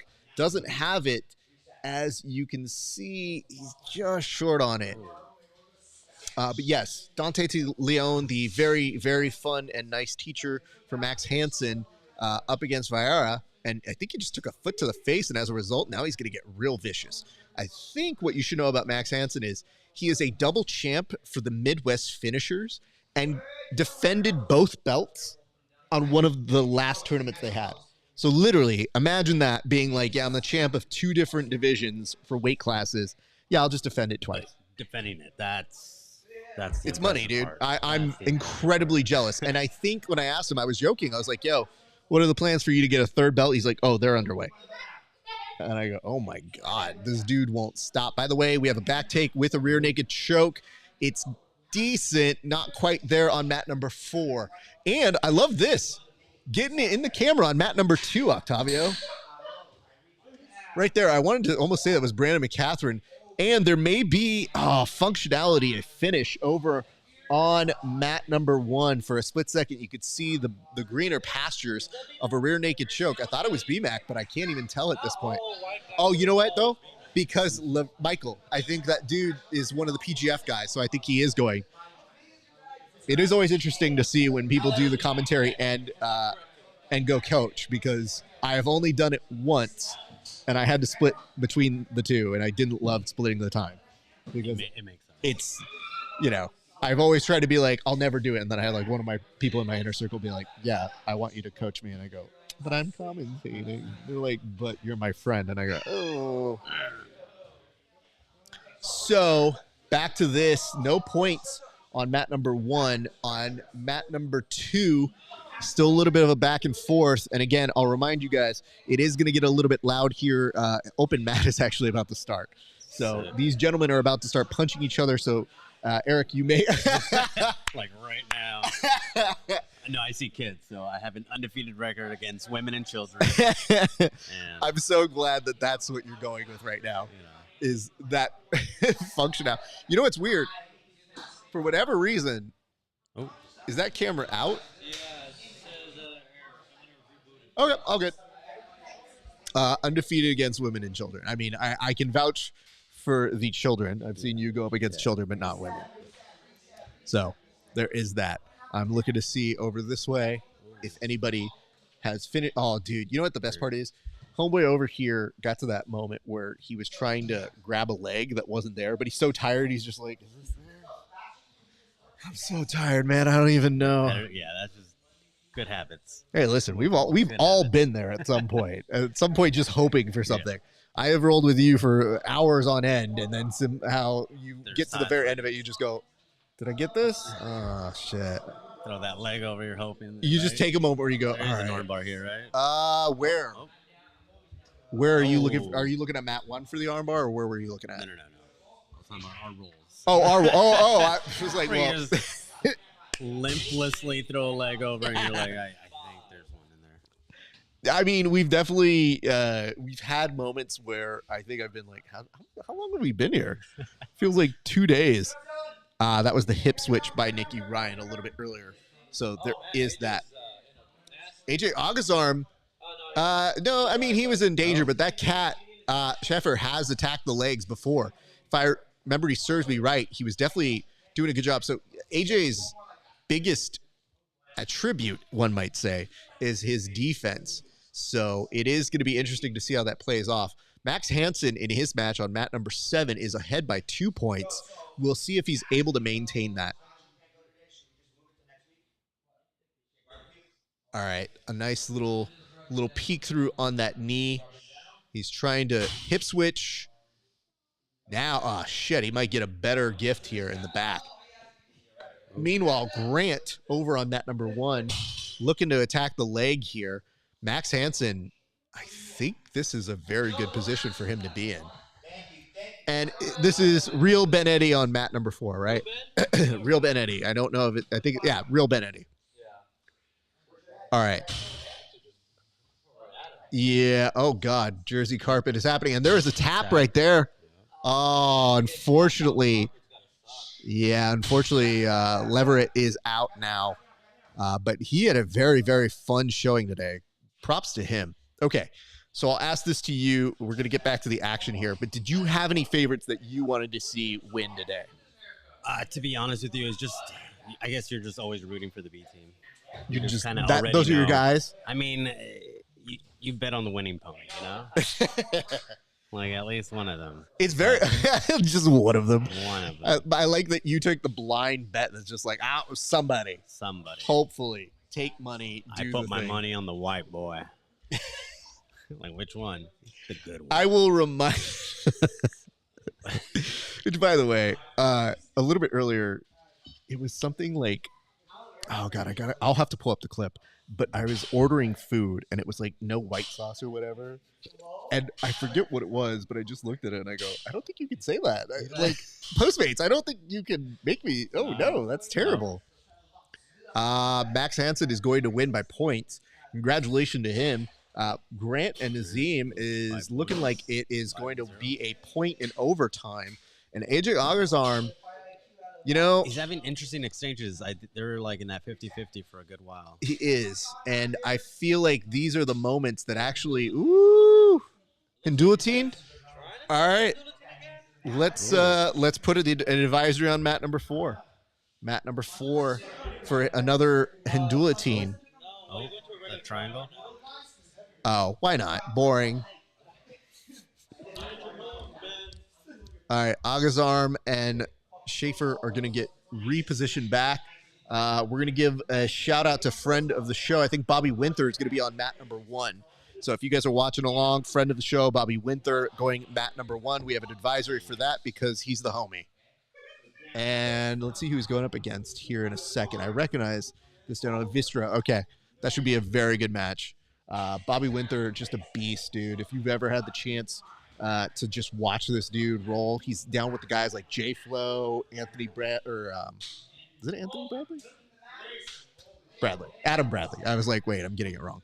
Adam Bradley and another homie by name of, hold on, God, too early. Anthony, I forget his last name. Anyway, Anthony, you know him, right? Duh. Anyway, these guys are all monsters. They're out at San Diego, and he recently won his pro debut at Cage Warriors. And since he came over here to come train with me, and it was awesome. AJ Abate, who just asked Abate or whatever, he just asked, when is John Satava going up? He has already gone up a couple times. He has advanced both times that he has gone up. So we will see more out of him. Agazarm is looking to pass here. He's desperately going to need these points if he wants to keep his dream going of returning back to ADCC. Of course, we're going to go back on over. Ben Eddy didn't quite finish the choke, and now he's kind of in danger. I believe his opponent may be able to take his back. If he takes his back, that's going to be good enough for points and to maintain him for that. AJ Apate says, let's go. Thank you. Thank you, sir, for the question. If you guys like what you're seeing, give us a like and a subscribe, and be sure to put comments in the comment section. We appreciate you guys. And if you guys give us a subscribe on the air, we will give you a toast on AJ air. with the Kimura trap. AJ, definitely, he was trying to pull that off. Isn't quite get it. Bobby Winter, 4:20 left to go against Vistro. We'll come back to that match. AJ Agazarm,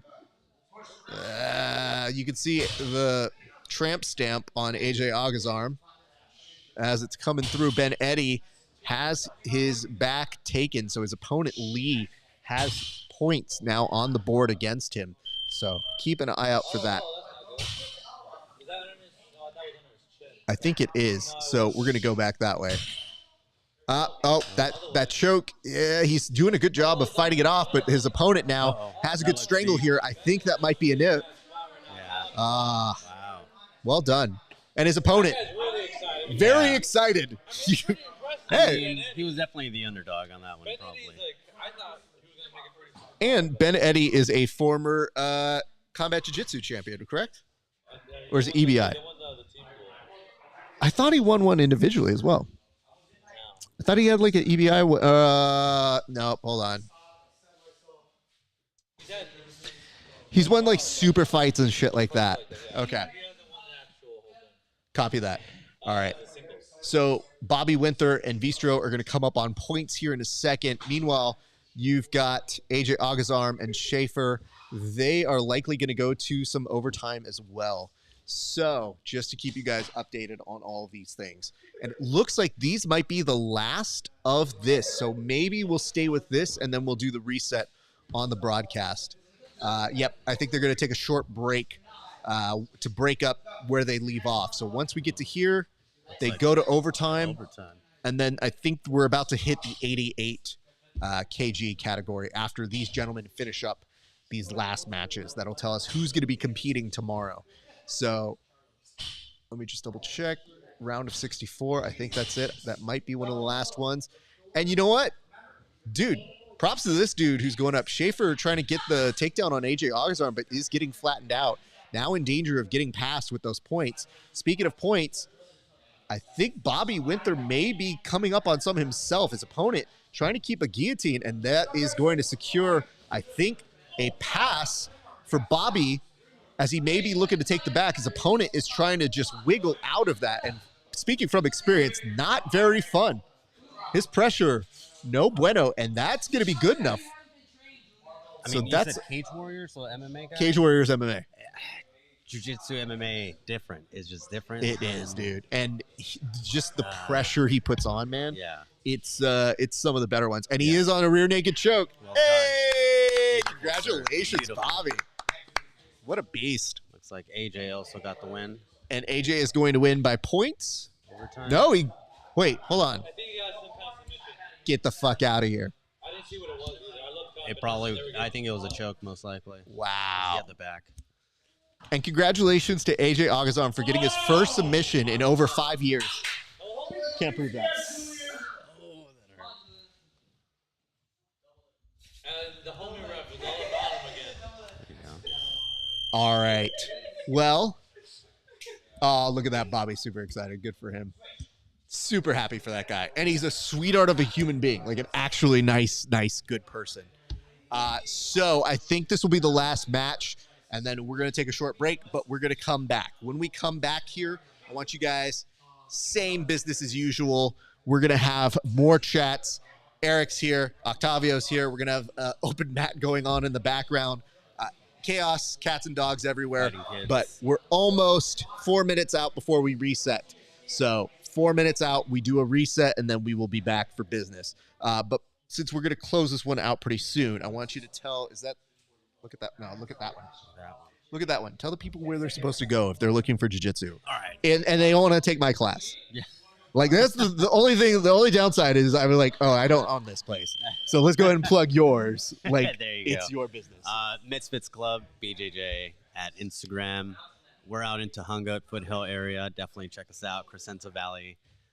It's fun. You know, we've all been in the sport for a long time, so we literally got everything that we hated about jiu-jitsu and got rid of it, and everything that we loved about it we kept and just bumped it up to 100%. You know, we got showers, clean showers, so it's not going to be like, you know, a backyard Muay Thai gym where no one wears sandals, and it's going to be nice and clean, and that's the most important part. No staph infection, no ringworm. How many showers? You said 2. showers plural. So yeah, there's one in the women's and one in the men's locker. Dope. So yeah, women, you get your own locker room. So, hey. Equal rights, okay? Equal rights for all.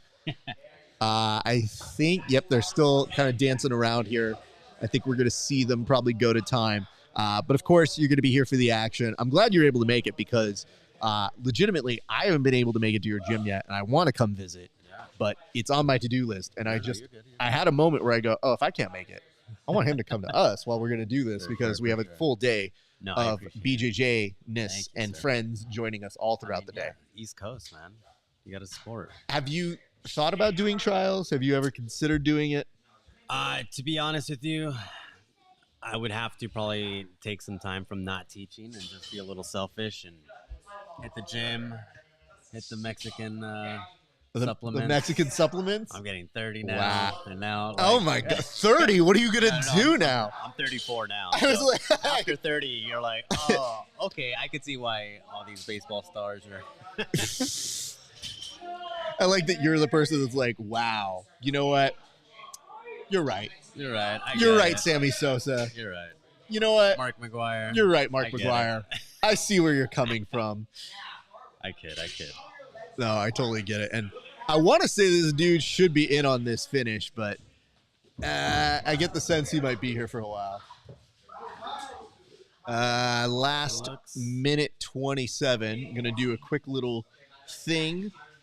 And then, like I said, we will be right back. So come back here. You're going to find us at Grappling Hour on all major platforms.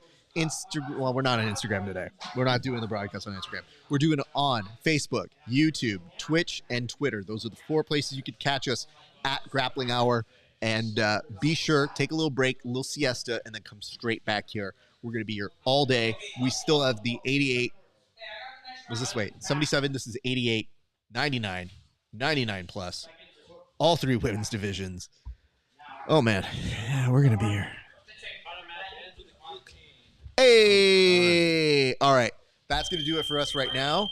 Hey, don't go anywhere. We will see you guys in a little bit.